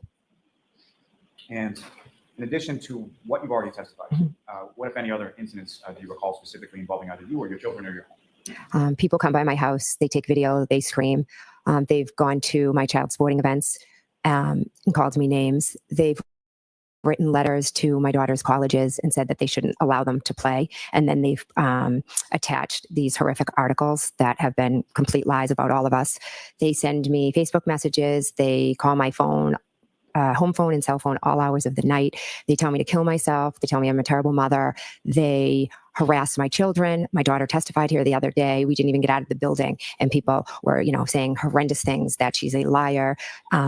Your mother should die. It's just, it's unimaginable what my entire family.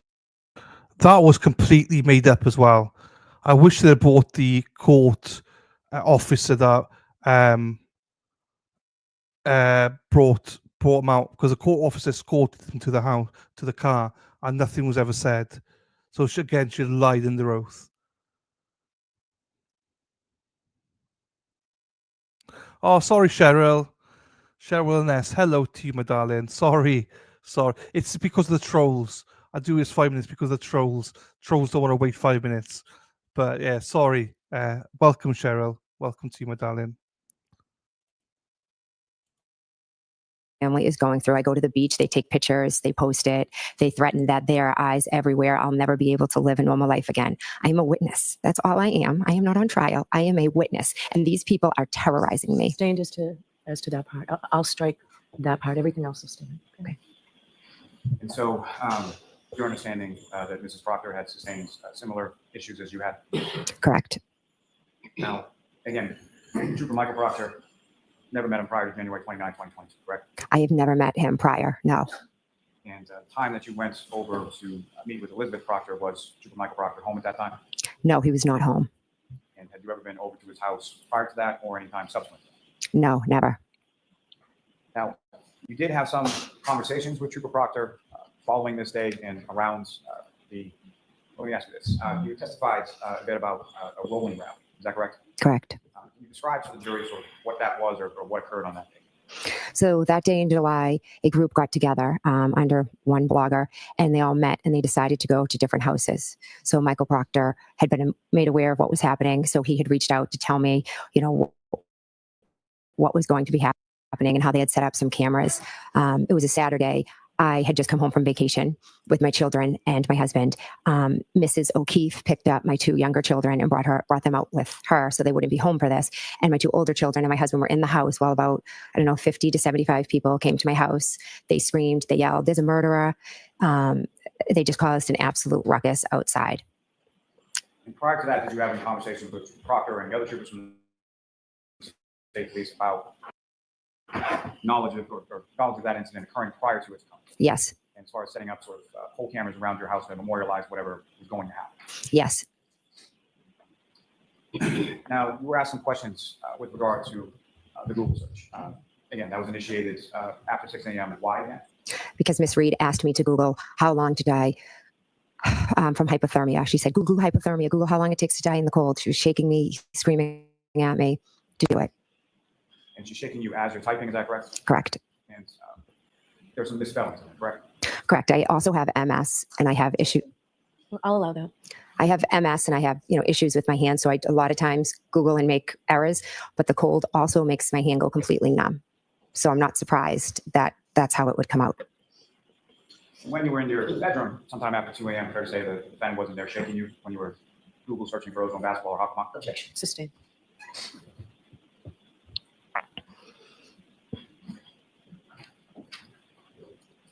One moment, John.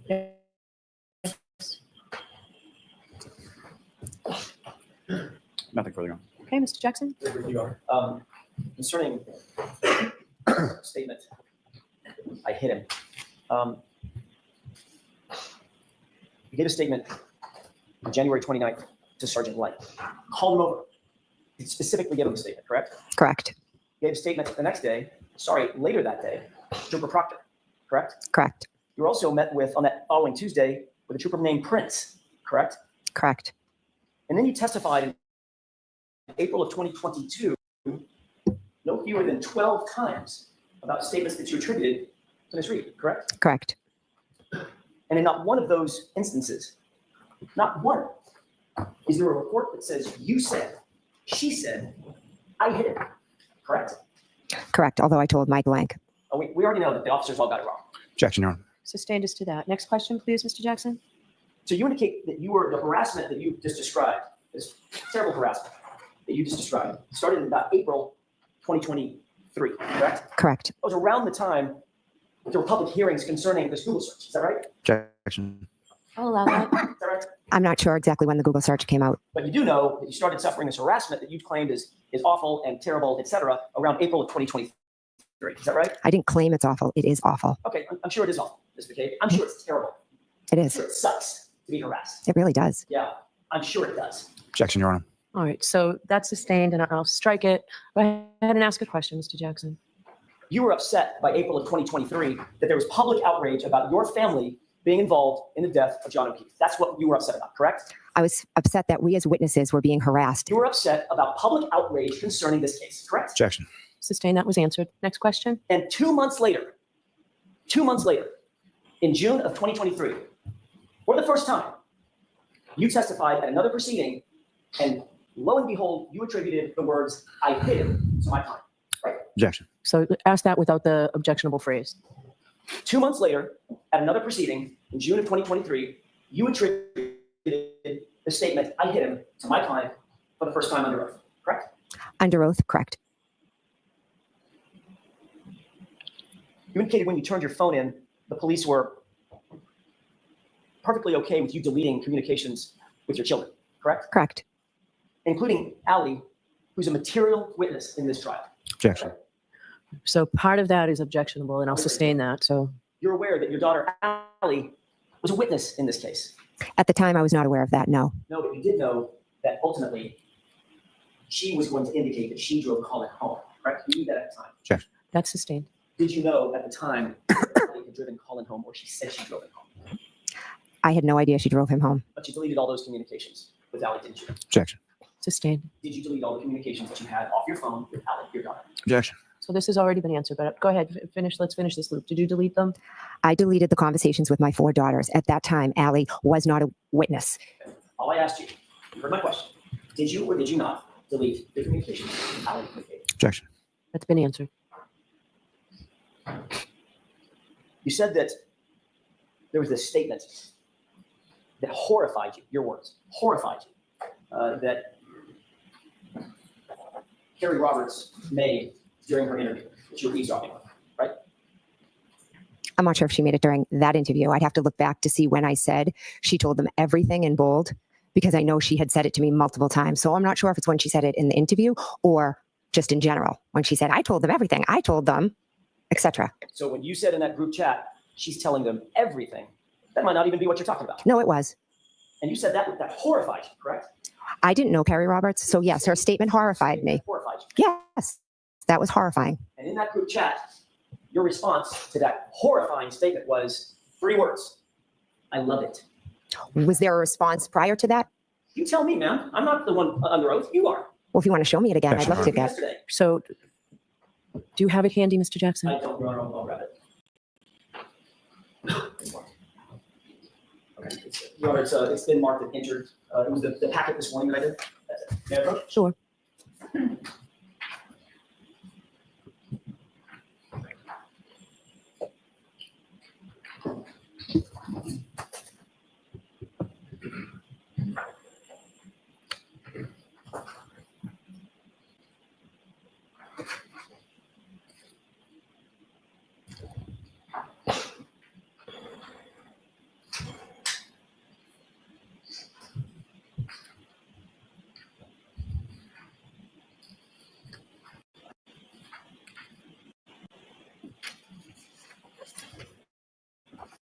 Take a look at those 2 pages. Could you tell me what pages, please? 169 and the second page, Ms. McCabe, if you would mind.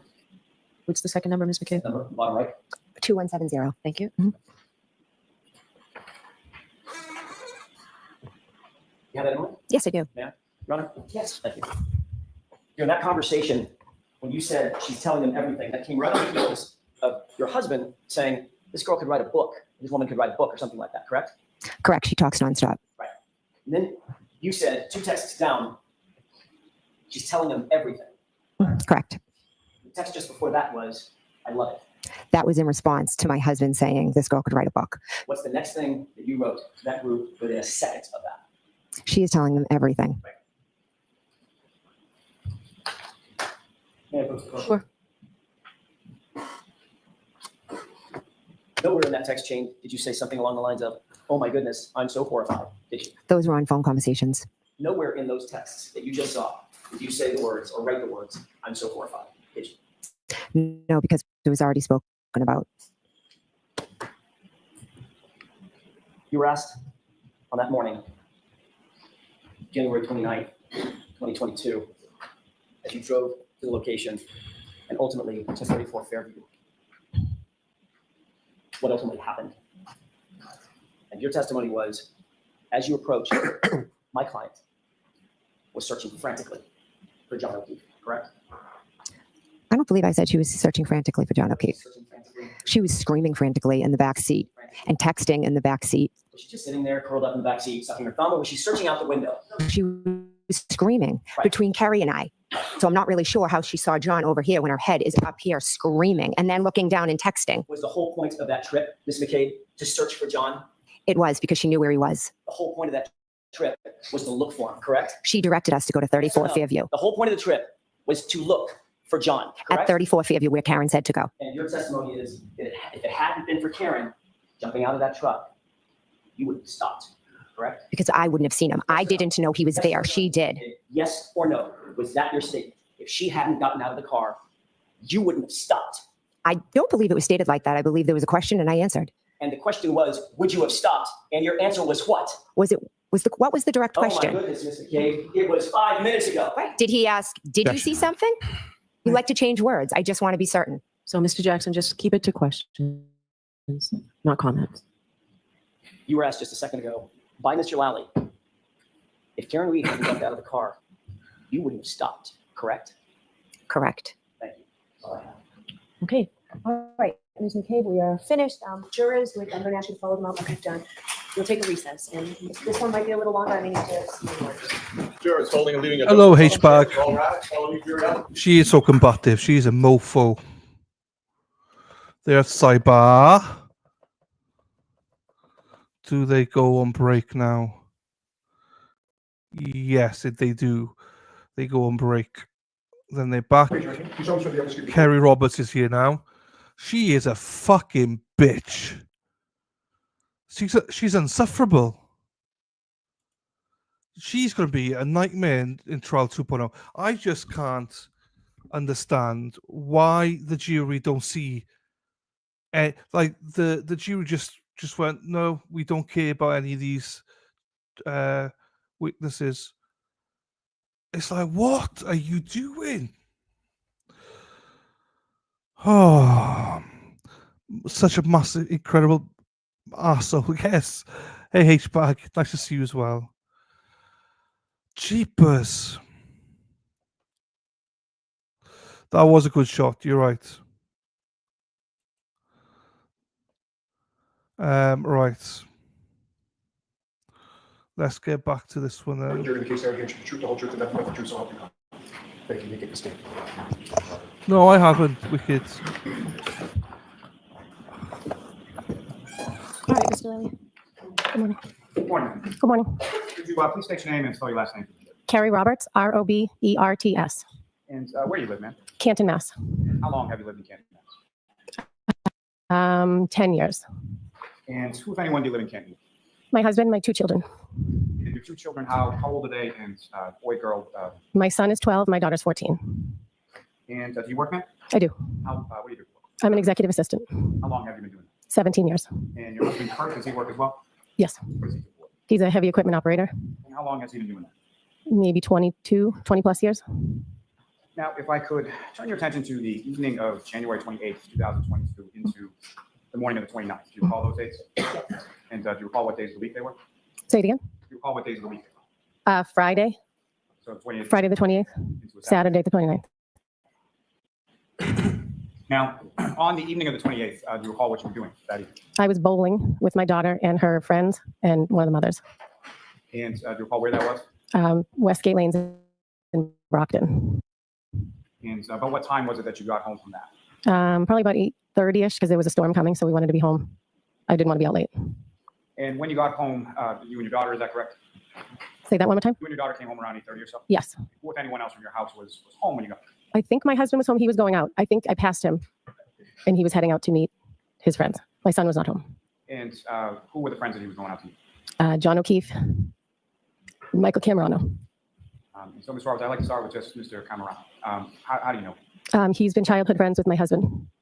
And do you know where your husband was going to meet Mr. Camerano and Mr. O'Keefe? Miss at McCarthy's. It's a bar in Canton. Sort of in the center of town, is that right? Yes. And Mr. O'Keefe, how do you know? I've known him since high school, And where did you go to high school? Braintree High School. And how is it that you came to know Mr. O'Keefe? How would you describe your relationship with Mr. O'Keefe? He was one of my closest friends.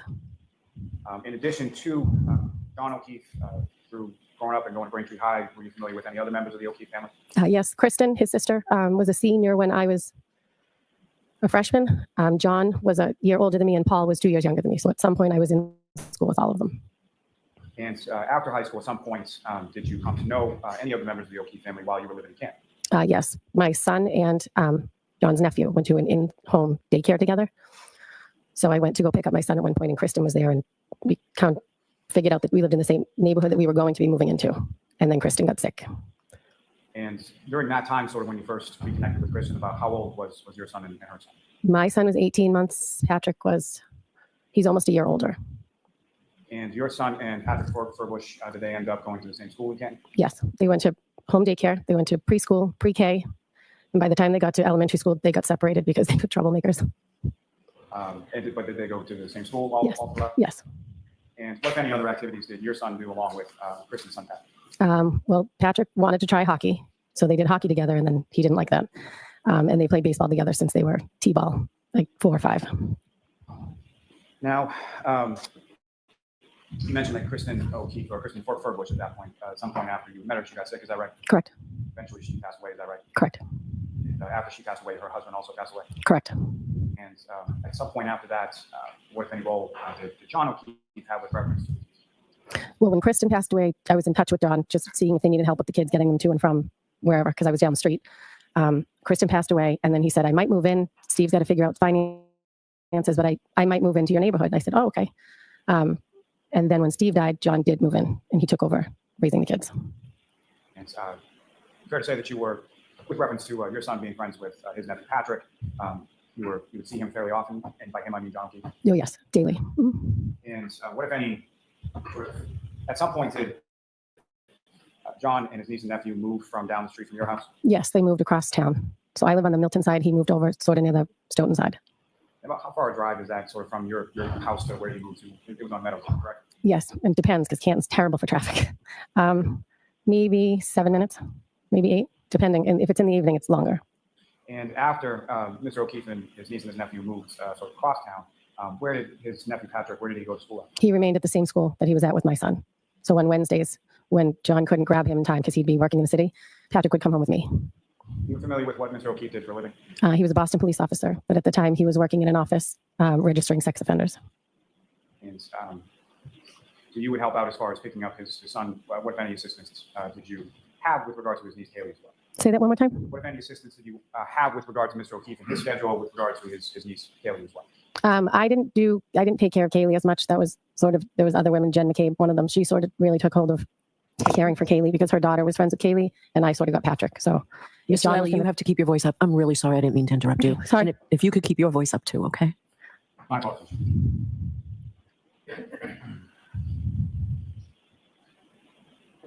And then through the years that you knew Mr. O'Keefe when you lived in Canton and your time being friends with him, what, if any, conversations would you have with Mr. O'Keefe in regards to any sort of relationships or dating or anything like that? Well, he dated a lot of people. So it depends. Your conversations with what, if any, sort of role would you have, or what, if any, knowledge did you have in reference to people that you date? My husband, whenever he would go on a date with somebody, he would have my husband come meet them, sort of say, like, what do you think? And he had a couple of girlfriends that were very nice. Now, at some point, did you become aware of a person by the name Karen? Yes. And when was it and how was it that you first came to know that person? John called me and said, Karen and I are going to stop by because we had people over. And I said, who is Karen? Because I didn't know if he was going to bring someone from high school and surprise me with a random, I had never heard of her. And he said, you know who Karen is? The girl I'm dating. I said, nope, but okay. And then they came over that night. And do you recall when about that was? I think it was sometime in July. In July, what year? What are we, 2020? So sometime shortly after sort of the COVID pandemic? Yes. How would you describe your relationship, if any, with Karen? She was like another person that took care of the kids. She took care of Kaylee and Patrick a lot, so I would coordinate with her if Ryan and Patrick were going to go to the golfing range, or if Ryan was going to go with them to the Red Sox game, that kind of thing. We weren't do lunch or hang out like girlfriends.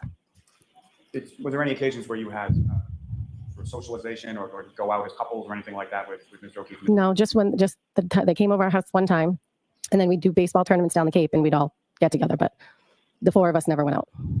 And just for clarity purposes, do you see Ms. Reed in the courtroom today? Yep. Identify her as to where she's seated or an article of clothing she's wearing? Say that again? Could you identify as to where she's seated or an article of clothing that she's wearing? She is seated at that front table, and she has a black and white suit jacket. All right, just ask the record reflected identification presented by the witness. Yes. Now, coming back to that evening of the 28th, your husband went out to meet Mr. Camerano in this room, correct? Yes. And do you know about what time it was that your husband arrived home that night? Maybe around 10:30. And after he arrived home, what, if anything, specifically do you recall the two of you doing or anything before going off to bed? I remember sitting on the couch, and the front door's right there, and it was open, and it started to snow. It had just started to come down probably about midnight, but it was coming down fast, so you knew it was little snowflakes usually mean a big snowstorm. And I said, well, it's starting, so we went to bed because we knew we weren't going out anywhere. And as far as turning your attention to the next morning. At some point you awoke, do you recall what it was that awoke you that morning on the 29th? Karen called me at 5 o'clock in the morning. And is that sort of a normal occurrence as far as Ms. Reed calling you and specifically calling you that early? No. And when you went to answer the phone, at some point did you look at sort of like the screen to your phone? I don't know. I just answered Ask this in a different way. As far as at some point, did you realize or did you know whether or not that call that at some point you answered, correct? Yes. And the call that you answered, do you know whether or not that was the first call Ms. Reed had placed you that morning or not? it. It was the second call, only from looking at my phone after, because I said, oh, shoot, she called me. She just called and I didn't. She called twice. And the phone call that you answered, what time was that? 5 on the dot. And if you know from looking at your phone, the phone call that you didn't wake up or didn't answer, do you know how long before that phone call was? I think it was a minute or two before. So 5 o'clock on the dot, you get a phone call, you answer it, and it's Ms. Reed, is that right? Correct. And that phone number, you had her sort of programmed into your phone as a contact, is that correct? Yes.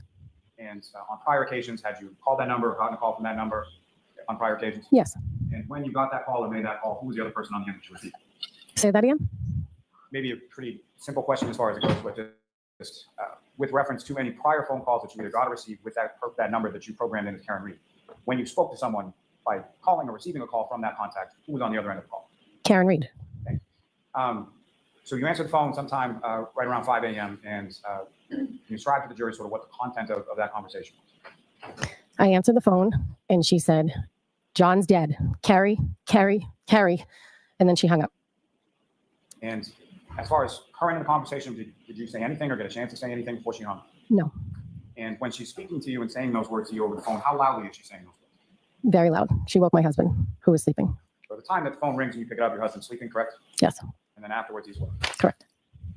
Now, what happened then? Then I got out of bed and Kurt said, what was that? I said, I don't know.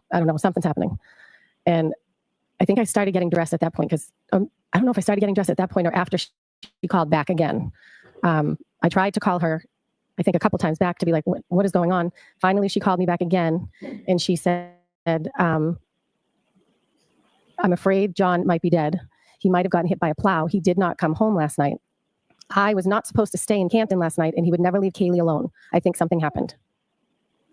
And do you recall earlier in the day of the 28th having any communication with either Mr. O'Keefe or Ms. Reed?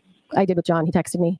Do you recall generally what that was about? My son got into a scuffle with some boy at school and Patrick wasn't in school at the time. I think he went to a doctor's appointment, but Patrick got wind of it. So John was calling to see if my son was okay. Now turning back to, again, that morning on the 29th, you called Ms. Reed a couple times. She didn't answer. Is that correct? Correct. And at some point she called you back? Correct. And about how long was it after that initial phone call that you had where she hung up? How much time it elapsed between that call and the next I one? don't know, maybe 5 minutes. And so when she calls back, she makes those statements to you that you just testified about. And upon her making those statements, what, if anything, would you respond? Then she said she checked Kaylee's phone to see if John had called. And I said, okay, where are you now? And she said, I'm driving. Can I come to your house? Will you drive my car? I don't remember anything from last night. We drank so much, I don't remember anything. And I said, you need to go home and be with Kaylee if she's there by herself. I'll go look for him or something of that nature. Because I said, you're going to get a DUI. You were drinking all night last night and you don't remember anything. You shouldn't be driving. All right. So next question, please. When you were talking to her on the phone, what, if any, observations did you make of sort of how she was speaking She was very frantic and her voice was elevated. She was very frantic. and the loudness that you were describing during the course of that first phone call? What, if any, observations did you make with respect to that in regard to the second? Same. Throughout the rest of the day, it was the same. Do you indicate to her that she needs to go home? Is that right? Correct. And what, if anything, she said in response to that? She said, I'm going to come to your house. Will you drive my car? And I said, okay. And after that, what did you do from there? I started getting dressed. I think that's when I was starting getting dressed. And my husband said, where are you going? I said, I don't know. Something happened. John didn't come home. Karen's worried. So I'm going to go help her. He said, you're not going anywhere. It's a blizzard. And I said, yes, I am. And I went downstairs. I started the car, cleared it off. And I sat there waiting and she didn't come. So I called. During the time that you're waiting in the car, do you know about how long period it was that you were waiting in the car? I would say at least 10 minutes of sitting in the car. And to that point, as far as when you went outside to the car, what, if anything, did you observe about the weather? And what, if anything, did you do with your car as you were turning it on? I cleaned the car off. I turned the car on. I got in it. And I thought to myself, well, she thinks he might have got hit by a plow or something. I'll see if there's any accidents. So I called the Canton non-emergency line. And I said, have there been any plow accidents? My friend's boyfriend didn't come home. And they said no. there were no accidents. So then I called Good Samaritan Hospital in Milton to see if anybody had been brought in a car accident. They said no. And then finally Karen called back. Before we get to that, just in reference to, at any point in time, did you call Mr. O'Keefe? Yes. And when you called Mr. O'Keefe, were you able to speak to Mr. O'Keefe? No. Do you know how many times you called Mr. O'Keefe? My husband called him, and I think I called him. And when was that in relation to you going out to your car and clearing the That was when I was in the house. Karen actually said, "Can you try and call him?" And you did, and you didn't get an answer. Correct. And do you know whether or not your husband got an answer? He did not. So you go out to the car, you're waiting, and you make a phone call initially to Canton Police. Is that correct? Yes. And do you know who you spoke to at Canton Police? I believe it was Officer Good. Is that someone that you knew in any way prior to this date of January 29th? We have mutual friends, but no, I'd never met him.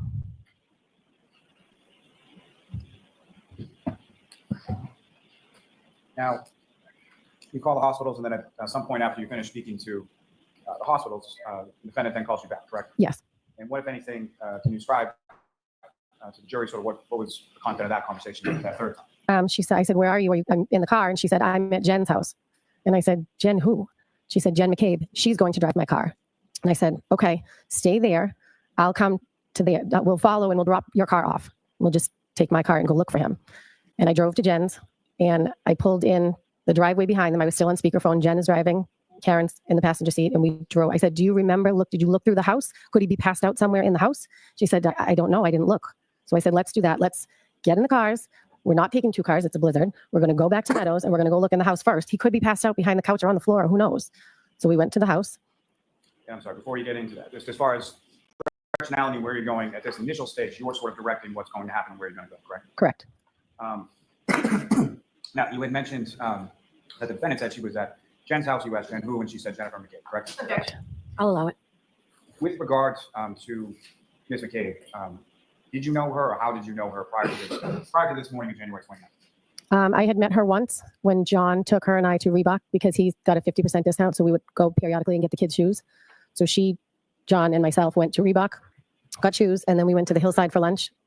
That was it. I wasn't friends with her. Is that someone that you had programmed in your phone as a contact? Did you have her information prior to January 29th? No. And when you went to Ms. McCabe's house that morning, how was it that you knew where Ms. McCabe's house was at that time? I picked up Kaylee there a time or two for John and brought her home if I was heading that way because Jen's house is on the way to John's. And so you go to Ms. McCabe's house, and can you describe to the jury sort of what you observe or what you see when you're first coming up to Ms. McCabe? I pulled in the driveway behind Karen's car, and Karen and Jen are in the car talking. I'm still on Bluetooth so I can hear them. And Karen said that she remembered leaving him at Waterfall. And Jen said, "No, I saw you pull up to my sister's house." And then at some point in the conversation, she said, "What about my taillight? What about my taillight?" And I looked, and there was a piece missing. But it was caked on with snow. You could tell there was a little black hole, but there was snow like caked on it, and it was a blizzard at this point.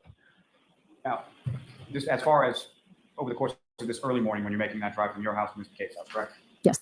So during that time, can you describe sort of what the lighting conditions were, what the roadway conditions were, what you observed as you were driving over there? It was not light out yet, and it was really bad driving.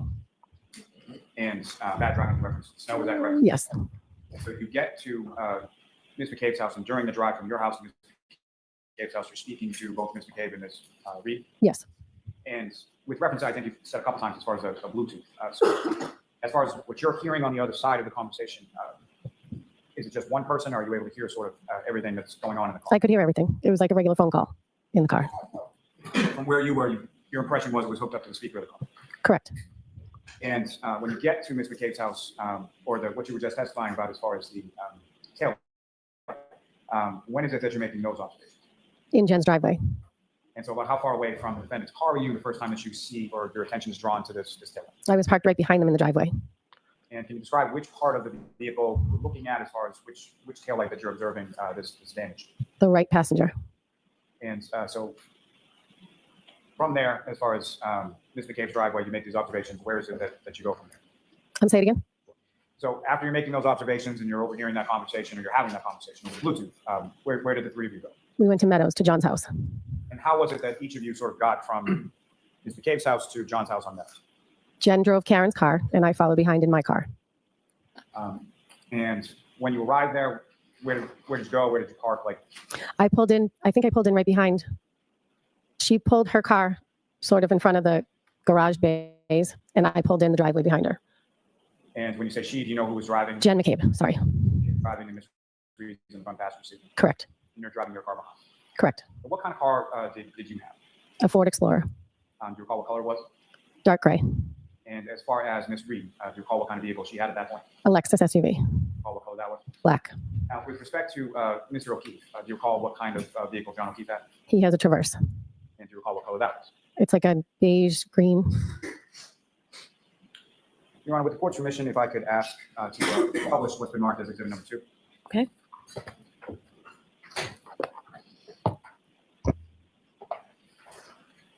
Mr. Roberts, directing your attention to the screen over here, do you recognize what is up on the screen? That's John's house. And does that seem like a fair and accurate portrayal of what John's house looked like at around the time of January 29th when you went over that morning?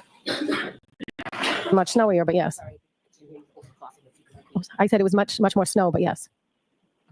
Now, not visible in this particular photograph with the driveway that you're talking about, facing Mr. O'Keefe's house in Meadows Ave, as we are in this picture, whereabouts would the driveway be, to the left or the right or something? To the right. And, Your Honor, with court's permission, if I could ask to publish what's been marked as exhibit 91. Okay.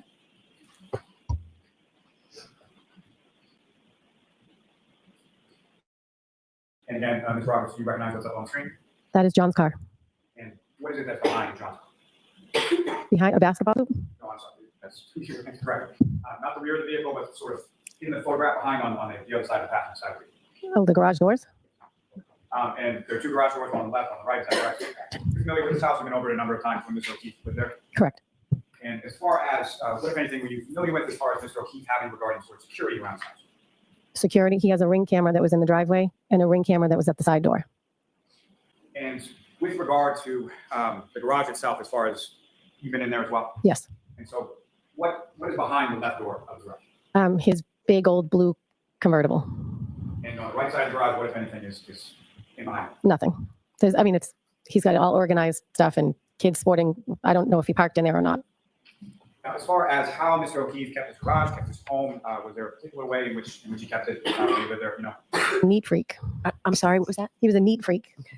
And as you enter into this garage, what, if any, access would you then have to inside the home? There's a set of stairs and it brings you right into like the mudroom, which leads into the kitchen. Now, when you would go over to Mr. O'Keefe's house on this occasion, or any rules or preferences would Mr. O'Keefe have with regard to equipment? You did not wear footwear in the house. You took your shoes off. And is that something that applies to people who live there as well as people who are visiting? Yes. And how would you describe that a relatively strict rule? Yes. Now, Your Honor, with the court's permission, if I could, I'd like to publish a portion of Exhibit 6, ring video. Okay. Gentlemen, if I could have from driveway video number 154.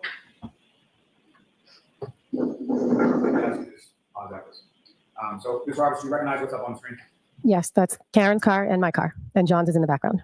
Now, in front of you on the desk, there should be a laser point. It's not just. Oh, thank you very much. So, pressing on that button and pointing toward the screen, if I could ask you just direct the jury's attention to where you see Ms. Reed's vehicle, where you see your vehicle, and where you see Mr. O'Keefe's vehicle as well. That is John's car. That is Karen's car. That is my car. Is this fair accurate portrayal of sort of where the cars were and what things looked like when you first arrived at Mr. O'Keefe's house, coming from Ms. McKay's house? Yes. Ms. Gilman, if you could. Now, with reference to any individuals that you observed in this video, again, using the laser pointer, could draw the jury's attention to who you observed and where they were. That is Jen McCabe, and that is Karen Reed, and that's me. And at some point, you enter in through the garage, is that right? Correct. Now, as far as the garage doors were concerned, when you came back that morning, what, if anything, did you notice about the garage? The right garage door wouldn't close. So it was open when you arrived? I don't recall if it was open when we arrived, but when we were leaving, it wouldn't close. And do you recall having any idea of how that mechanically worked, like how you would open, how you would close the garage door? Yeah, there's a code on the side. And at any point in time, when you noticed that the garage door was open, were you or any of the people that you were able to close that door? No. And so was that the door that you entered into in order to get into the garage, to get into the mud, and take off your shoes and whatnot? Correct. And when you came into the house that morning, you entered into the mud, what, if anything, did you do with your shoes, and what, if anything, did you observe Mr. Cape and the defendant do with their shoes? Jen and I both had taken our shoes off in the sort of steps in the garage before we entered into the mudroom. We took our shoes off, and Karen just walked in.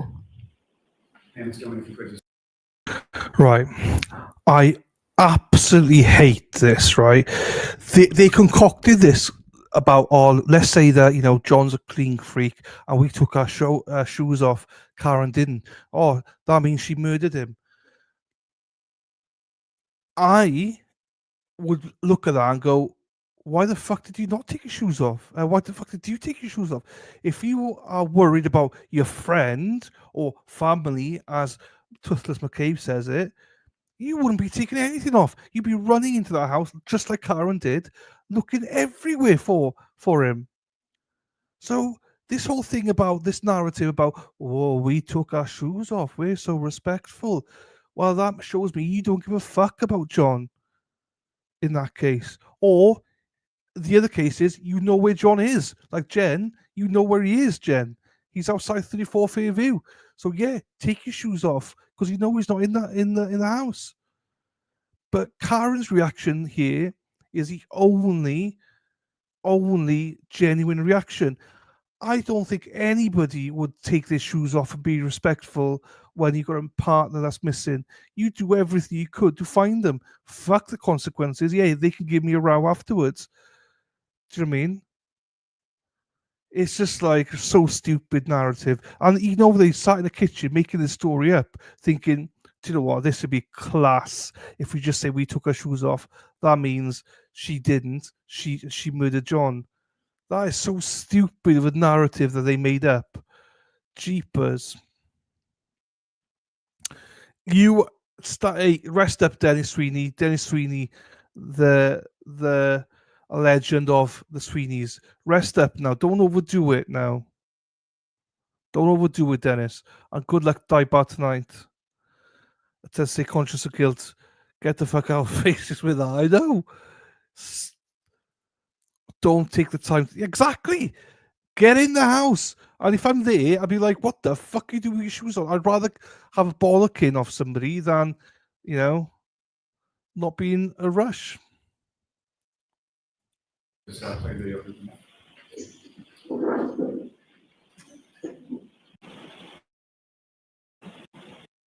Sorry, Deb, I forgot to boost it. I have boosted the audio now.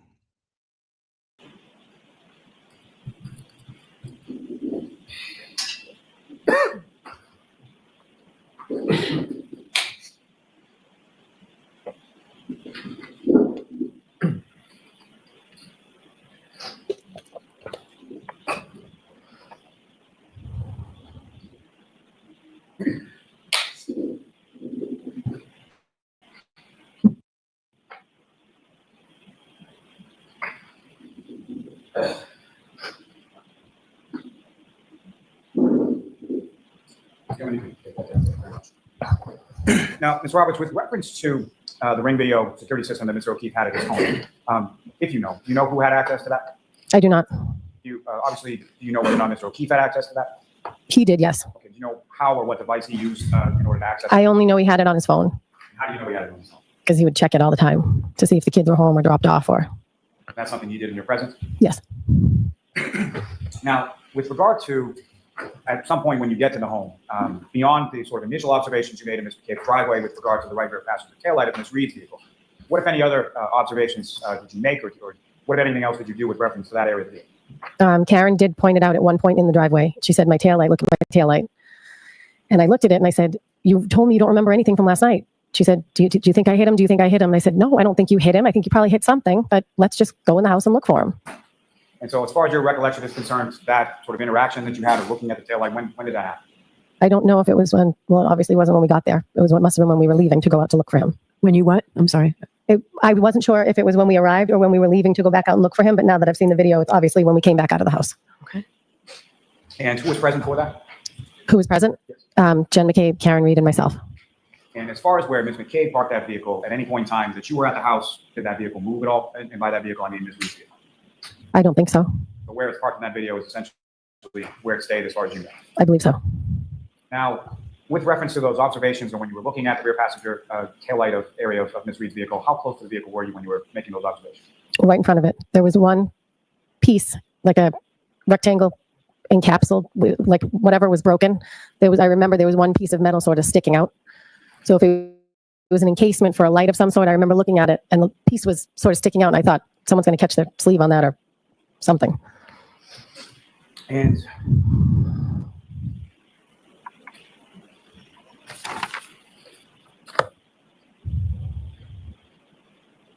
now from there, when you arrive at the house, you go into the house, you take out the shoes. What happened there? I started looking. Jen started looking. Karen, her and Jen went upstairs. I started looking downstairs. I started looking on the other side of the couches to see if maybe he passed out somewhere. And then I went upstairs, and Karen was standing in John's room. The bed was made. She was just standing there. Jen had gone in to talk to Kaylee. And then I said, all right, let's go. Now, He's not in the house. He's not in the house. As far as your knowledge of Mr. O'Keefe, him not coming home when any of the children were home, was that something that was normal? Him not coming home if the children were home? Yeah, he would not do that. And obviously you knew Kaylee was there, but what, if anything, did you know as to where Patrick was? He was at a friend's house. And was that something that you knew independent of this morning, or what had transpired up to that point? Say that again? How did you find out that Patrick was at a friend's house? You know? Karen said, I said, where's Patrick? She said he's at his friend's. So you were in the downstairs area of the home, is that correct? Yes. And looking through the rooms, you didn't find Mr. O'Keefe, correct? No. Now, at any point in time, did you go upstairs? I did. And when you went upstairs, where in the upstairs? Did you go? At the top of the stairs is John's bedroom. So I looked in there. I looked in the bathroom. I looked in the closet. I looked in Patrick's room. I looked in the other two bedrooms, and Kaylee was in her room. So Jen was in there, but I was looking through the house. And as far as Mr. O'Keefe's bedroom, when you looked in there, what, if anything, did you observe as far as the condition of the bed? The bed was made. You mentioned you looked in a variety of different rooms on the second floor. You said sort of 2 other rooms. What, if anything, were those other rooms used for, if you know? I think one of them was a computer room. It was the room that faced the front of the house, and the back room had a bed in it that Mrs. O'Keefe would stay in when she would stay over. And again, just to be clear, when you say Mrs. O'Keefe, you mean John's mother? John's mother, sorry. And as far as the computer room, who, if anyone, had access to that, if you know? Had access to the computer room. Yes. What was it used for? Oh, there was a desk with a computer or laptop. And do you know whose laptop that was, whether it was John's, whether it was the defendant's, whether it was kids? I don't know if it was the defendant's at the time, but John's laptop used to be in that room.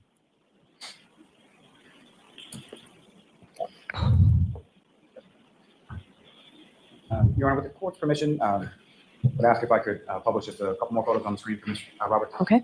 Ms. Gilman, if I could start with Exhibit 92.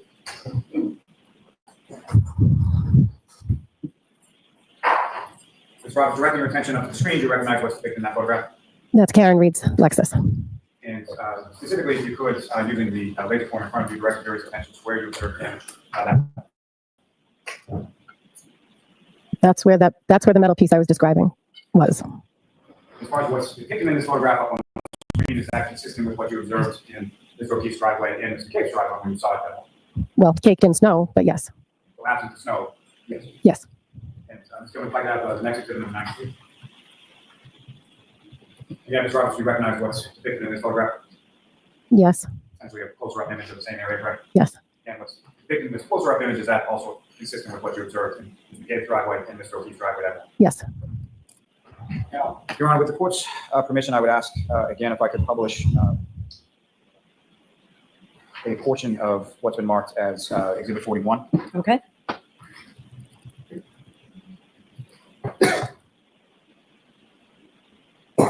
And Ms. Gilman, if I could ask you to fast forward to about 2 hours, 9 minutes, and 30 seconds.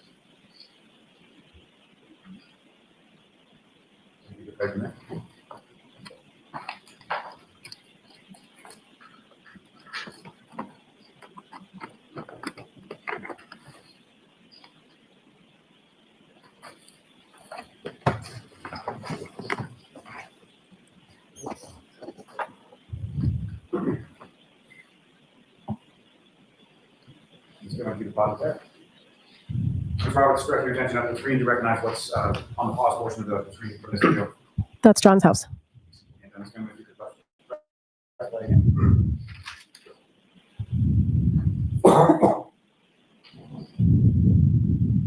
Ms. Gilman, if you could pause. And again, Ms. Roberts, directing your attention up to the screen to recognize what's sort of in front of the camera in the video portion of the video. That's Karen's car and John's car. And where you observe Karen's car and John's car, again, if you could just using the laser pointer direct your attention where you observe each of those in this still frame here. That's Karen's car. That's John's car. And are those essentially the same positions that you were talking about that the jury saw earlier in the ring video from Mr. O'Keefe's house? Yes. Your Honor, may I approach? Yes.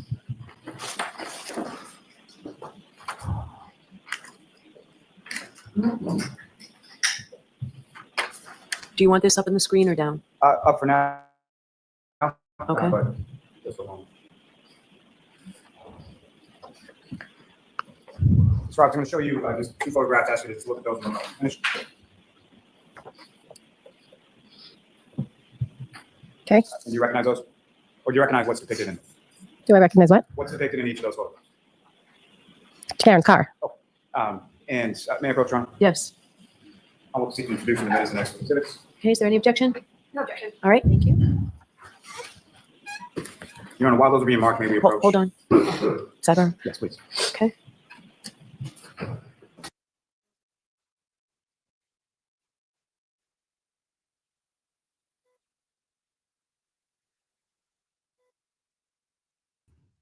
No, I don't think so, Kelly. I don't think they were ever dated.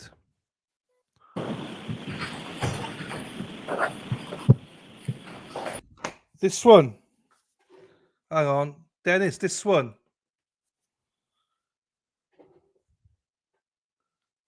Dean and Dennis walking down the street.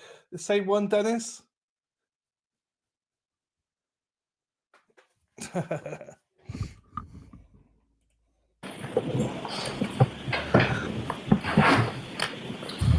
Your Honor, with court's permission, I would ask to publish first what's been marked as Exhibit 101. Okay.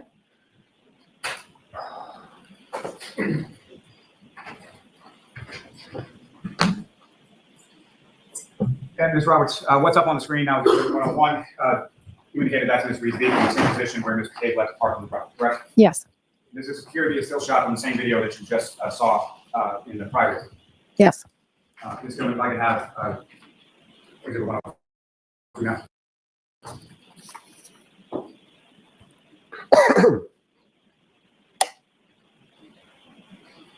And Ms. Roberts, what's up on the screen? That's the second photograph that I showed you just a moment ago. Yes. That's essentially a closer up or zoomed in image of what's in the same still image that you saw in the prior, correct? Yes.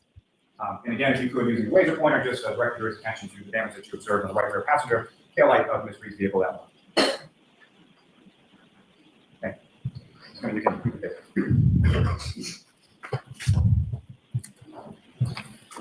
Now you go look through the home, you don't find Mr. O'Keefe, and what happens?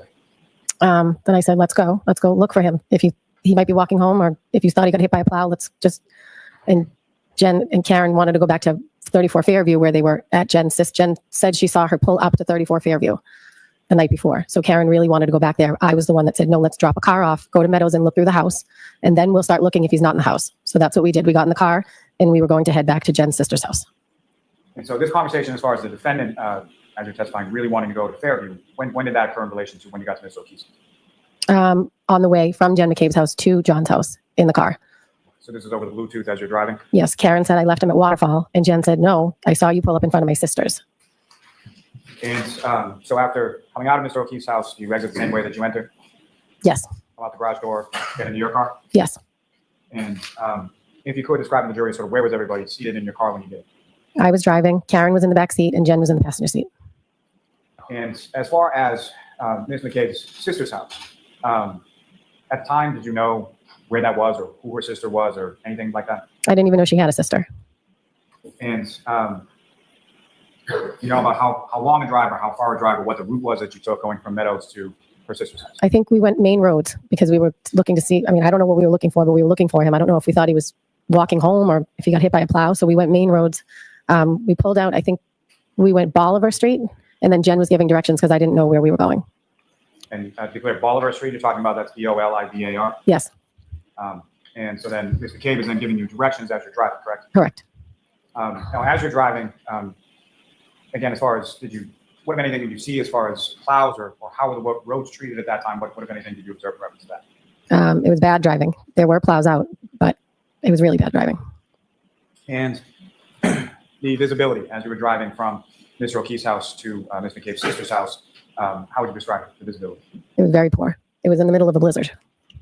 Now, when you get to the street, at some point you're directed by Ms. McCabe to Fairview Road, correct? Correct. And when you get to Fairview Road, do you recall whether or not you took a left or a right, or how did you come onto Fairview Road? Off of Chapman Street, I took a right onto Fairview. You took a right from Chapman onto Fairview. Correct. And as you're coming down Fairview Road, what, if anything, did you note or observe as far as the sort of elevation of the roadway? You go downhill. You go downhill? Yes. This particular area of Canton, obviously you've lived in Canton for several years. Are you somewhat familiar with this area of Canton? Yeah.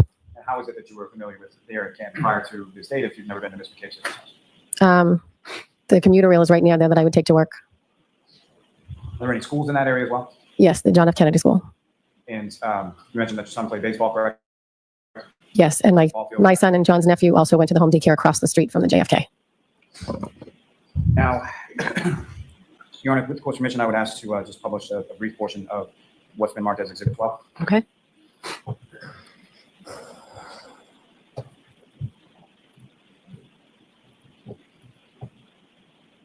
Gentlemen, what I'm going to ask is if you could push this video forward to 2 minutes and 30 seconds.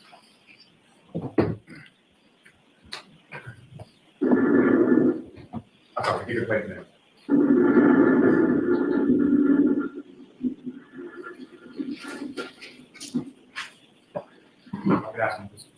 Mr. Roberts, from what you've seen on the video, as far as what's depicted in this video, is that a fair and accurate portrayal, consistent with what you observed that morning as you were driving around, going from Mr. O'Keefe's house to Mr. Kay's sister's house? Yes. And the turn that this vehicle is taking at this point in the video, about 2 minutes and 40 seconds in, do you recognize what street that vehicle is turning onto? I believe it's Fairview. And Ms. Gilman, if you could.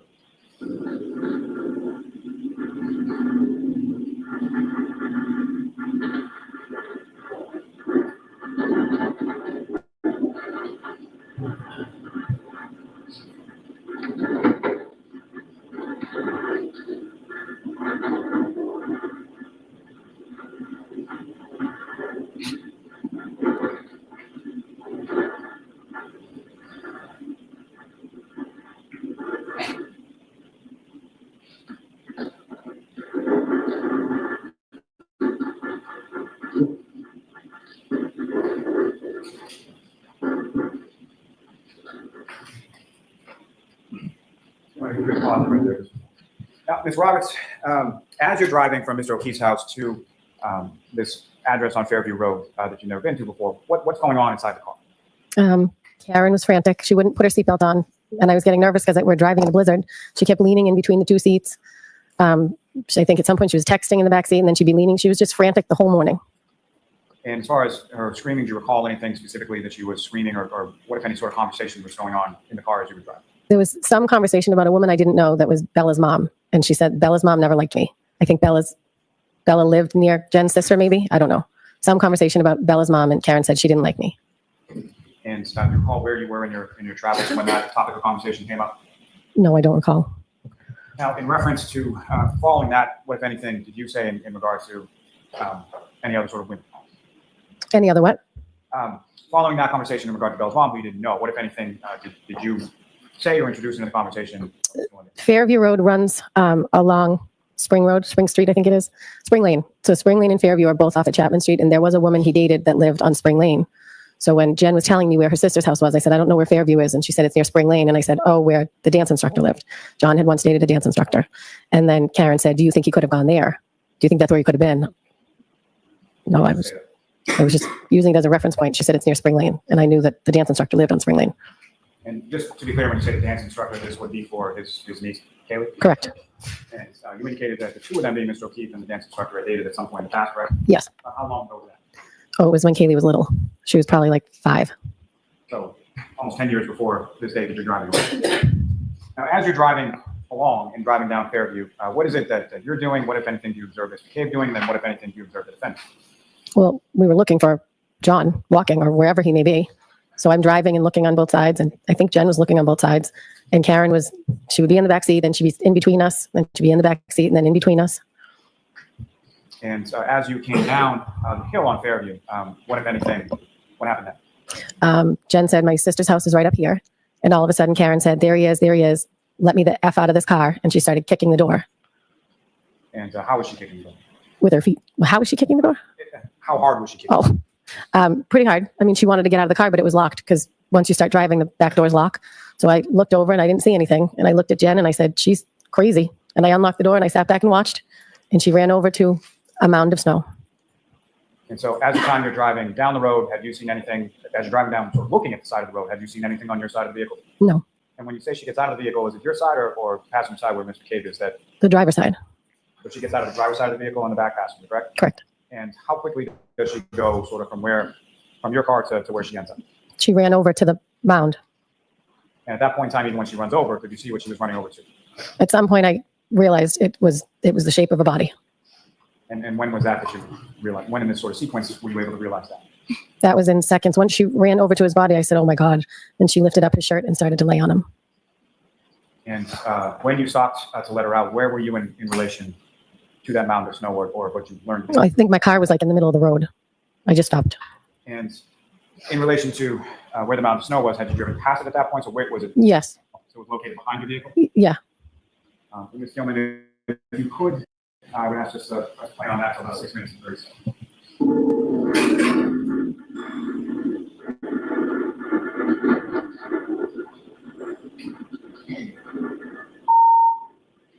Okay. What's depicted in the screen in front of this camera angle? Do you recognize what that is? That's my car. Is that essentially where you parked your car when Ms. Reed started kicking the doors and got out and ran over? Yes. Could you just press that for a moment? Now, from this video, you see where in relation to your vehicle, Mr. O'Keefe, where you found this road. With the pointer. Okay. Ms. Newman, if you could, again, just wait for about this to happen.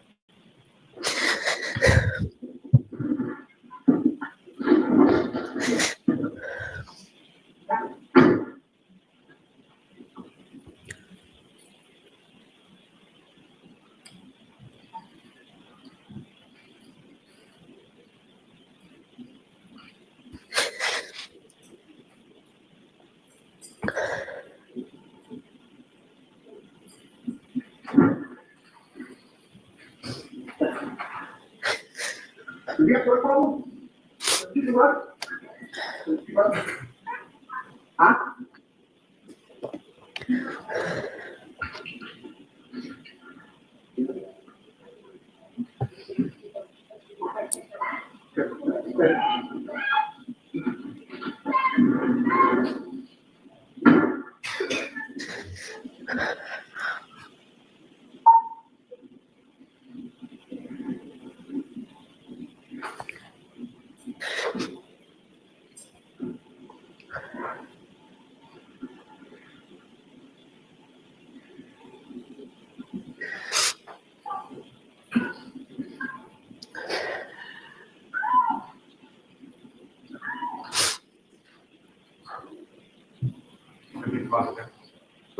Visuals on screen again.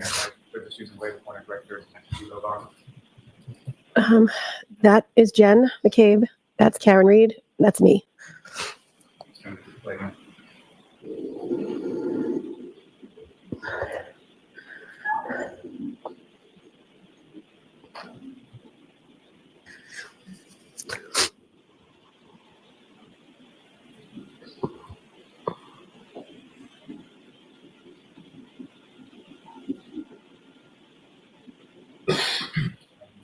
Get that down.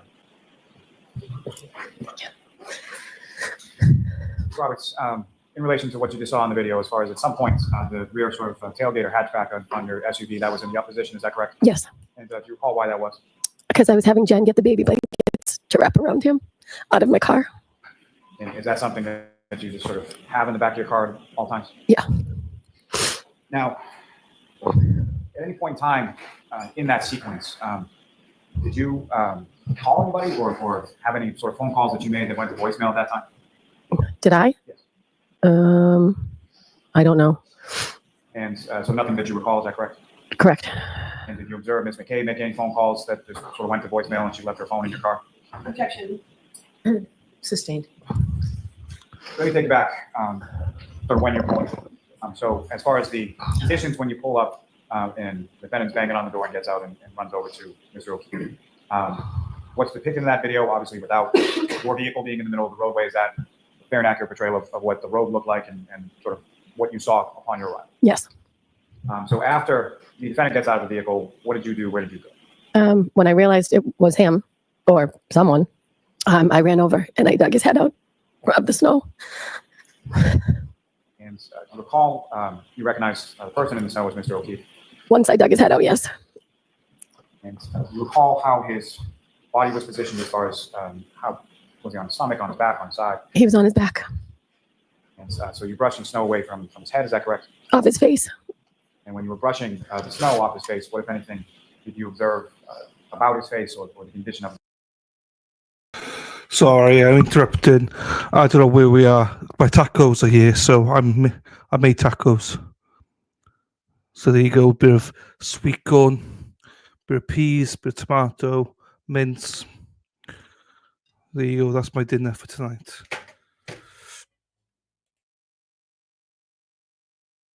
He had blood coming out of his nose and his mouth. And his right eye it looked like a golf ball. His left eye was fine, but the right eye looked like a golf ball. Now, you mentioned that you wiped some snow from around his head. What, if anything else, did you observe on the rest of his body? He was bleeding in the back of the head. So when I was wrapping I don't know why I was wrapping blankets around his head, but I didn't know. He had a cut on the back of his head. Do you recall which side of his head that cut was on? I don't. It just was blood on the blanket that was under his head. Now, as far as the rest of his body, did that have snow on it as well? Say it again, I'm sorry? The rest of his body, separate from his head area. What, if any, snow did you observe on the rest of his body? He was completely covered. And you know about how much snow was covering the rest of his body? I would say like 4 inches, maybe 3. I don't really remember exactly how many, but he was covered. And so with reference to Mr. O'Keefe, and when you arrived there, 3 of you being you, the defendant, and Ms. McCabe, what is it that you were doing when you first sort of come over to Mr. O'Keefe? Well, Karen was laying on top of him, and I told her to get off him because I was going to do CPR. And I said, Jen, you need to call 911. And I started CPR on his chest compressions, and then Karen was giving him mouth-to-mouth. And as far as CPR goes, is that something that you had any training in prior to this? Yes. And can you tell me a little bit about that as far as what if any training did you have as far as CPR was concerned? I get CPR certified every 2 years through the American Red Cross at work. So you start doing chest compressions, is that right? Correct. And you direct Ms. McCabe to call 911? Yes. And what was the defendant doing at that? She was doing mouth-to-mouth, and she was frantic again, running around. And as she was running around, what, if anything else, was she doing or saying while she was running around? Did I hit him? Did I hit him? Is he dead? Is he dead? Is that something that she said once or more than once? More than once. And similar to sort of the tonality or the volume of the voice that you were describing before, was that consistent when you're there sort of in front of the house? Yes. Now, in relation to where you were with Mr. O'Keefe, obviously you've never been in this house before, is that right? Correct. What, if anything, did you observe as far as overhead lights or street lights or anything like that around that area where you found Mr. O'Keefe? There was a fire hydrant, and there was some weird like electrical box thing sticking out of the ground. But you don't recall any sort of like overhead lights or anything like that? I don't recall. Now, this process of you sort of doing compressions and Ms. Reed is doing mouth-to-mouth and then running around, is the mouth-to-mouth that she's doing, is that sort of consistent or is it intermittent between, when is the running around in relation to the mouth-to-mouth? I don't remember which was first. I was concentrating on doing chest compressions. And so while you're doing the chest compressions, at some point do first responders start to arrive? Correct. And about how long was it from the time that you sort of get out of the vehicle, go over, realize it's Mr. O'Keefe, et cetera, and to when the first responders arrived? I don't know. Wasn't long. Maybe under 10 minutes. During that time, or during any amount of time that you were there, did you see anybody from any of the houses on the street come out of the house or any neighbors come out or anything like that? No. Once, if you recall, do you recall whether it was police or fire or ambulance or who showed up first? I don't know. I think the police showed up first or the EMTs. I just know the EMTs came over and said, we'll take it from here. I wasn't paying attention to what else was going on. So you're sort of focused on chest compressions, and at some point, some paramedic comes over and tells you they've got this. Yes. And so after that, where did you go? After that, where did I go? I stayed in the area. I think I went back over to the car. And as paramedics are working on, you're over by your vehicle, correct? I think so. And so where was, what were you doing, and where was Mr. Cave, and where was the defendant at that time? Karen was running around the body while the EMTs were trying to work on him. She was just frantic.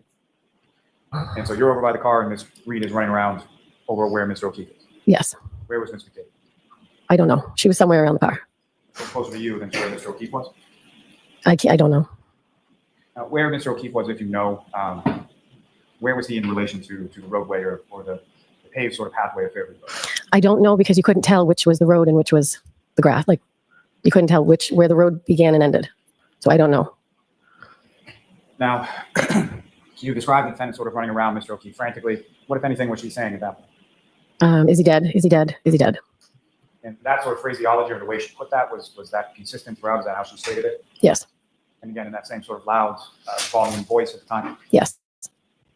Now, at some point, Mr. O'Keefe is taken from where he is by the paramedics to an ambulance, correct? Yes.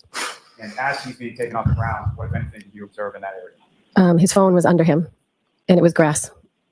Now, as far as the grass that you observed, how is that in relation to sort of the rest of the area where Mr. O'Keefe was? Everything else had snow. Everything else is covered in snow, and when he's lifted off the ground underneath his body, is that what the grass is? Yes. And his phone was where in relation to his body? As far as when he's lifted up, what part of his body had been open? Like maybe his shoulder, maybe it was like his back. So when they lifted him up, it was under where like his, whatever the right side of his back. And what I'm asking is basically sort of up towards the shoulder blade or down towards his lower back, if you. In the middle. And when you saw the phone on the grass, what, if anything, did you do with Mr. O'Keefe's phone? I picked it up. I put it in my pocket. And at some point, one of the first responders asked if I had it. I handed it over. Do you recall who that first responder was? No. Do you recall even whether it was a police officer, a firefighter, or a paramedic? No. Now, as Mr. O'Keefe is being taken from where he was located in Fountain to the ambulance, what happens then? What goes on from that? At some point, Officer Good told Karen to calm down because she was frantic. And at some point, Jen and Karen were in the back of a police cruiser to warm up.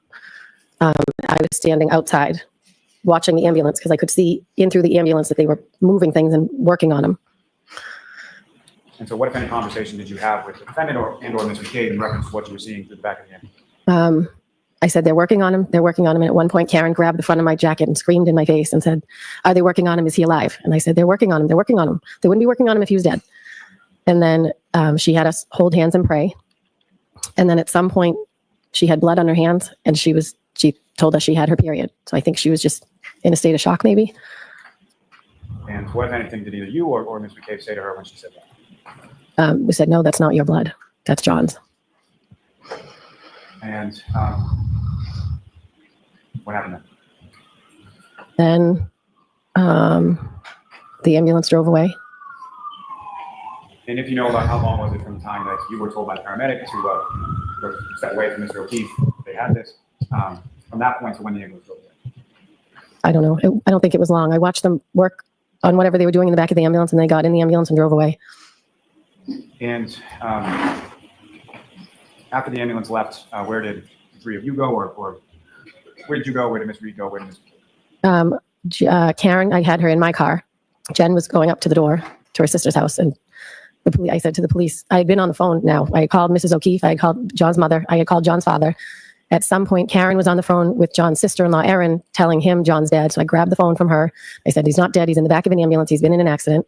And she said that Paul was going to go, John's brother, to the hospital that they were bringing John to.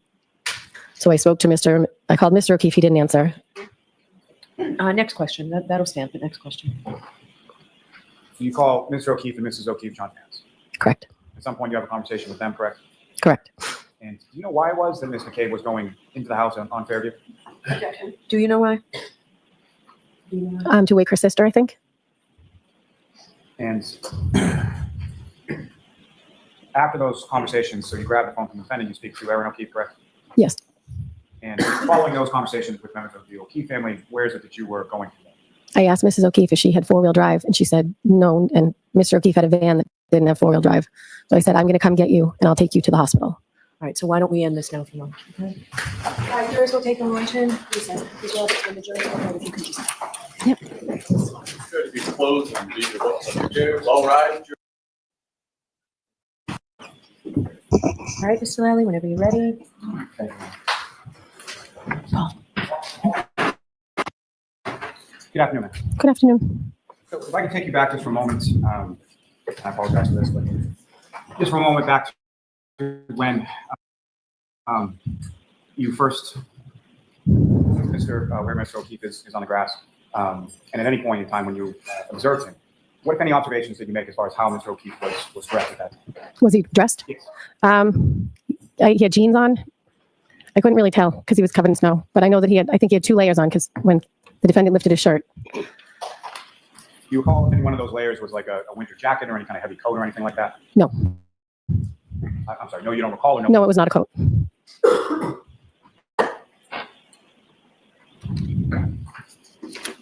Now, to take it back to when you were in front of the house and Mr. O'Keefe is in the back of the ambulance, and at some point in time that ambulance leaves, is that correct? Correct. And do you know where the ambulance was going? Good Samaritan Hospital. And following that, you mentioned that Ms. McCabe went inside the house, correct? Yes. And do you recall what it was that caused her to go inside the house? Objection. No, I'll allow that. Not what anyone said. I think she was going to wake her sister. And after that, was there anybody else that beyond sort of first responders or police officers and things like that, any other sort of civilian people show up that you recall? Matt showed up at some point, met Jen's husband, Matt. And that was before you left, is that correct? Yes. And just to be clear, you had, we'll get to this more in a moment, but you had left from the house once, come back, and then left again? Yes. And when her husband, Matt McCabe, showed up, which of those times was that vehicle? I think he was there when I left the first time. And did you have any conversation with him? I just said, he said, I said, I'm going to get the O'Keefes. He said, do you want me to come with you?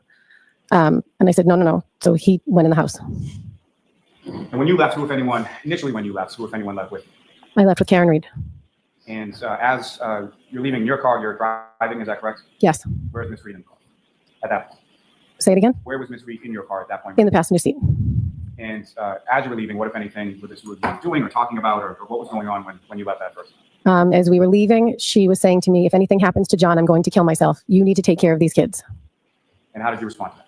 He's not going to die. No one's doing anything of that nature, or something of that nature, I said.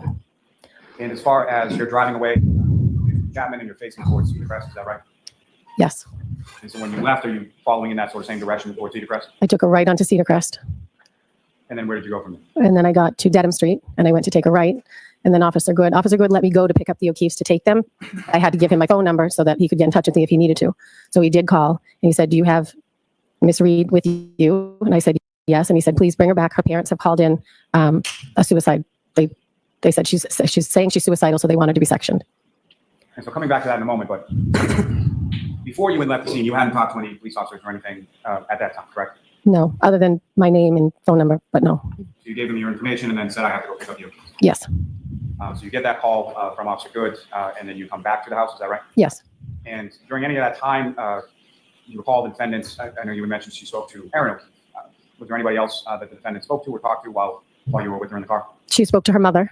And then I ended up taking the phone and speaking to her mother, and I gave her my phone number. And I said, I'm going to go to the hospital. She said, please make sure she does not have her purse. She has medication in her purse. I don't want her to take. And then when you arrived back at the scene, what happened next? She just got out of the car and walked to the ambulance. And who, if anyone, did you walk, and by she, you mean the defendant? I'm sorry, yes. And who, if anyone, did the defendant walk from your car to the ambulance? She just walked. I think she just walked by herself. I had her phone because I had been talking to her mother.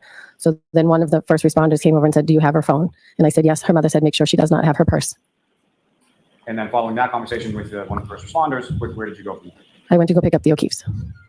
And as far as your drive from Canton, you went to, where did the O'Keefes live? Braintree. So your drive from Canton to Braintree, and then subsequently from Braintree to Proctor. What, if anything, did you observe about sort of the driving conditions at that point? I was actually on the phone with Katie Camerano, and I spun a couple times on 93, right near the Braintree exit, so that when I got to the O'Keefes, that we went back roads to Brockton because I didn't want to go on the highway. And as far as the O'Keefes, as far as in your car from Braintree to Brockton, that was both John's mother and father? Correct. And at some point you get to the Good Samaritan Hospital in Brockton, correct? Correct. And do you know about what time it was that you got there? I don't know. When you arrived, where is it that you and the O'Keefes sort of go within the hospital? John's brother Paul had already arrived, and then we all walked in. We were in the waiting area. John's cousin actually works on the switchboard. We had been talking to her on the way in because with COVID restrictions, we didn't know if we were going to be able to get in or. So she had come out from the switchboard, her office, because she knew there had been an accident. So she came out to greet her family, and then I asked her to take me to the bathroom to clean up and to the chapel. And why was it that you had to go clean up? Say it again. Why was it that you had to go clean up? Because I had blood on my hands. Now, Ms. Roberts, you mentioned that during part of the drive from Canton to Braintree, you spoke to Ms. Camerano, correct? Yes. And during either that drive or the subsequent drive from Braintree to Brockton, who, if anyone else, did you speak to over the phone? And Karen called me repeatedly from the ambulance asking if I was going to come to the hospital. Then she called when the O'Keefes were in the car and said she dropped him off at a party. And Mrs. O'Keefe said, "You just left him." And Mr. O'Keefe said, "Leave her alone. She's been through enough." She called a few times while we were on the ride. And then she called a lot when we were at the hospital asking if I knew anything, if he was dead, is he dead? She would hang up and then call back, hang up and then call back. And if you know about how many times was it? At least 10. And that same sort of phraseology that she was using on scene as far as it's dead, she repeated that in the phone call with the hospital. Yes. Now, once you arrived at the hospital and you were able to clean up a little bit, where did you go from there? What happened? I went to the chapel and I said a prayer. And then I went in and talked to John's cousin, and she said that Dr. Rice was going to ask to meet with the family and that they would be told how John was doing and that they would bring John's family back to see John. So when I came out, they were being called in by Dr. Rice, and I sat in the waiting area. And so after some period of time sitting in the waiting area, what happened then? Mrs. O'Keefe came out and told me John was gone. And then she asked if I wanted to see him. So I did, because I figured it would be better than when I last saw him. Maybe he was cleaned up, but it was not. It was worse. Sorry, ma'am, but as far as say that it was worse, back into a room where John was, is that right? Yes. And what did you see? He was in a neck brace, and both eyes were huge. Whereas when I found him, it was only one, but they were like black, almost like filled with, I don't know, blood or fluid. They were huge. Beyond what you observed in his eyes, what, if anything else, did you see on John's body as you were? He had scratches on his arm, Do you recall which arm it was? his right arm, Do you recall where on his arm? like here. That's the record reflected the witnesses pointing to her forearm. Yes.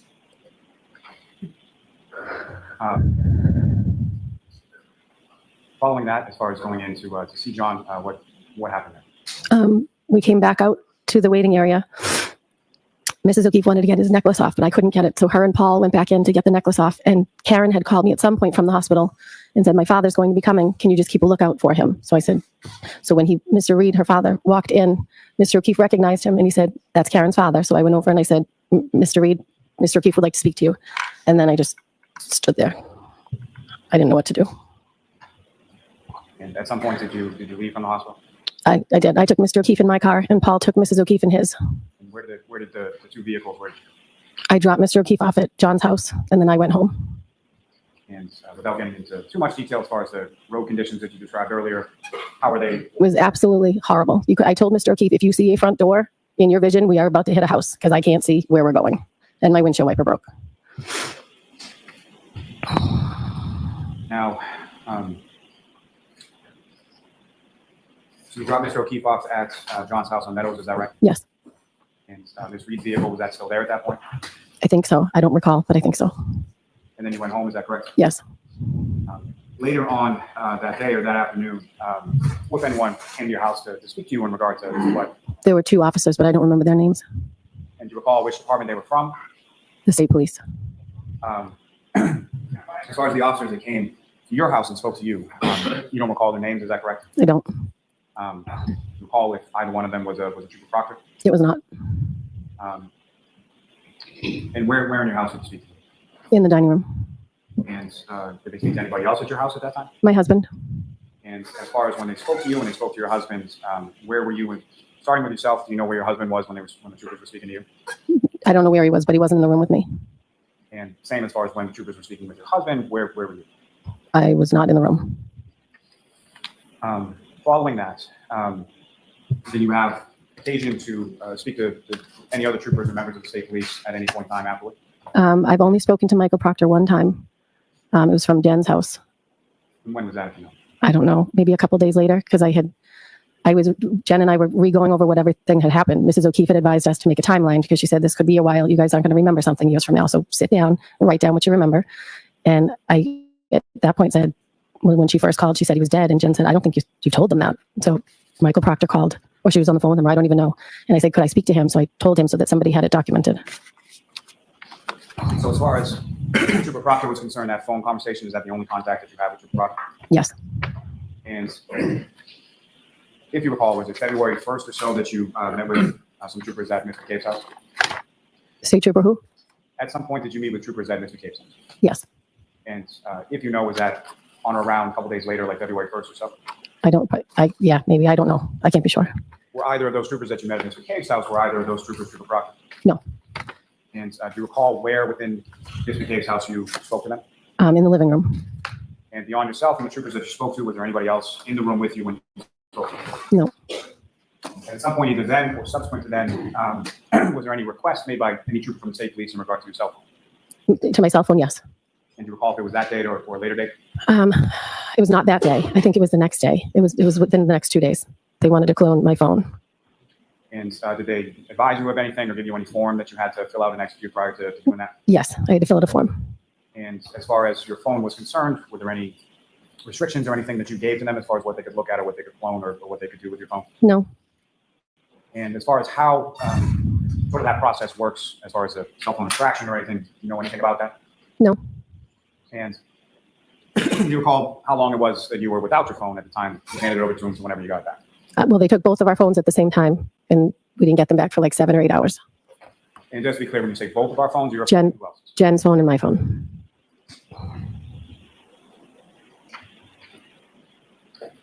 Now, at some point or at any point, did you give any kind of interview or have any conversation with any officer from the Canton Police in regard to what happened that day? No. And are you familiar with a Canton officer named Michael Lang? Yes. How do you know? My daughter and his daughter are friends. So beyond your daughters being friends, is that someone that you know or that you socialize with or anything like that? No, I mean, they've come over to my house, his wife and him, one time, but we don't hang out with him socially. His wife and I are friends. Now, at some point around this date, around January 29th, let me ask you, turning to the next day of January 30th, do you recall what you did that day? We went over to the O'Keefe's house, my daughter, Jen, and Jen's daughter, and myself. And following that, do you recall where you went? My daughter wanted to get dropped off to her friend's house at Mike Lank's. And so after leaving the O'Keefe's house, is it still the same as far as yourself, your daughter, Mr. Cave, and her daughter? Her daughter stayed at the O'Keefe's. And as far as Mr. Cave was concerned, was it after dropping your daughter off, did you go anywhere with Mr. Cave after that? I just stopped at Mike Lank's house, I think, and then we went home.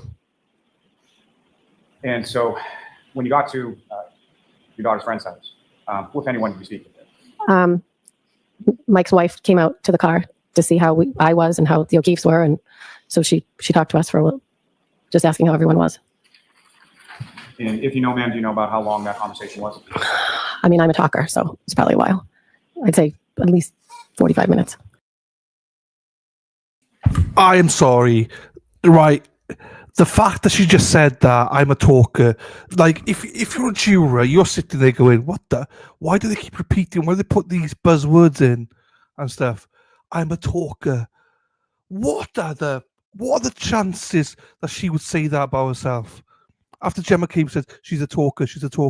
Well, I don't know, I'm a talker. Shut. You don't say that by yourself. No.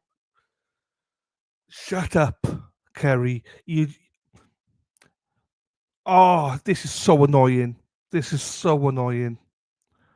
So annoying listening to this bullshit. You say you love John. Do you fuck? You little piece of shit. And I'm sorry about my language. I do apologize in advance for my language. I'm sorry. I'm looking at Dennis's ding dong right now.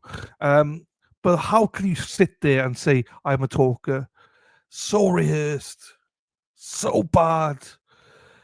And you sit there saying that you love John. If I was a McCabe family, not McCabe, sorry, O'Keefe family, can't they see through this? Like, can they not see? I would be questioning, if I was Paul O'Keefe now, I'd be questioning, jeepers, they seem to repeat donuts. Well, actually, Paul O'Keefe would be all over the donuts, but I meant donuts as a tradition. Carrie's a talker. You know, all these things they keep having to repeat themselves all the time. It's just too much. I agree, H-Bug. I agree, Kerry. You are part of it. But yeah, you bought into this, so you are a mofo. You are part of it, so you're a piece of shit. That's just too much for me. I'm sorry, but That's just too much. You can't do that. Right. Yes, I agree. Next time, the better question. I think they know more now than they did. Right, let's go back to her. This fucking bitch. Was that a conversation like through the window, or did she get in the car? You know, I think she got in the car. She was in the backseat because it was freezing. from that conversation, do you recall anything beyond sort of how people were doing, or anything? Did you discuss anything about sort of what you had seen or what you had heard the day before on the 29th? I don't recall. It was just a regular conversation. Well, not regular, obviously, but she was more concerned how the O'Keefes were doing, how the kids were doing. And then after you left from the Lanks house, where did you go? Where did you and Miss McKay go? I don't know. I'm assuming home.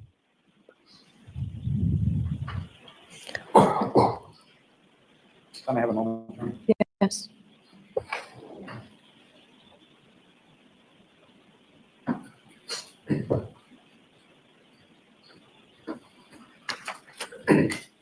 May we approach this briefly? Okay. Before we approach, hang on. Let's have a look at what Jackson and the Annettis doing together. Hang on. Do we think that Jackson asked Yannetti, do we cross? Yeah? Yes. Jackson's asking, do we cross? Yannetti's like, no, let's not cross. He's telling Little, let's not, he doesn't want to cross. That's what that scene looks like to me. They asked Yannetti, and Yannetti's like, no. No, I agree. Let's not. Sally, keep scrolling. Good luck to your son. I broke my arm when I was 7 years old. No questions, Your Honor. Okay. All right. Hell of a thing. But he's still young. He'll recover. Right, now for these mofos, the And Mr. Lally, I'd like you to tell me when you want me to give that instruction. Sullivan sisters. I think it's So just wait. Sullivan sisters, or how are they known as the raise your slip. hand. Do someone Good afternoon, ma'am. Good afternoon. Could you please state your name and spell your last name? Laura Sullivan, Sull. Aruba. Right, hang on, let me get this. I was on mute. There you go. IVAN. And where do you live? Pembroke, Massachusetts. And how long have you lived in Pembroke? Almost 6 years. And who, if anyone, do you live in Pembroke with? I live with my boyfriend and our 3 children. 2 stepchildren that are with us half the time, and then my son, Ben. And your son, how old is he? He's 10. I'm sorry. 10. Sorry. And your stepchildren, how old are they? 15 and 13. Now, do you work, ma'am? I do. What do you do? I work in human resources. How long have you been doing it? Just over 6 years. And if I could turn your attention to New Year's Eve of 2021 into New Year's Day of 2022. Do you recall that time frame? I do. And do you recall where you were? I was in Aruba. And if you could explain to the jury sort of how often, was that a regular trip that you did around that time of year? Yeah. We've been doing a trip like around that time for, I'd say, 5 or 6 years. This will be our 6th year, I believe. And over the course of those 5 or 6 years that you've done that, when you say sort of we, how did that start and how was that expanded, if at all? So we've been going, Josh and I have been going to Aruba for years. In 2021, post-COVID, we decided to bring our children. We had never gone with them before. And since it was post-COVID, a lot of people are kind of stir crazy. And a group of our friends jumped on board. And so we went from just the 5 of us going to approximately 60 people. And as far as yourself and or the other people, how, was this all at one sort of facility or how were the bookings done? So we all stayed at the Renaissance, which is in downtown, and we buy timeshares. So it was a timeshare resort where we would purchase weeks that people owned. And so if they weren't going for that year, we would buy a week. So we were able to get, I think it was something, close to 20 rooms for all of us to go for the same week. And as far as the planning in regard to that year in particular, when did that planning process sort of begin? It starts approximately a year in advance because the rooms go on sale almost immediately because people want to get rid of them. So I would say it was probably around January of 2021 that we booked our room for that year. And once you had booked your room, as far as the family and friends group that you were talking about, how was that sort of put out to them, like through what means? We would, I would post on Facebook, more rooms are available for Aruba if anybody was interested in going. So the timeshare owners would reach out to me directly. Is there anybody else who would want to go? And we would look for any interested either friends or what have you to join our trip. And so at some point in time over the summer of 2021, say July or August or so, was there someone who, a friend of yours that reached out in regard to joining or possibly coming on the trip? Yeah, I received a text message from John O'Keefe interested in learning more information about our trip. And if you could describe to the jury sort of, how did you know John?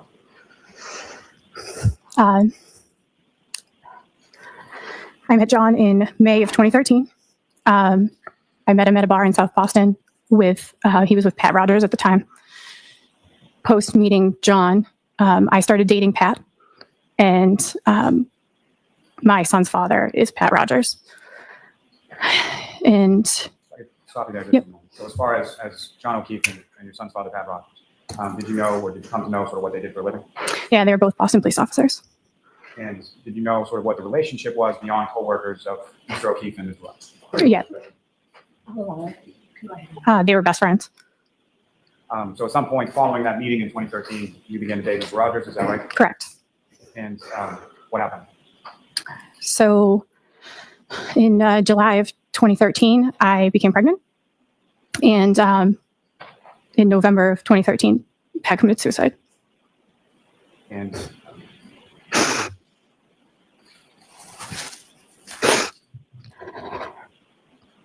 okay. Yeah. Following that, how would you describe sort of the relationship with Mr. O'Keefe, or how did it evolve? So in November of 2013, I was on a work trip, and I had not had the best conversation with Pat. It was kind of, it just didn't feel right. And I called John and said, you need to go find him. I can't get a hold of him. He won't answer his phone. And so John left his nephew's birthday party and called a bunch of people on the way. And ultimately, Pat was found in the basement of his house. And John was there immediately following, but he was the one that found people to go find Pat. Immediately following that, John never really left my side, as a support system. And at some point following that, you had your son? Yeah. And before or after that, at some point, did you have a conversation with Mr. O'Keefe in regard to your son? It was his birthday, December of 2013, and we went to the Playwright, which is where we had all met. And I gave him a card and I asked him to be Ben's godfather, and he said yes. And in relation to your son, was Mr. O'Keefe, was John involved in your son's life? Yes, very much so. And how so? He was every birthday, Christmas. He was always in contact. He was the first person in my delivery room after I gave birth. He was a constant. He was a connection to Pat, and always making sure that Ben was taken care of in the sense of being there to tell stories or what have you from his relationship with Pat. And through sort of his relationship with you and your son, Mr. O'Keefe also become familiar with your family as well? Yeah. Yep. And in regard to your family, was there some kind of term or how would they refer to Mr. O'Keefe? The Godfather. He was called the Godfather to almost everybody. Now, ma'am, if I can turn your attention back to that summer of 2021, you received a text from Mr. O'Keefe, is that right? Mm-hmm. And So I'm sorry, you do have to say yes or no. Oh, sorry, yes.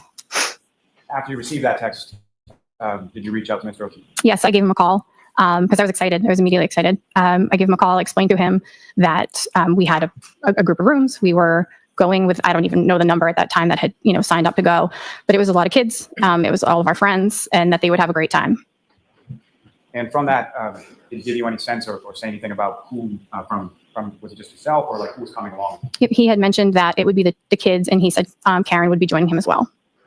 And at that point, at some point subsequent to that, you knew him to be referring to Karen, correct? Yes. At that point, had you met Karen Reed? Did you know who that was? I had not. I knew that they were dating, but I had never met Karen, no. And in addition to himself, it would have been Mr. O'Keefe, Ms. Reed, the defendant, and his niece and nephew, Patrick and Taylor? Correct, yes. And if you know, in relation to your son, as far as Mr. O'Keefe's nephew, Patrick, where are they in relation as far as age? They're like 3 years apart. 3 years apart.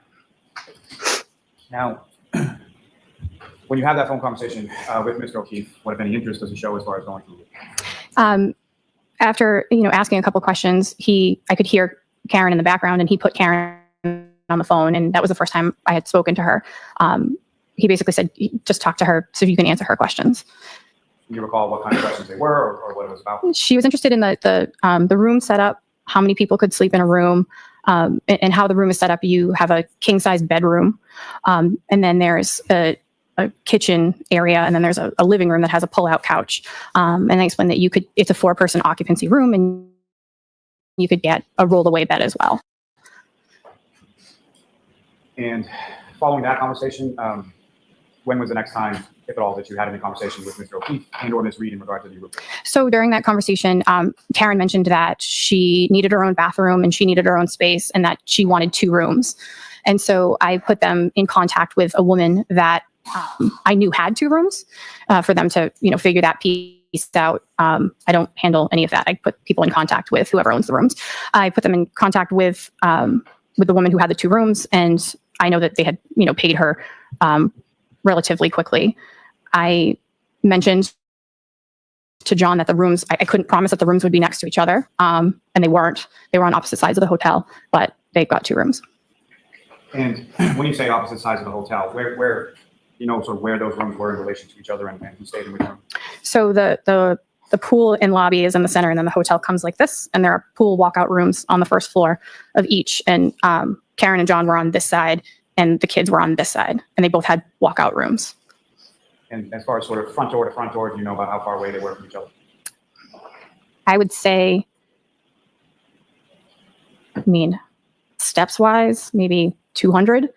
But the hotel it's small enough, but it was separated by a lobby, the front entrance, the outside entrance. Now, with regard to your arrival, when was it that you arrived in Aruba? So the timeshare rooms run Friday to Friday. So we were booked for the 31st through the 7th. Josh's birthday is December 30th. So we went down as a family a day early, and we had friends who were already down there since Christmas. John's timeshare room woman reached out and said, "Hey, we're leaving early if you want to arrive early." So him, Karen, and the kids actually came down on the 30th as well. They were on the flight following us. And then the rest of the 60-ish people, however many were there, showed up on the 31st. And so from that first day that you arrived there, as far as when you got there on the 30th, when was the first time that you saw John, or when was the first time that you saw anyone from that? It was, we were at the pool, so it was not long after they had landed. He texted me and said, "We're here." And Ben and I jumped out of the pool and went to the lobby to see him. And then on the way back from the lobby, I saw somebody banging on the window on the left-hand side of the rooms, and I didn't know who it was. And then I saw Kaylee, and I was like, "Oh, well, that must be Karen." And again, was this the first time that you had seen Karen face-to-face or met Ms. Reed? Yes. And just for clarity purposes, as far I genuinely forgot how pointless these witnesses were. Her and her sister, how pointless is this? What a waste of an hour we had with these witnesses. Completely pointless. We listened to them, but absolute drivel. All this is drivel. as Ms. Reed is concerned, do you see her in the courtroom today? Yes. Did you just identify as to where she's seated, or an article of clothing that she's wearing? She's right there. Consent record reflect identification of the defendant. Okay. Thank you. Now, after you see this person bang on the window and you recognize Kaylee, what happened? She came out, she gave me a big hug, said, "It's nice to meet you. I've heard so much about you. I recognized you from pictures." And following along from there, what happened then as far as the day was concerned? So as I mentioned, it was Josh's birthday. We had already made plans to go out for dinner. Our friends who had been there since Christmas have a 17-year-old daughter who watched our children so we could go out for dinner. I mentioned it to John. I said, we'll just add you to the reservation. You can join us for dinner. The kids can stay with Chloe. And they said, absolutely. So we all went out for dinner that evening to Screaming Eagle. And Screaming Eagle, where is that in relation to the hotel room? It's probably about a 15-ish minute cab ride. And when you arrived there, what, if anything, do you recall about sort of the dinner or how it went? So we were sitting outside on the patio. It was Karen, myself, our friend Laura. Across from Laura was her husband, Dave. Josh was in front of me, and John was in front of Karen. And what, if anything, specific you recall about the dinner or sort of what happened at the dinner? So we, the waiter came over. He started taking drink orders. Karen placed her order. I placed mine. Laura placed hers. Dave placed his, and then Josh ordered a dirty martini with blue cheese stuffed olives. Objection. I'll allow it. I don't know where it's going, and you can move to strike unless you wanted to see me, Mr. Yannetti. Okay. Like blue cheese stuffed olives in a drink. I'm sorry, but I remember doing a poll about that, and most people are like, no. I mean, where are we going with this? For fuck's sake, yeah. Or to say this is her motive for killing John. I mean, come on, Lally, you're better than this. Well, maybe you're not. Zoom, zoom, zoom. So, Ms. Sullivan, turning back to you, at the restaurants, the drinks that are ordered, people have what they have. And at the end of the evening, as far as the bill comes at some point, correct? Correct. And what, if anything, do you recall about that? Karen had paid the bill prior to us receiving it. And what, if any, reaction did you or anyone have in regard to it? The entire table was kind of taken aback, said it wasn't necessary, wanted to Venmo or give cash or something along those lines. And she declined, saying that she was honored to be there and wanted to pay for it. Turning your attention to the following day, what, if anything, do you recall about the next day being that would have been, 31st, is that correct? Yes. So turning your attention to December 31st, 2021, what, if anything, do you recall about that day in specific regard to Mr. O'Keefe? John was very vocal on the 30th on how he just wanted to sit in the pool and watch the Alabama game. And he was a pretty big Alabama fan, is that correct? Yes. And so over the course of that day, what, if any, interaction did you have with either, with Mr. O'Keefe, what, if any, interaction did you have with him that day? I saw him in the pool. I know he was sitting at the pool bar watching the game with Josh. I saw the kids. I recall seeing Karen. I don't remember if we spoke or not, but it was mostly in the pool because we were waiting for the rest of our friends to show up. Now, amongst the rest of your friends that showed up, do you have any siblings? I do. And how many siblings do you have? I have two. And brother or sister? I have a younger brother and a younger sister. And with reference to your younger sister, what's her name? Marietta. And how much younger than you is Marietta? She's 10 years younger than me. And was Marietta Sullivan, was she coming in on that day as well? She was. And do you recall about what time it was that she arrived or that she came to the hotel? When was the first time you saw her? It's tough to remember, but I want to say everybody showed up on one of the first or second flights that came out of Boston. So I'd say she was there by 1 p.m. And if you recall, what, if any, plans were there as far as dinner was concerned on that evening in New Year's Eve? So what we tend to do is book reservations, and if people are interested in joining, they can join us. And that night we had approximately 40 people going to have dinner on the beach at Moomba Beach. Around, I want to say it was like 7 o'clock. We had our reservations for. And did Mr. O'Keefe and the defendant, Ms. Reed, join you for dinner that evening? They did not know. Now, let me take a step back just for a moment. As far as Ms. Reed was concerned, prior to your arrival in Aruba, did you have her phone number, or did you have any way of contacting her? No. And when was it that you got Ms. Reed's phone number? John had added her and I and Chloe to a group text the night that we had gone out for dinner to make sure that we could all communicate with Chloe to make sure the kids were okay. So you got her phone number in relation to watching kids, as far as Patrick and Kaylee and your children and everybody? Correct. Now, if you recall, you go out to dinner, I think the reservation was about 7 or so. Do you recall about what time it was that you got back to the hotel? I want to say it was around 9:30, 10 o'clock by the time my group got back. I know there was a couple different seatings. So we probably got back around like 9:30, 10 o'clock. And as far as your group was concerned, your sister Marietta, was she within your group that went out to dinner? Yes. Yep. And beyond your younger sister Marietta, did you have other sort of immediate family with you on the trip as well? My mother was with us as well. And with regard to your sister Marietta and your mother, what, if anything, was there as far as where were each of them staying? So they had their own room. I think it was a couple away from us on the 5th floor. Is that the top floor as far as this hotel is? Yes. Now, once you arrived back from dinner, where was it you and your group went? We go to the pool area. The kids can swim. We ring in the new year at the pool bar, watching it on the TVs, and then watching the fireworks. Now, when you came back to the hotel and you went at some point to the pool area, your sister Marietta, do you know where she went? She actually, when we got back from dinner, she went up to her room with my mom and essentially put my mom to bed. She didn't want to be up anymore. But she went to a change as well. Now, when you came down to the pool area, as far as Mr. O'Keefe and or Ms. Reed was concerned, did you see them in that area? I saw John, I want to say around 10:30-ish. I don't know the exact time. It was definitely before midnight. And where in relation to the hotel did you see him at 10:30? He was standing behind me at the pool bar. And at some point does your sister come out to the pool area after putting your mother to bed? Yeah, so right before I saw John at the pool bar, I saw my sister. She came out and she was visibly upset. And, Your Honor, in regard to the instruction that you would request about this, maybe. All right, thank you. So, jurors, you're about to hear testimony about certain conduct or behavior allegedly committed by Ms. Reed. Be mindful that the defendant is not charged with committing any crimes other than those charged within the indictments.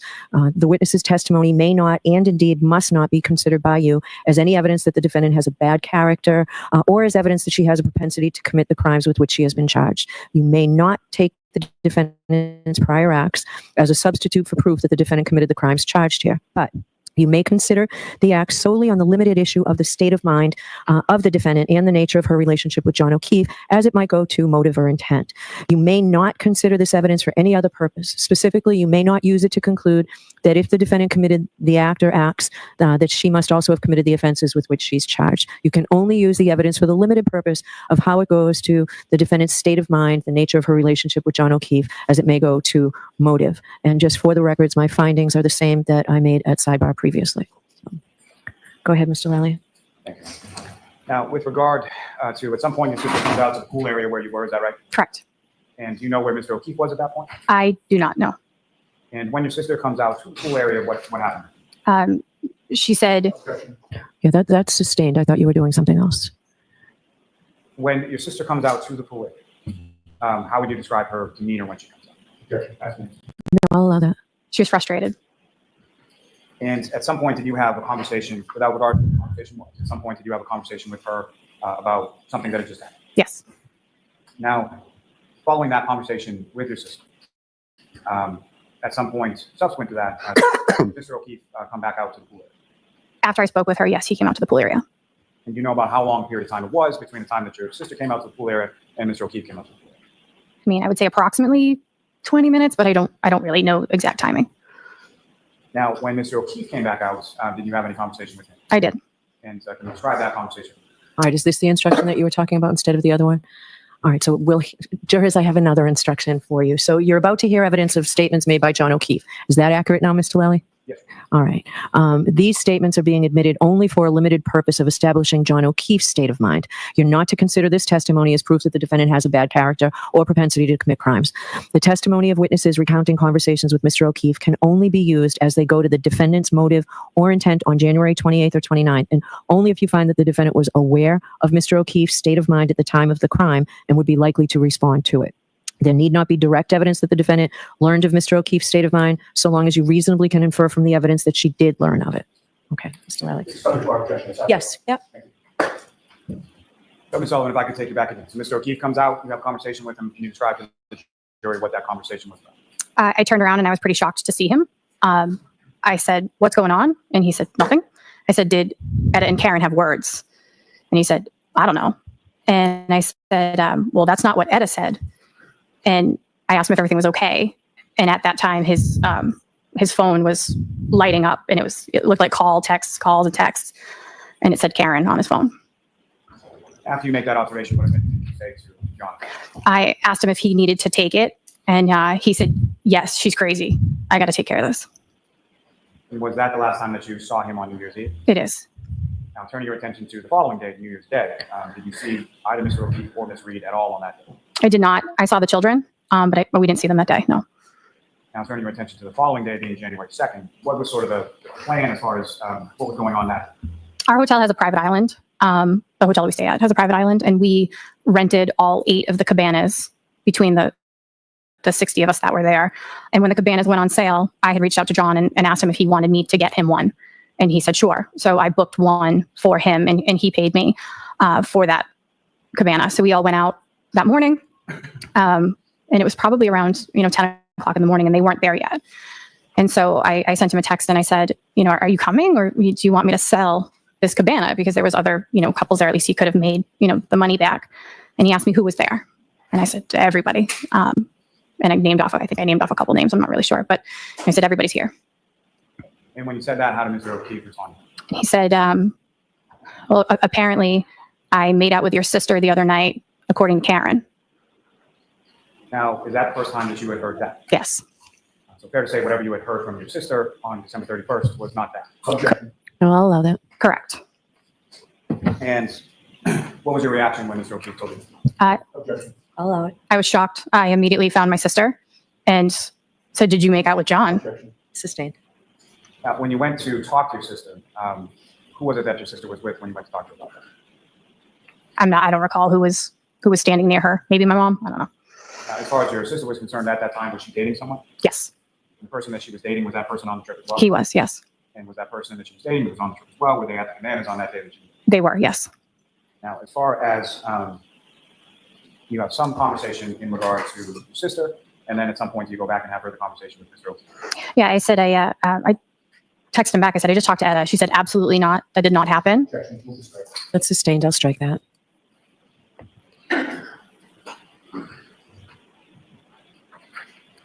Now, at some point after that exchange, did Mr. O'Keefe and/or Ms. Reed and the kids come out through the cabana area? They did. Yes.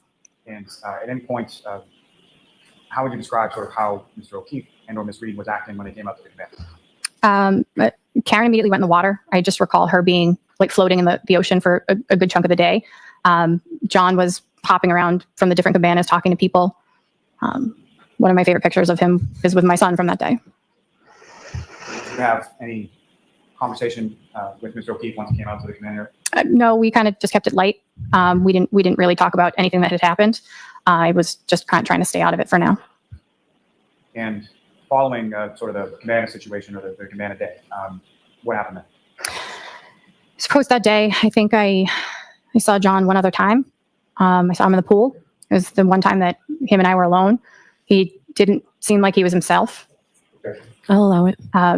He seemed distant. And I asked him if he was okay. And he kind of just, shrugged it off. And I said, are you happy?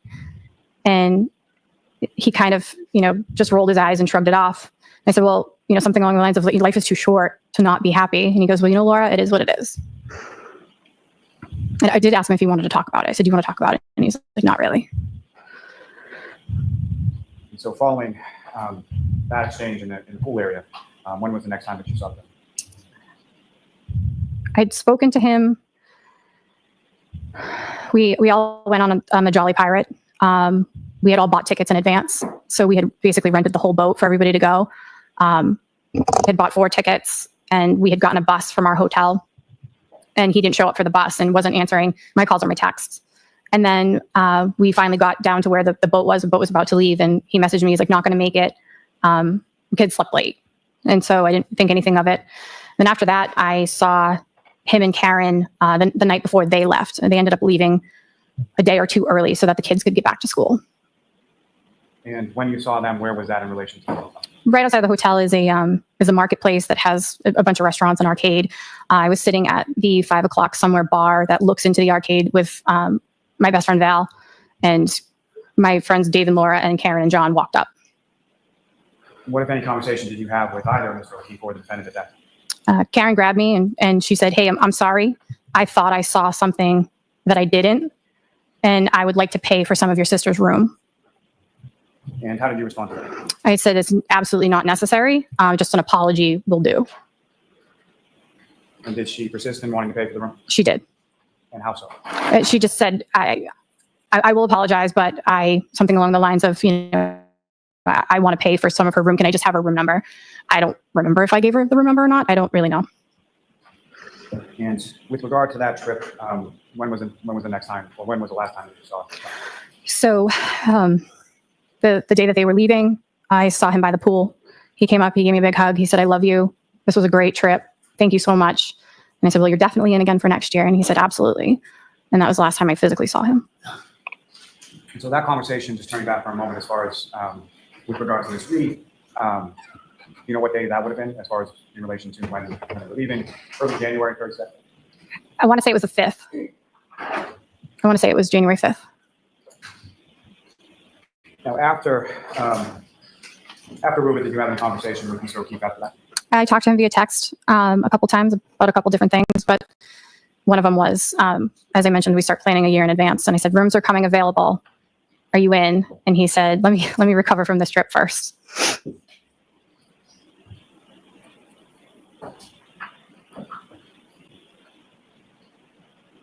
Now, ma'am, if I could turn your attention to Saturday, January 29th, 2022. Do you recall that day? I do.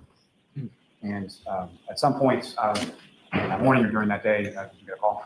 I did. I received a call from, I'll hear that she received a call from someone. I received a call from my aunt And what did you learn in the call from your aunt? Objection. Oh, wow. that John O'Keefe had passed away. And after you hung up the phone with your aunt, what did you do with that? I'm here to subject to striking. I called him. I called anybody's number that I had associated with the family. I ended up calling Kaylee. I texted Kaylee. I texted Karen. And without any regard to what Kaylee said, did Kaylee respond to you via text? She did. And at some point, the defendant, Ms. Reed, respond to you as well? She did. Was that a phone call or a text, or how did she respond? It was a text later that afternoon. And do you recall what she said in the text that you got? She said, "Hi, Laura. John has passed." And Recall what, if anything, you responded to that? I said, "Oh my God, what happened?" And she said, "We found him in the snow at 5 a.m." And what, if anything, did you ask her, or how did you respond? I said, "What happened?" I just recall, kind of going into a tailspin, asking a bunch of questions. And she mentioned, she said, "I don't know. We were both at the same party. I didn't go in. I went home."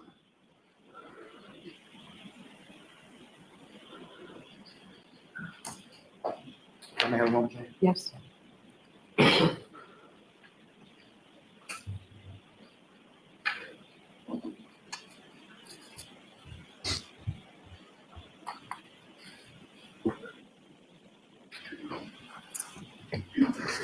Thank you, Your Honor. I have nothing further for this witness. Thank you. Thank you.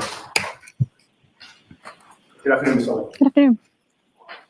You were not present at the Waterfall Bar and Grill on January 28th of 2022 in Canton. I was not.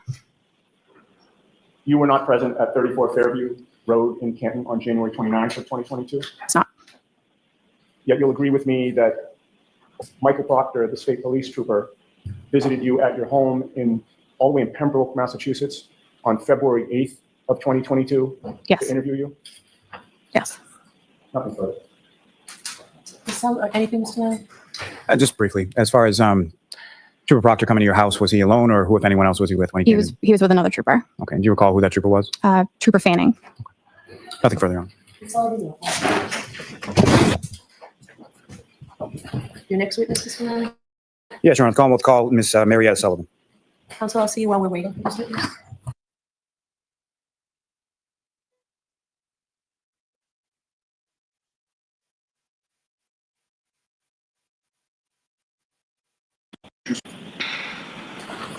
All right, Mr. Lally, whenever you're ready. Good afternoon, ma'am. Good afternoon. Could you please state your name and spell your last name, please? Sure. My name is Marietta Sullivan. Last name is Sullivan. And where do you live in? Right now I live in Plymouth And how long have you lived in Canton? since July of the past summer, so not even a year yet. And do you work there? I do. And what do you do? I'm a director at a memory care community. How long have you been doing it? Just over a year. Now, do you have any siblings? I do. And how many siblings do you I have two, have? Older, younger? both older, And brother, sister? brother and sister. And your sister, what is her? Laura Sullivan. And what is sort of the age difference between yourself and your sister? Laura? We are 10 years apart. Now, if I could turn your attention to New Year's, specifically 2021 into 2022. Do you recall that time frame? I do. And do you recall where it was that you were or where you were going for that time? Yes, sir. We were going to Aruba for a family trip. And is that sort of an annual family trip? It has become since then. It was the first time I had attended. And do you recall sort of the time frame on that trip as far as when you were leaving, when you were coming? Yeah. So we left on Friday the 31st and we returned the next week, Friday the 7th. And when you say we, who is? My mother and I flew out together with another group of people to meet my sister and brother-in-law down in Aruba. And at that time, so to meet them down there, had Mrs. Laura, had she flown down prior to you? She had, yes. And at that particular time, were you dating someone? I was seeing somebody, yes. And the person that you were seeing, was that person coming on the trip as well? He was, yeah, the day after we got there. So your sister arrives on the 30th, you arrive on the 31st, and the person you were seeing arrives on the 1st. Yes. Now, when you arrived there, do you know about how many people were on this trip? I would say over 30, upwards of, yeah, I would say over 30 is the best estimate I could give you. And as far as this trip was concerned, do you recall where you stayed? Yep, we stayed at the Renaissance Aruba. And is that someone that you stayed on this occasion as well, subsequent occasion? Yes. And on the 31st, when you and your mother arrived, do you recall about what time of day was that you got there? So our flight landed around 3:30-ish. I would say we weren't at the hotel much later than that. And with regard to the hotel has a lobby area, is that correct? Yes, sir. You describe to the jury sort of what does that layout look like? What does the lobby look like? Sure. So right when you walk in the front doors, right in front of you is the check-in desks, 3 or 4 of them in front of you. To the left of you, when you come in, is a hallway to one side of the hotel. To the right of you is a bank of elevators that leads to another hallway that leads to the other first floor side of the hotel. You're in a big lobby, and then directly across from where the elevators are is the entrance to the pool area. And when you arrive there at some point in time on the late afternoon of the 31st, you also check into your room, and then following that, where do you go? So we checked into our room, and then happy hour was starting around 4:30. So we met everybody down at the pool for that time. Is there a bar in that area of the pool? Yes, pool bar. And so when you get down to the pool bar area, who, if anyone specifically, did you see or did you run into? So first ran into my sister, gave her a hug, the rest of the kids and my brother. As soon as I got into the pool, I ran into Johnny and a couple of our other friends that were sitting at the pool bar down there. And with reference to who you referred to as John, what's his last name? John O'Keefe. And that was someone that you knew at the time, is that correct? Yes. And how did you know this? He was a very, very dear family friend. He was very close to my sister, subsequently became very close to me and my family as a result. And he was my nephew's godfather. And fair to say that you had known him for some substantial period of time? Yeah, since Ben's father unfortunately passed away. So at this point in time, when we're talking about turning from 2021 to 2022, how long had you known Mr. O'Keefe? Oh man, probably about 8-9 years. It's as long as my nephew's been alive. And when is it that you would see, or how often would you see Mr. O'Keefe? Family parties, any family party that we threw, kids' birthday parties, and my sister's Christmas party that she would throw every year. And how would you describe sort of the nature of your relationship with Mr. O'Keefe? He was similar to a big brother to me. He was somebody who was there for my sister during her darkest times. So I really respected him for that. But yeah, he was a big brother and a family friend. Now, when you saw Mr. O'Keefe at the pool bar after you arrived there, what if any conversation did you have with him, or what if anything were the two of you doing around that? So I went up to him in the pool. He had his Alabama hat on. He expressed to me that he was excited to watch the Alabama football game at the pool bar. Given the circumstances, we were in a beautiful tropical place, and he got to watch his favorite college team play football. And he said that's all he really wanted to do for the day, was be able to watch that game. Now, at this point in time that you're talking to Mr. O'Keefe, were you aware of him dating anybody? Had you met anybody that he was dating at that time? I had not met the person that he was dating. I had heard about her through family friends and other people that were on the trip.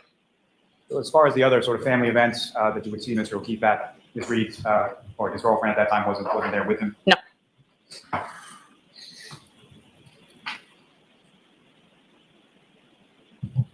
So after the time that you spent at the pool bar that afternoon, do you recall what else you did that evening?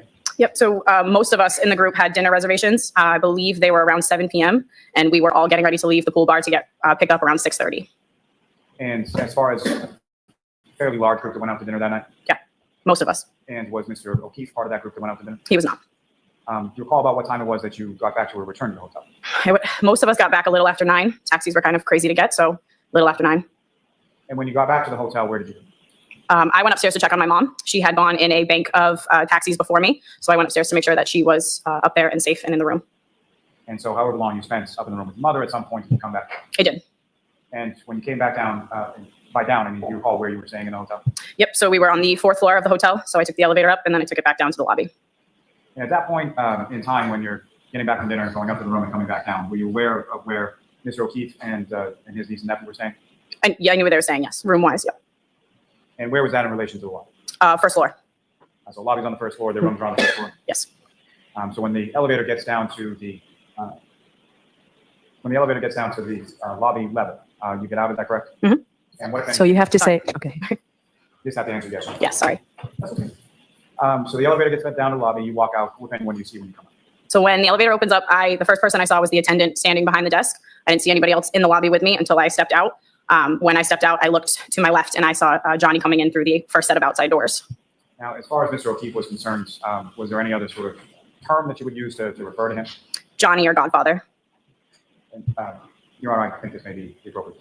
All right. So folks, that I'm going to say again, that first instruction I gave you with the last witness, that you're about to hear testimony about certain conduct or behavior allegedly committed by the defendant. Ms. Reed is not charged with committing any crimes other than those charged within the indictment. So this witness's testimony may not and must not be considered by you as any evidence that the defendant has a bad character or as evidence that she may have a propensity to commit the crimes with which she's been charged. You may not take the defendant's prior acts that you'll hear about as a substitute for proof that the defendant committed the crimes charged here. But you may consider the act solely on the limited issue of the defendant's state of mind and the nature of her relationship with John O'Keefe as it might go to motive or intent.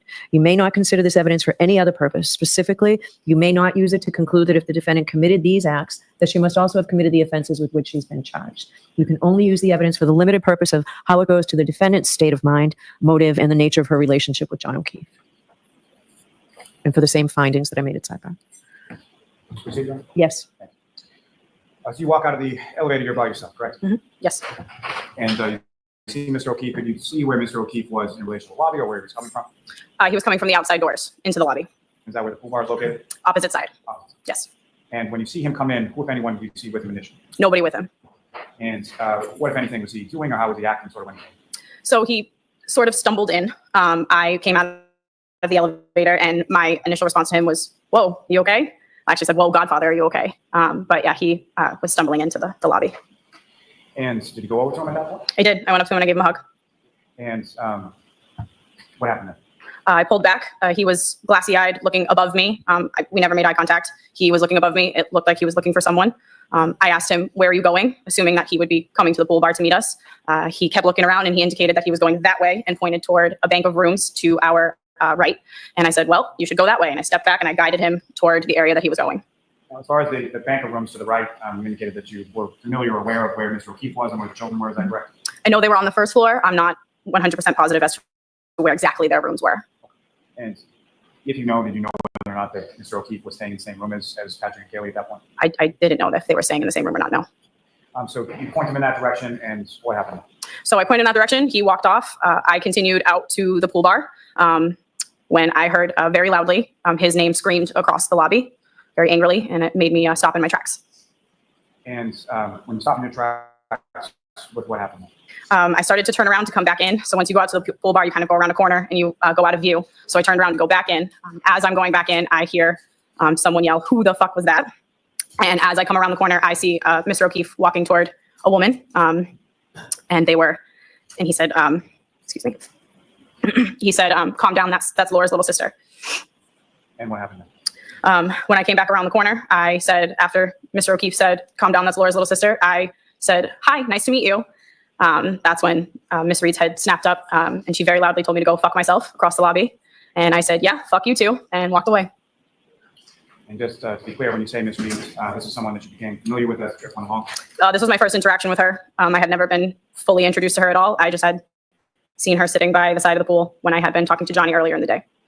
And the person you know to be Miss Reed, do you see her in the courtroom today? I do. Could you just describe as to where she's seated or what article of clothing that she's wearing? Sure. She's in a black and white checkered blazer. She's 2 people in from you. As far as the defendants beyond the yelling, what, if anything, did you observe as far as her demeanor or how she was acting at the time that this interaction was going on? She was just very loud. She very, energetically screamed for me to go fuck myself. She was waving her hands. Johnny was trying to calm her down. And after I said, "Yeah, fuck you too," I went out to the pool bar. So I didn't see much after that. And could you hear anything as far as when you were walking out to the pool bar, as far as any other conversation between the defendant and Ms. Rooks? Not after that first time, no. You go back to, or you go out to the pool bar, and with anyone did you talk to? I went straight up to my older sister, Laura, who was out to dinner with the couple the night before. And I said, I'll allow this part. I went up to her and I looked at her and I said, "John O'Keefe's girlfriend?" And she looked at me and said, "Karen?" And I said, "Yeah, you guys like her?" She said, "Yeah, she's okay." And I said, "Well, she sucks."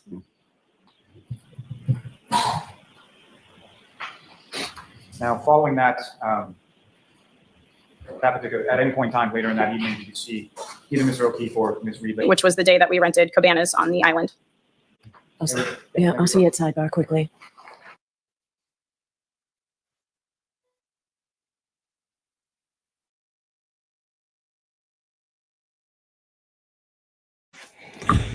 Spacey Stacey made it. Where's Spacey Stacey? Did I miss her? Hang on, I think she's here somewhere. She snuck in. Robin G as well.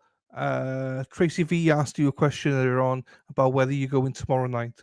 I have no idea what it means, but I thought I'd ask you again in case Tracy V is here. As a reminder, we will be streaming tomorrow the hearing. Any new content for Karen Reid, we're trying to do it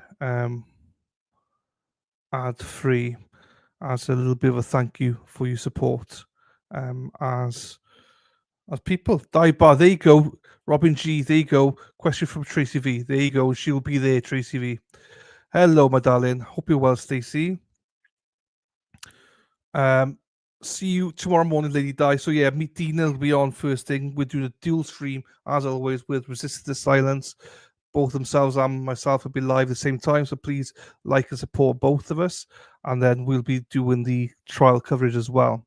Hopefully that'll be interesting. Also, just a reminder that there is a motion gone into the First District Court today, asking for the First District Court to reconsider the trial date for Karen. So don't be sorry. I thought you would be, Robin. I thought you would be. That's why I asked you, just in case. So I'll take that down now. So yeah, they're asking the First District Court to overrule Bev, basically, because they're saying it's unfair, as it is. And also it's unfair for the attorneys to have to choose a jury, not knowing if they're choosing a jury based on murder 2 or whether it's just manslaughter, because that's just totally different. So yeah, very quiet today. No, I think most of the motions have been submitted, I think. Hopefully, because the deadlines are met and stuff. So I was hoping, but we won't know until tomorrow, Tracy, probably, because they normally pop up the day after. So we might be right. I hope not, because I don't know. It is unfair. It is unfair. I do agree. I think even if you delayed it by 4, 5, 6 months, that's fine, because Karen shouldn't be facing murder because essentially once the jurors are sworn in, it doesn't matter what the First District Court does. It doesn't matter how they rule, because the trial has now continued. It is started. So jeopardy has been set. So she would have to stand for murder. So I do disagree that what Bev did. I can understand what Bev did to a certain extent, but the priority should be Karen here. So if the First District Court can come back in a month with a verdict, then that's fine. What Bev did makes sense, but we don't know how long they're going to take. Could take 6 months, 8 months, 10 months, 12 months. I don't think they will, but we just don't know. So hopefully we get some clarifications after that then. Kathy, hello, my darling. Norfolk County. Kathy R. So the R. So roll it. Roll it, baby, one more time. So yeah, I'm sure there'll be those people going through that motion, but essentially that motion should be ruled on hopefully this week. It should be ruled hopefully today, because it's not really a hard motion to rule on. Yes or no, that's the only answer. It'd be nice to know by tomorrow, because the hearing's on tomorrow, but we'll see. They might know already, so we'll see. Right, everybody, thank you for the last 6 hours, or just over 6 hours. I thought it was a good stream today. I thought chat was really good. Thank you, chat. You were really good. Thank you to all those that were chatting. It was awesome. H-Bag, was lovely to see you, H-Bag. So nice to see you. Yeah, nice to see everybody, though. So I'm going to leave it there. There's lots of streams going on at the minute. So I'm going to leave it there. And I'll be back 10 o'clock tomorrow with Dina, Pocket Rocket herself. So if you want to see what's going on outside the court and to follow the trial, then come and join me here and with Resist the Silence. So it'd be good. Hippie chick, don't worry about darling. It's all good. It's all good. Yes, I'm not sure what time it is. It's now 7 p.m. here, so that means it's about 3 o'clock with you guys, most of you. So, Kelly, Lovely to see you, Kelly, my darling. Thank you, my darling. Have a good evening, all. Yes. With that, I love you and leave you. We're all gonna have nightmares after Jen today, so yeah. I hope you have a good night's sleep. But I'll see the rest of you tomorrow. Have a good evening. Good night.